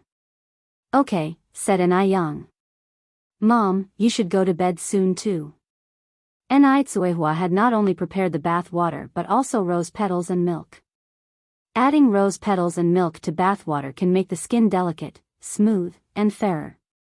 Ni Yang always pays great attention to her skincare routine, and that's why her skin is so great. Although it was late, Ni Yang still enjoyed a luxurious rose-infused milk bath. By the time she got into bed, it was already past 3 o'clock. Because she had stayed up late, she didn't wake up until after 10 o'clock the next morning. Yang Yang. As soon as she finished eating, someone outside was calling her. Ni Yang ran to open the door, only to see that it was Li Ronghua. After breaking up with Zhou Wenhua, Li Ronghua became more independent and radiant. Sister Ronghua. Yang Yang, are you going into town later? I have the day off today and I want to go shopping in town. If you're going, we can go together. It's always nice for girls to have company, and Ni Yang just happened to live in Jinghua village. Yes, Ni Yang nodded. But I need to wash my hair first. I'll wait for you. Li Ronghua entered the yard with Ni Yang, and asked curiously, your family's new house is decorated so beautifully, when are you going to move in? Speaking of which, Ni Yang's new house had been finished for a while now. Ni Yang said, we plan to move in at the end of the year. Just in time to celebrate the new year there. Now that it's just been renovated, the smell inside the house is too strong. It's not good for children. Li Ronghua nodded, yes, Yun Yun at your home is still so small. After washing her hair, Ni Yang went to change her clothes. She wore a pink cheongsam. Pink is a color that requires a certain charisma to pull off well. Worn without care, it would overshadow the person. But on Ni Yang, the color seemed to lose its shine. She matched it with a pair of beige high heels, which when walked in, exuded a great sense of vigor. The combination of pink and beige conveys a playful sophistication, balancing both vibrancy and innocence. Li Ronghua enviously said, "Yang Yang, every cheongsam of yours looks so good." Ni Yang laughed, "If you want, I have more in my wardrobe. You can pick any you like." 80% of her daily outfit was cheongsams. Li Ronghua replied, "No, thanks. Cheongsam is not for everyone. It looks good on you but not necessarily on me. Cheongsam is indeed one of the most demanding outfits. It requires not only a good face but also a good figure and charisma." Although she was pretty, she felt unsophisticated when she wore a cheongsam, unlike Ni Yang, who looked naturally graceful. The two took the tram to the city. Now, the business in the restaurant had basically stabilized, so Ni Yang didn't go there often. She mainly managed the accounts on scheduled days, evaluated performance, and occasionally would disguise herself as a customer to test the staff's service attitude.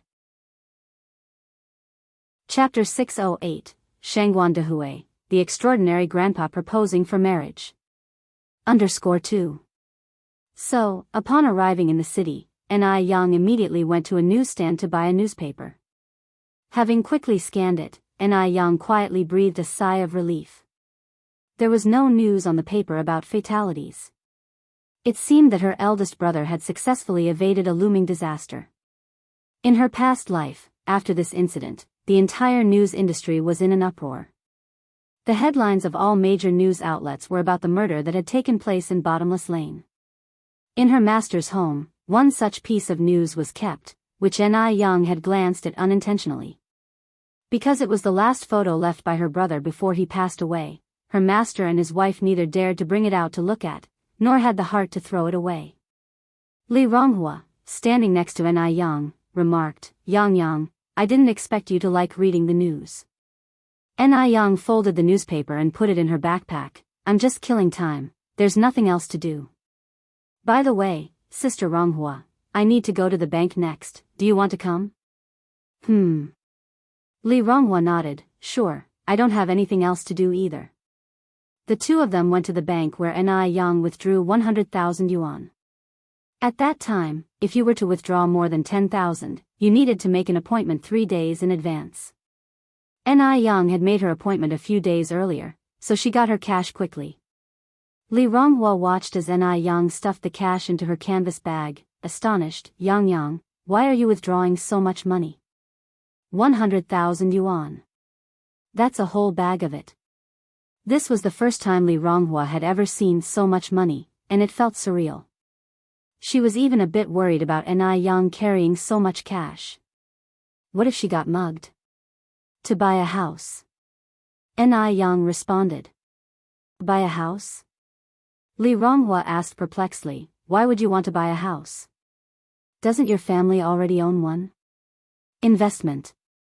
Ni Yang slung her backpack over her shoulder. "Sister Ronghua, let me tell you, in the future, the real estate prices in Beijing will soar by 10, even 1,000 times, especially for the houses in the city center.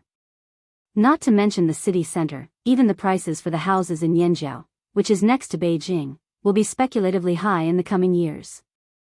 Unlike now, where buying a house is like buying cabbage. No one even wants to buy one."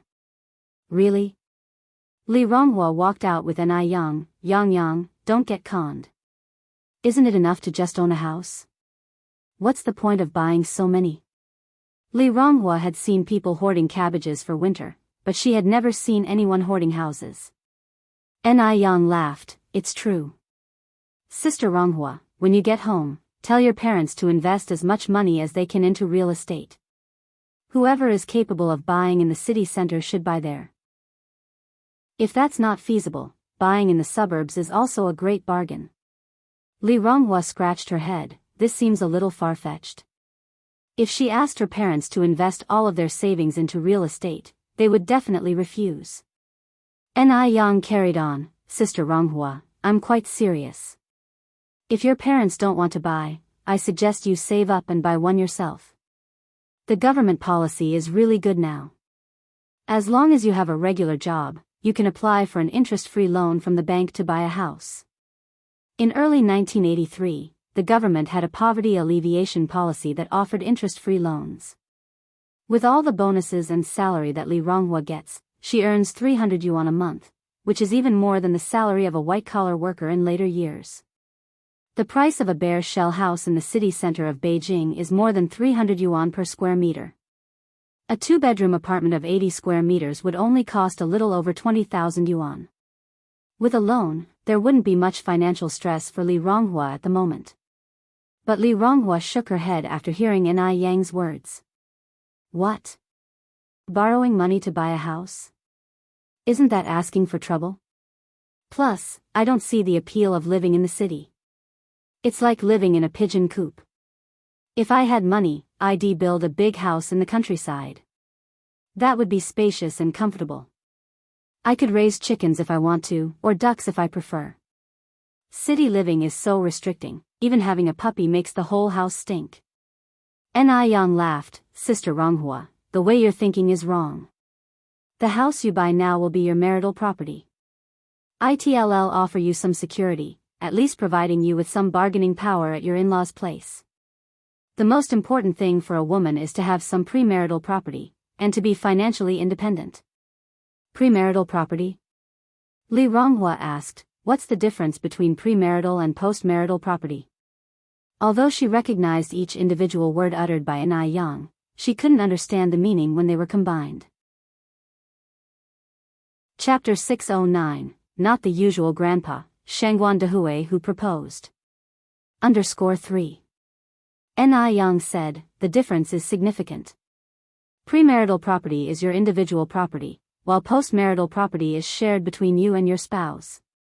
If one day your marriage falls apart, you'll have to split the house you bought after marriage, as well as your salary, in half. But the property you owned before marriage is all yours. So many people suffer from not understanding the law. And, so many women have been swindled by worthless men and left destitute. Li Ronghua continued, why is that? So, you're saying if I save money now, after I get married, I'll have to split it evenly with my partner? Ni Yang nodded, exactly, you could also notarize your premarital property. However, I think the safest bet is to buy a house. After all, a house appreciates in value, while money sitting in a bank is dormant. For example, if 2 yuan can buy a kilo of pork now, perhaps 20 or 30 years later, 2 yuan could only buy a popsicle.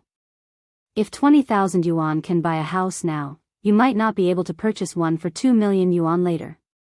You spend 20,000 yuan on a house now, and in the future, it could be worth 2 million, or even more. But if you just store your money in the bank, perhaps later you won't even be able to afford a washroom. Li Ronghua was surprised. Yang, is what you said true or false? Will house prices really rise that fast? Ni Yan gave a faint smile, anything is possible. Anyway, Sister Ronghua, rather than keeping your money in the bank, it's better to buy a house. Li Ronghua responded, but I don't have that much money now. Get a loan.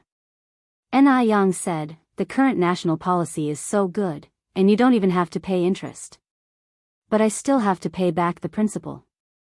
Li Ronghua said, I just don't like to borrow money.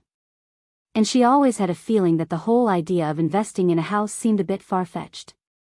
People are not gods. Who can foresee what will happen in 20 or 30 years? Maybe in 30 years, the house can't be sold, is worthless, and she has wasted tens of thousands of yuan for nothing. Ni Yang smiled and said, that's something you'll need to decide for yourself. Yang, are you really going to use 100,000 yuan to buy a house? Li Ronghua continued to ask. Ni Yang nodded. Yang, aren't you afraid of losing money? It's not easy to earn money these days. Although Ni Yang had quite a bit of money, Li Ronghua knew that Ni Yang's money didn't come easily. Ni Yang said, Beijing is a first-tier city, and there will always be people in first-tier cities. Where there are people, there needs to be houses. So, Sister Ronghua, rest assured, this investment is guaranteed to turn a profit. Li Ronghua nodded, as long as you've thought it through, Yang Yang. Honestly, Ni Yang grabbed Li Ronghua's arm. Sister Ronghua, you should buy a place too. Li Ronghua shook her head, I better not. Seeing that Li Ronghua was adamant, Ni Yang stopped persuading her. She went to the sales office, bought 5 houses in one go, and then returned. Sister Ronghua, I've basically finished handling my business. Where would you like to go next? Ni Yang looked at Li Ronghua. Li Ronghua said, let's go and get something to eat, I'm kind of hungry. A new food street has just opened up on Yurdist Road. Okay. Ni Yang nodded. The two arrived at the food street. Just like food streets in later years, the stalls lined both sides of the street, and the food street was crowded with people, practically heel to heel. Ni Yang and Li Ronghua bought some stir-fried rice noodles and grilled meat skewers, found a spot and sat down to eat. Wang Meiying, along with Zhou Xiuzhen and Da Qiangzi's mother, were also on the snack street. Today was a day off, and the factory was closed. Wang Meiying caught sight of Li Ronghua eating and couldn't believe her eyes. How dare she, Li Ronghua, to secretly eat out behind Zhou Wenhua's back. By this point, Li Ronghua hadn't been to the Zhou family for nearly 2 months and hadn't given any money to Zhou Wenhua. Last week, when Zhou Wenhua needed 2 yuan to buy study materials, she had to provide it. When she asked her to give Zhou Wenhua 1,000 yuan, she refused. This Li Ronghua, was she still considering marrying into the Zhou family or not? Wang Meiying hardened her face, putting on the demeanor a mother-in-law should have. Xiuzhen, call Li Ronghua over. Since Da Qiangzi's mother was there, she could see how she would reprimand Li Ronghua. Da Qiangzi has yet to marry a wife. But her son was sought after by others who wanted to marry into her family, giving Wang Meiying an air of superiority in front of Da Qiangzi's mother. Chapter 610, Not Your Average Grandpa, The Proposing Shengguan Dehui. _4. As soon as Zhou Xiuzhen heard the 3 words, Li Ronghua, her eyes immediately lit up. Li Ronghua, where is Li Ronghua? Although Zhou Xiuzhen didn't like Li Ronghua, she liked Li Ronghua's money. Every time she ran into Li Ronghua outside, he would buy her a bunch of food to please her, and then he would even give her spending money. Over there, Wang Meiying nodded with her chin. Zhou Xiuzhen immediately stood up. Wait a second, Wang Meiying continued. What's wrong? Zhou Xiuzhen asked, puzzled. Wang Meiying went on, there's a roasted chicken for sale over there, have Li Ronghua buy 2 roasted chickens. Eat 1 here, and take 1 back for your auntie. Your brother Da Qiangzi loves roasted chicken the most. After all, it was Li Ronghua's money being spent, but it was her face that grew long, so Wang Meiying didn't feel the slightest bit sorry. Zhou Xiuzhen nodded, okay mom, I got it. Da Qiangzi's mother asked curiously, who is this Li Ronghua? Wang Meiying said proudly, he's just the girl who's throwing herself at my son. I bet she's made my son angry, that's why she's come after me to ask me to persuade my son to forgive her. Go to Wuxia World. Sight Da Qiangzi's mother said in surprise, which one? Which one is she? I want to see what this girl who's throwing herself at someone looks like. Wang Meiying pointed toward one direction, look, that one over there. Da Qiangzi's mother stood up and looked in that direction.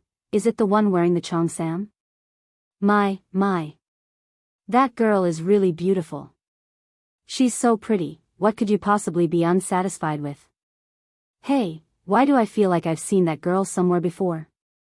Isn't she the one who was serving noodles in the noodle restaurant last time? Such a beautiful girl, why would she throw herself at Zhou Wenhua? What a waste.